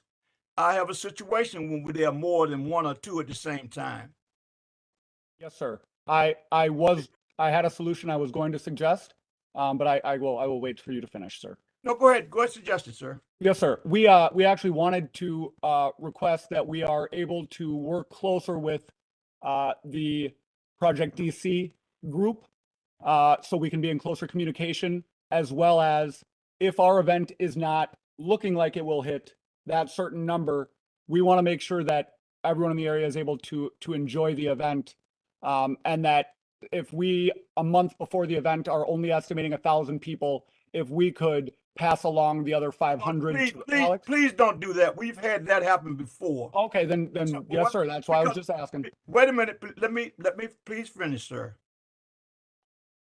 You can say 10 days out you didn't get your numbers, but you're still allowed to have that number. And you give somebody else authority, and they say, "Well, it's not my fault because this guy told me I could have 1,000 more." Please don't do that. Yes, sir. I understand. So you said you read these pub crawl regulations? Yes, sir. We have read these in the past. Yes, sir. And so what does it say about numbers, and how do you stick to your numbers? Tell me what it says here. I got a copy in front of me. Tell me what it says. We have to have our, we cannot go over our allotted attendance. I'm confused by what your question is. We sell tickets online. Every single one of our events has a separate city. So when you buy a ticket to our event, it's listed under each individual city. So we know at all times how many tickets we have sold, and we have a limit on there as well. So the event cannot be oversold. Eventbrite has that in their system. So if you oversell, what recourse does the city have? There is no possibility of overselling based on the ticket regulation that Eventbrite has set up. That's a good answer. Yes, sir. So when the investigator who's in charge of the pub crawl comes to you and says, "Tell me right now, how many tickets have you sold?" you will be able to tell them how many you sold in Washington, D.C., correct? Oh, Correct. Yes, sir. Absolutely. Correct. And you're very familiar with the pub crawl regulations? I would say so. Yes, sir.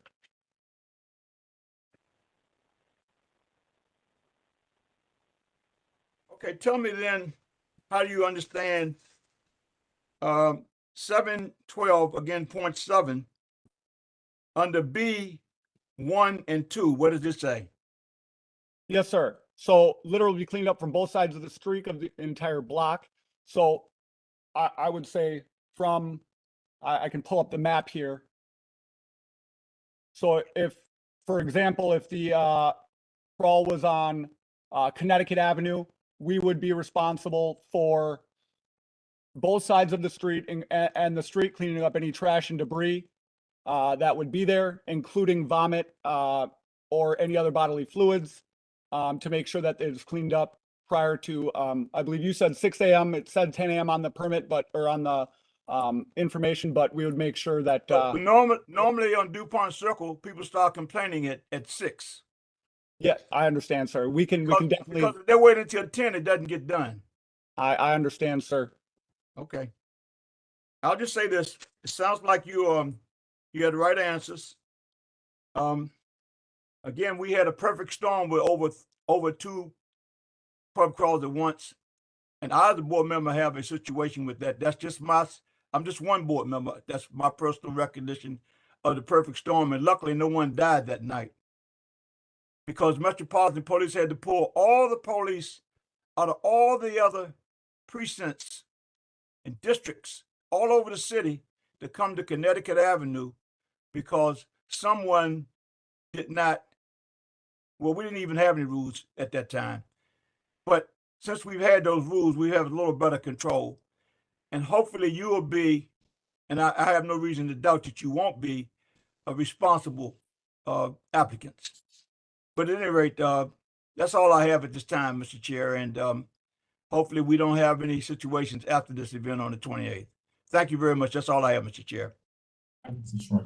Any other questions by any of the board members? Mr. Chairman? Go ahead, Mr. Randall. Thank you. I want to thank you all for the information you're providing us today.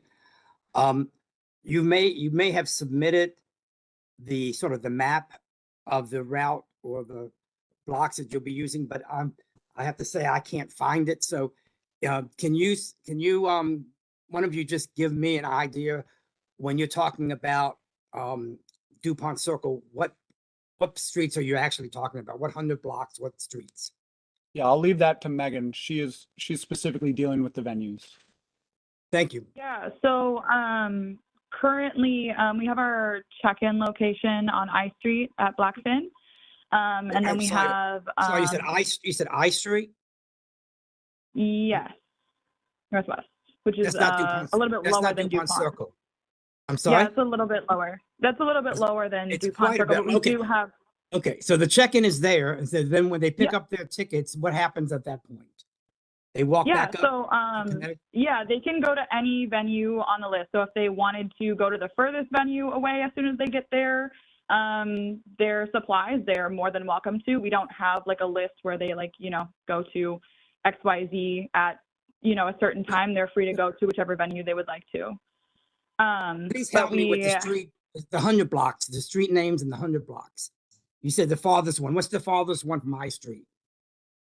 I believe it is would be 1300 Connecticut, but as we heard from the last, that was Phantom, so they are not eligible to participate. So they are no longer participating. So as we'll have to pull them. So it would be the other ones that we have would be the 2100 block of K Street and the 1800 block of M Street. 1800 block of M Street? M like Correct. Mary? Yep, so M like Mary. So it's somewhat spread out. Actually, I would say it's from like K Street along Connecticut up to M Street, as opposed to M Street on Connecticut Avenue up to the Circle. So you're below the Circle, I think. Correct. Okay. Would you say, based on what you heard from the other applicant earlier, would you say these are the same blocks, or there are just a few overlaps, or that you all anticipate most of yours would be different venues than that they are looking for? It sounds like there would be overlap, but it also sounds like there are venues participating in multiple events that will not be able to participate in multiple events, if you catch my drift. So we probably, well, you know, we're going to have to go back to these venues and see what's actually going on. So it sounds like initially there would have been some overlap, but with venues only be able to participate in one event, clearly these venues probably won't be able to participate in all of them. So, and none of your at this time, none of your venues are on the 17th Street corridor or the U Street corridor? No, none of our venues are there. And what about the 18th Street corridor up towards Adams Morgan? No? No, I don't believe so. Okay. Well, from what I'm hearing today, I don't know if this is sort of outside of the Bible, but there are two other applicants who seem to have sort of a similar request. Maybe you all need to talk together because you can't have more than one venue. One venue cannot have more than one participant. So maybe you all need to have a conversation among yourselves to sort of get that straightened out, because you don't want to leave that up to the agency. The agency can't straighten that out for you all. So sure, you know, sure. We want you to be successful, but it just sounds like that there's not communication between you and the other applicants, and that may be because this is a first year where three different companies are applying for the same area.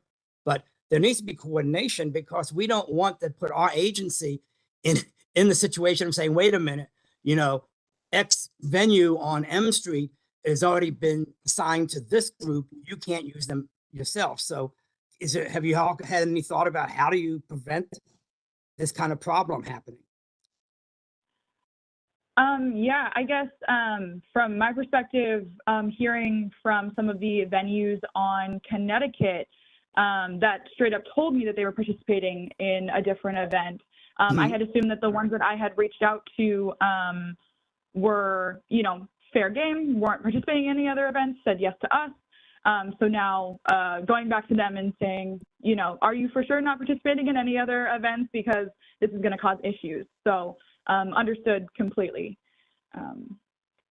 Whether you all do it now in September as opposed to November, October, end of October. Yeah, absolutely, yeah. Mr. Chairman, I'm fine. I just wanted to try to get clarification on how they're going to determine which company has which venue. Thank you. There's also I'm Mr. sorry. I'm sorry. Who's speaking? Just identify yourself before you. Oh, Vance.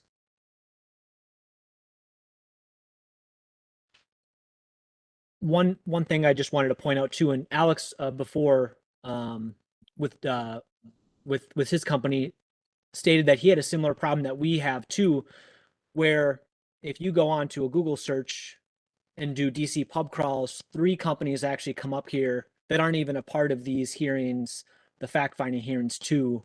One of the biggest problems that we have is actually exactly what he said, is companies specifically saying DuPont Circle, listing a venue, listing an area, and selling tickets online. So that's just one thing I wanted to point out, because I understand the board and wanting to limit the size of the event and the amount of people that come down there. The most difficult thing for us is when we do actually limit tickets, and then we see other companies that are continually selling tickets where there's no regulation. That's just kind of a question I had for the board on if we're working together, limiting the entire size of the event, how we're all working together to make sure that these companies aren't selling tickets. Well, I think the bottom line is that, as I'm not sure if you're aware, that every establishment that participates in a pub crawl, they have to list your license. So they have to have your license in their establishment, and they cannot have more than one license. So they have to have a copy of your, if you're approved, you have to provide them a copy of your license, and that they only one license per establishment. Because of Halloween, I will make sure that the agency has its investigators out. And so we will check with the approved pub crawl operators if we approve all 3 pub crawls to make sure that they have maintained their numbers. And of course, if not, we will bring them in if there is such a violation. And then if that operator applies in the future for a pub crawl, the board would look at whether or not they have complied with our previous orders regarding numbers, and that will make a determination whether or not we will approve any further applications for any of these companies. As you have stated, if an individual has listed an illegal pub crawl on their Eventbrite because they're not an approved operator, the board doesn't necessarily have a whole lot of action that we can take for someone who is not approved. But as your company with the other 2 companies, they have applied for a license, and so you apply for a master license, and so therefore each time you want to have a pub crawl, then you apply for a substantial change license to have an event. So that's what we will move forward with. Any other representation you want to make regarding your yes, Mr. Short. Mr. Chair, as our first applicant testified and who had the right answer, it is your duty, if you are given a license from this agency in this city, and you find out someone is selling tickets illegally and you don't turn them in, and that's proven, then you shouldn't ever have another pub crawl event or any other event in Washington, D.C. So what would you do if you did find out someone was selling tickets previous to the event? Would you call and report them to ABCA? Absolutely. We would love to do that because it causes market confusion. It causes many issues that we have with people. People show up to our event all the time assuming they bought a ticket to our event when really they bought some random ticket from pubcrawls.com, which is actually one of the companies that has listed several events for Halloween coming up in DC. And we're sharing those links, and we will be sharing them with Dee Dee, who is our ABCA representative, as well as we can call it in as well. I would recommend you call our agency and call MPD, because the bottom line is if they're selling tickets illegally, MPD can't arrest them because of this pub crawl regulation. Okay? Yes, and sir. again, protect yourself and protect your business interests, because if something terrible happens with the overcrowding, then your name becomes associated with illegal, dangerous activities in Washington, D.C.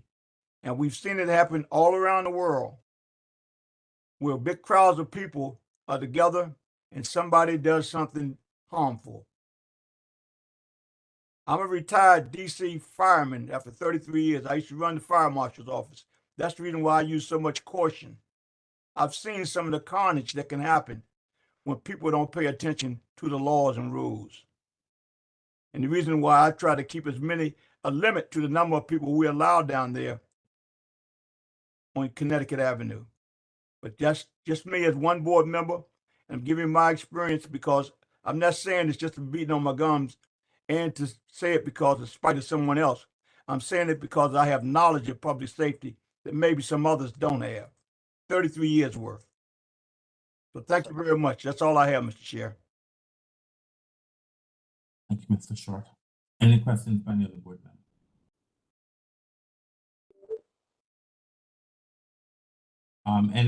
Ms. Bean, any final comments you want to make before I end this hearing?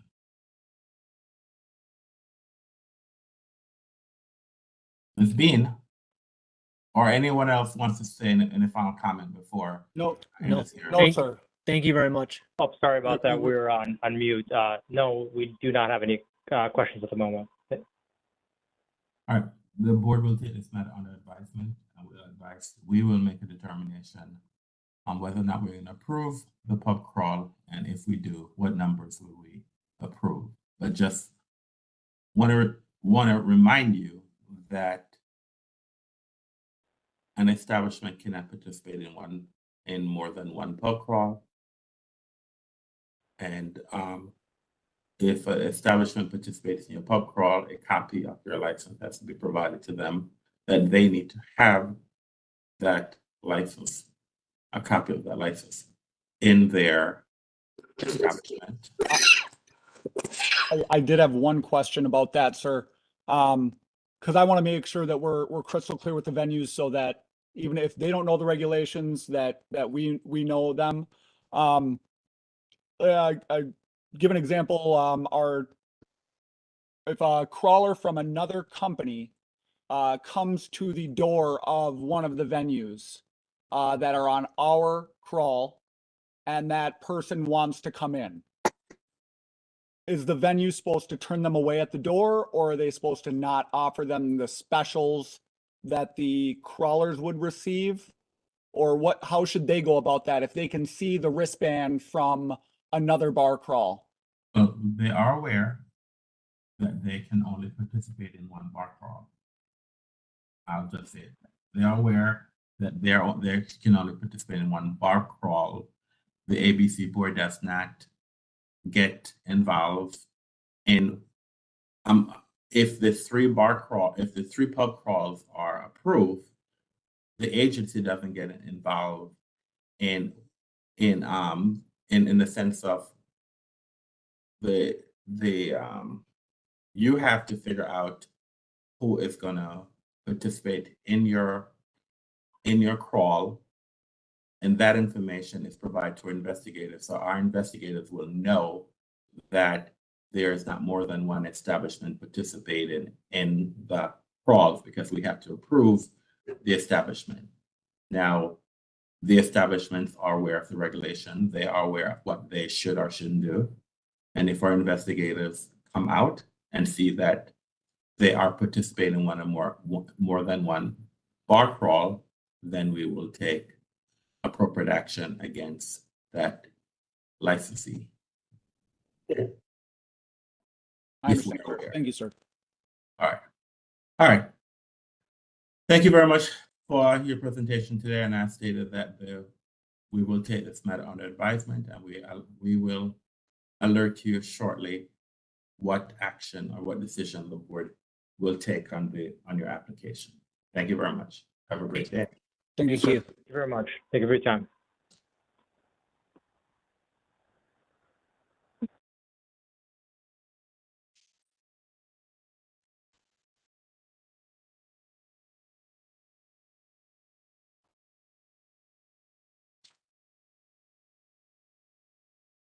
And the last event on our calendar today is another bar crawl. This is a pub crawl. I'm sorry, I don't know why I keep on saying bar crawl. Another pub crawl, the final pub crawl.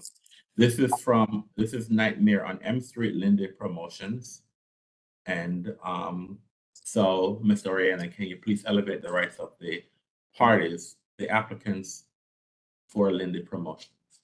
Miranda McLean, your access has been elevated. That is all, Chair. Thank you. Hello. Ms. McLean, do you have a camera you can turn on, ma'am? Yes, 1 second. I'm just starting it on now. Why isn't that turning on? All right, is it on? Ma'am, all right, can you spell and state your name for the record, ma'am? Miranda, Miranda, McLean, McLean. And what organization are you with? Lindy Promotions. Can you tell us a little bit about Lindy Promotions, ma'am?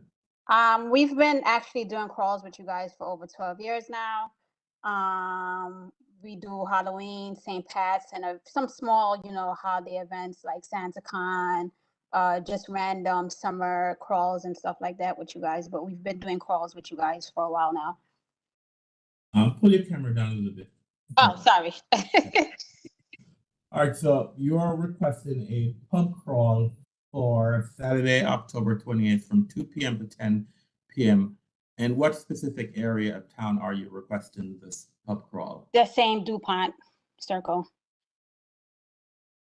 And how many participants are you requesting then? We on our application put 2,000, but we've always been okay, and we've always sold 1,500 or less.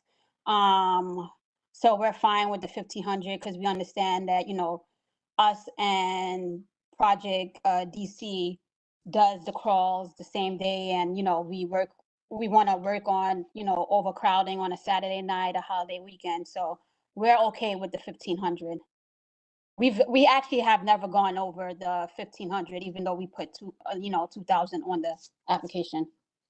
Well, I don't think you should say that, ma'am. So I think you should say, to the best of my knowledge, I don't believe that we have gone over, because I believe that Mr. Short will remind you of some. I mean, from the last hiccup, correct. From the last hiccup, correct. You're right. All right. So, Mr.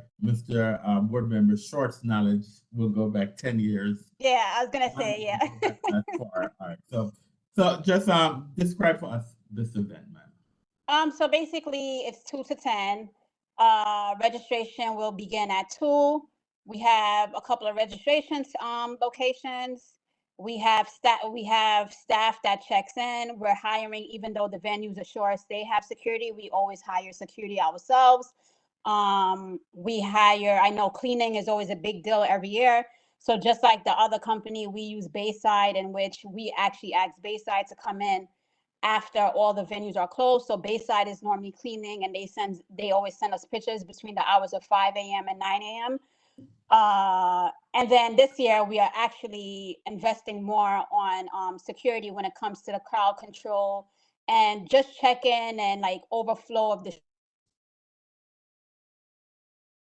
I've lost you, ma'am. Can you hear me now? Yes. Go ahead. Yeah, so we're actually like I was saying, that we're actually investing this year more on hiring more security to help with check-in, help with crowd control at the venues, in the street, because I know in the past, you know, between the two organizations plus the regular Saturday Night Live, daytime could be, you know, I know she said that, you know, daytime normally starts at 10, it gets hectic, but with all these organizations and stuff like that, and the bars reached out to us, we're asking if we can have extra security this year. We're going to invest on extra security. So what plans do you have in place to prevent underage drinking and excessive drinking? So what's going to happen is at the checkpoints, we're actually IDing before we wristband. So instead of just getting a wristband, what we normally do is we just, you know, but security has to check the ID. And obviously, if the ID is 21 over, they get the wristband. If it's not, they just, you know, they don't get a wristband and they lose out on their ticket. But our new site also is giving the option to enter birth dates. But like I said, we have security that will be checking at the checkpoints IDs. I know you spoke about another organization who you normally have a pub crawl, so you're there during the same time. So are you aware that the licensee can only participate in one pub crawl? Correct. I just heard that just now, and we're actually gonna go back to the drawing board with some of the venues, and we can provide an updated list if needed be. I just actually, while I was listening on the other calls, actually text my other partners to let them know that this is something we have to be very strict on, so that, you know, we don't get in trouble and we're, you know, asked out the day of, and everybody agreed. So we're gonna actually go, because he mentioned some of the ones that we normally work with every year. So we're gonna go back to the drawing board on the venue list. Any questions by any of the board members? Go ahead, Mr. Short. Chairman, thank you. And so this year, it looks like we have 3 different companies. Short, but go ahead, Mr. Grant. I said Mr. Short. Oh, you said Mr. Short. I apologize. That's all right. Go ahead now. I'll wait. No, Mr. Short, no, I I'll just apologize. wait. You've It- already The started. volume was low, Mr. Chair. Go ahead, Mr. Grandis. Okay. Mr. Short, I'm really sorry. I didn't hear him say that. Apology is not necessary. Ma'am, you know, this is sort of put me in sort of a spot where I don't think I've been since I've been on the board, that, we have a situation where 3 different companies who have good reputations, have had history in Washington, want to have each of them have somewhere between 1,500 and 2,000 participants. And, you all being a business, you sort of know what is the lowest number you all can have to even make it feasible as a company to make the money you need to pay your staff and, all those things. So what I said to the last applicant, it seems to me that you all perhaps should at least have communication on trying to say, we don't want to put the board in a situation of maybe selecting 1 or 2 instead of 3. Maybe if we all work together, all the board can consider that the total number is something that the board would feel was safe, particularly it's a Saturday night. It's one thing for Halloween to be on a Wednesday night, but Halloween is on Tuesday and this is a Saturday night, and that's the big night when people go out, regardless of what night Halloween is on. So do you think there's any feasibility of trying to communicate? Because when I'm looking at the list of just the documents that we've been provided today, it seems like some of the licensees are on more than one sheet.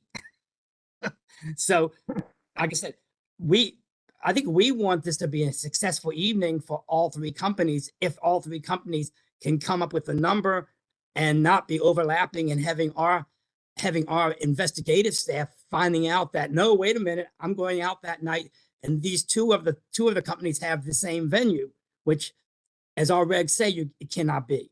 So I'm asking you a long question, but do you think there's any possibility that we cannot be put in the position of having to make that decision and you all can help us? Yeah, I mean, like I said, I heard when Alex was on, and he name dropped some of the venues that we worked, like I said, with every crawl for the last, God knows when they've been open. And it's a conversation, like I said, I was texting my partner on the side, and I think it is a good conversation and a good point that maybe we should all just discuss, like, come up with a game plan and discuss. So it's a conversation that, we all would have to have after, I get off this call, and see how we can all work together so it doesn't put you guys in that predicament. And like I said, neither of us are getting in trouble, because, a bar can turn around and say, oh, yeah, I'm not on this crawl. And then, day of, they lie and we find out they are on the crawl. So it's just us all talking and finding a way, like a common ground in such a way. Because what I find interesting is that the companies that want to do something on that Saturday night before Halloween all want south of DuPont. And it's probably good reason, okay? But there's H Street, there's Adams Morgan, there's U Street. And I'm not saying I'm making those decisions, but we are we are being put in the position of saying, here are 3 very good companies that have had good history with DC. And how do we avoid picking one over the other? Help us with that. So thank you. And that's my only question. So, Mr. Chairman, thank you for the time. And Mr. Short, I really didn't hear your name. Thank you.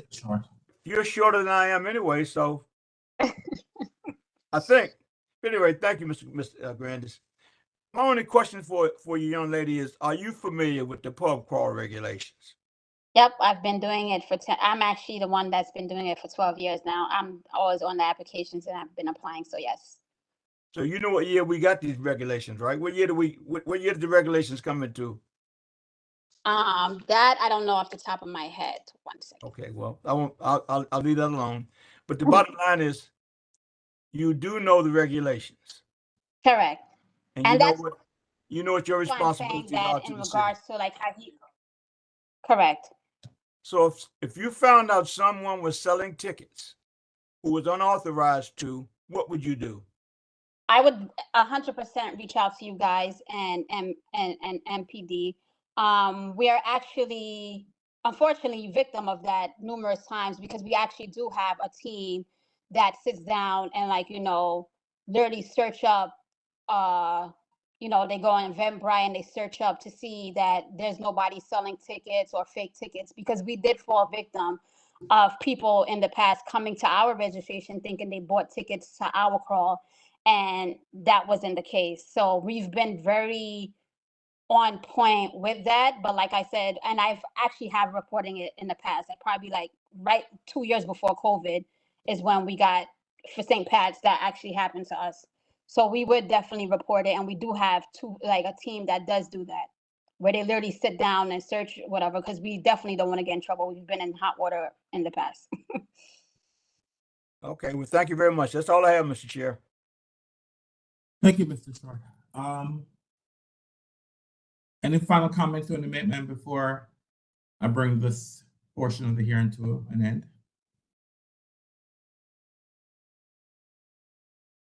Hello? Are you not hearing me? No, I don't have any more questions. All right, thank you. Thank you for your presentation today. I mean, unless Ms. Nelson, you have a question that you want to ask. Yes, Mr. Chair, if you don't mind. Go ahead, ma'am. I would just like to make sure, first of all, how are you today? I'm good. How are you? Doing well, thank you. I would just like to make sure that your staff also assists with controlling the crowds that are standing in line so that they're not blocking the sidewalk from emergency personnel and other agencies working in that area. Do you plan to have your staff to assist with crowding? Correct, and that's why I said we're also, my staff, and then we're also investing a lot of money into security, because the few venues we've been in communication with asked us to up the security. So we will have, myself, I will be there. Normally my partners are there. I will actually be there myself. We're going to increase staff, and we're also investing, like I said, in security, more security. Thank you. All right, thank you, Ms. McKeon, an ABCA investigator, I apologize. All right, thank you for the presentation today. The board will take this matter on advisement, and this hearing is at an end. So we'll let you know what decision we've made, whether or not we're going to approve the pub crawl and for what numbers. All right. All right, no problem. Thank you, guys. Have a good day. All right, take care then. Bye. All right, that is the last matter on our calendar for the day, and so I'm going to close the hearing. Mr. Chair, before we close. Yes, Mr. Short. Is it any way possible, I'm really just thinking, instead of having one investigator check on 3 pub crawls in the same area, and to keep down confusion about which one of the venues has supposed to have each one is selling tickets for that particular venue. If we had one investigator per the 3 applicants, meaning that investigator who was assigned to the very first applicant would only have to deal with that particular person, and where they're selling their tickets and the long lines are for that particular venue or that particular licensee. And we had a second one for the second applicant and a third one. To having 3 Arbor investigators working the 3 events would, I think, make it easier, because I can't see with the number of people, if all 3 of these are permitted, that one investigator can thoroughly do that. The suggestion. Your ideas. Well, maybe I should ask this question of the investigator. No, Mr. Short. This is as part of the board will raise your. I can barely hear you, Mr. Chair. The board will address your concern with the agency director. That's a decision that the board will have this conversation with the agency director. Thank you very much. All right, thank you. All right, thank you, Ms. Nelson. All right, let me bring this day to an end. As chairperson of the Alcoholic Beverage and Cannabis Board for the District of Columbia, and in accordance with Title 3, Chapter 405, Office of Open Government, I move that ABC Board hold a closed meeting on September 21st for the purpose of discussing and hearing reports concerning ongoing or planned I'm sorry, not September 21st, I'm sorry. On September 20th. I move that ABC Board hold a closed meeting on September 20th for the purpose of discussing and hearing reports concerning ongoing or planned investigations of alleged criminal or civil misconduct or violations of law or regulations, and seeking legal advice from our legal counsel on the board's investigative agenda, legal agenda, and licensing agenda for September 20th, as published in the DC Register on September 15th. Is there a second? Bobby Cato seconds. Mr. Cato, I second the motion. We'll now have a roll call vote. Mr. Short. Mr. Short, I agree. Mr. Cato. Bobby Cato, I agree. Mr. Grandis. Edward Grandis, I agree. Mr. Anderson, I agree. The matter passed 4-0. As it appears that the motion has passed, I hereby give notice that ABC Board will hold this closed meeting.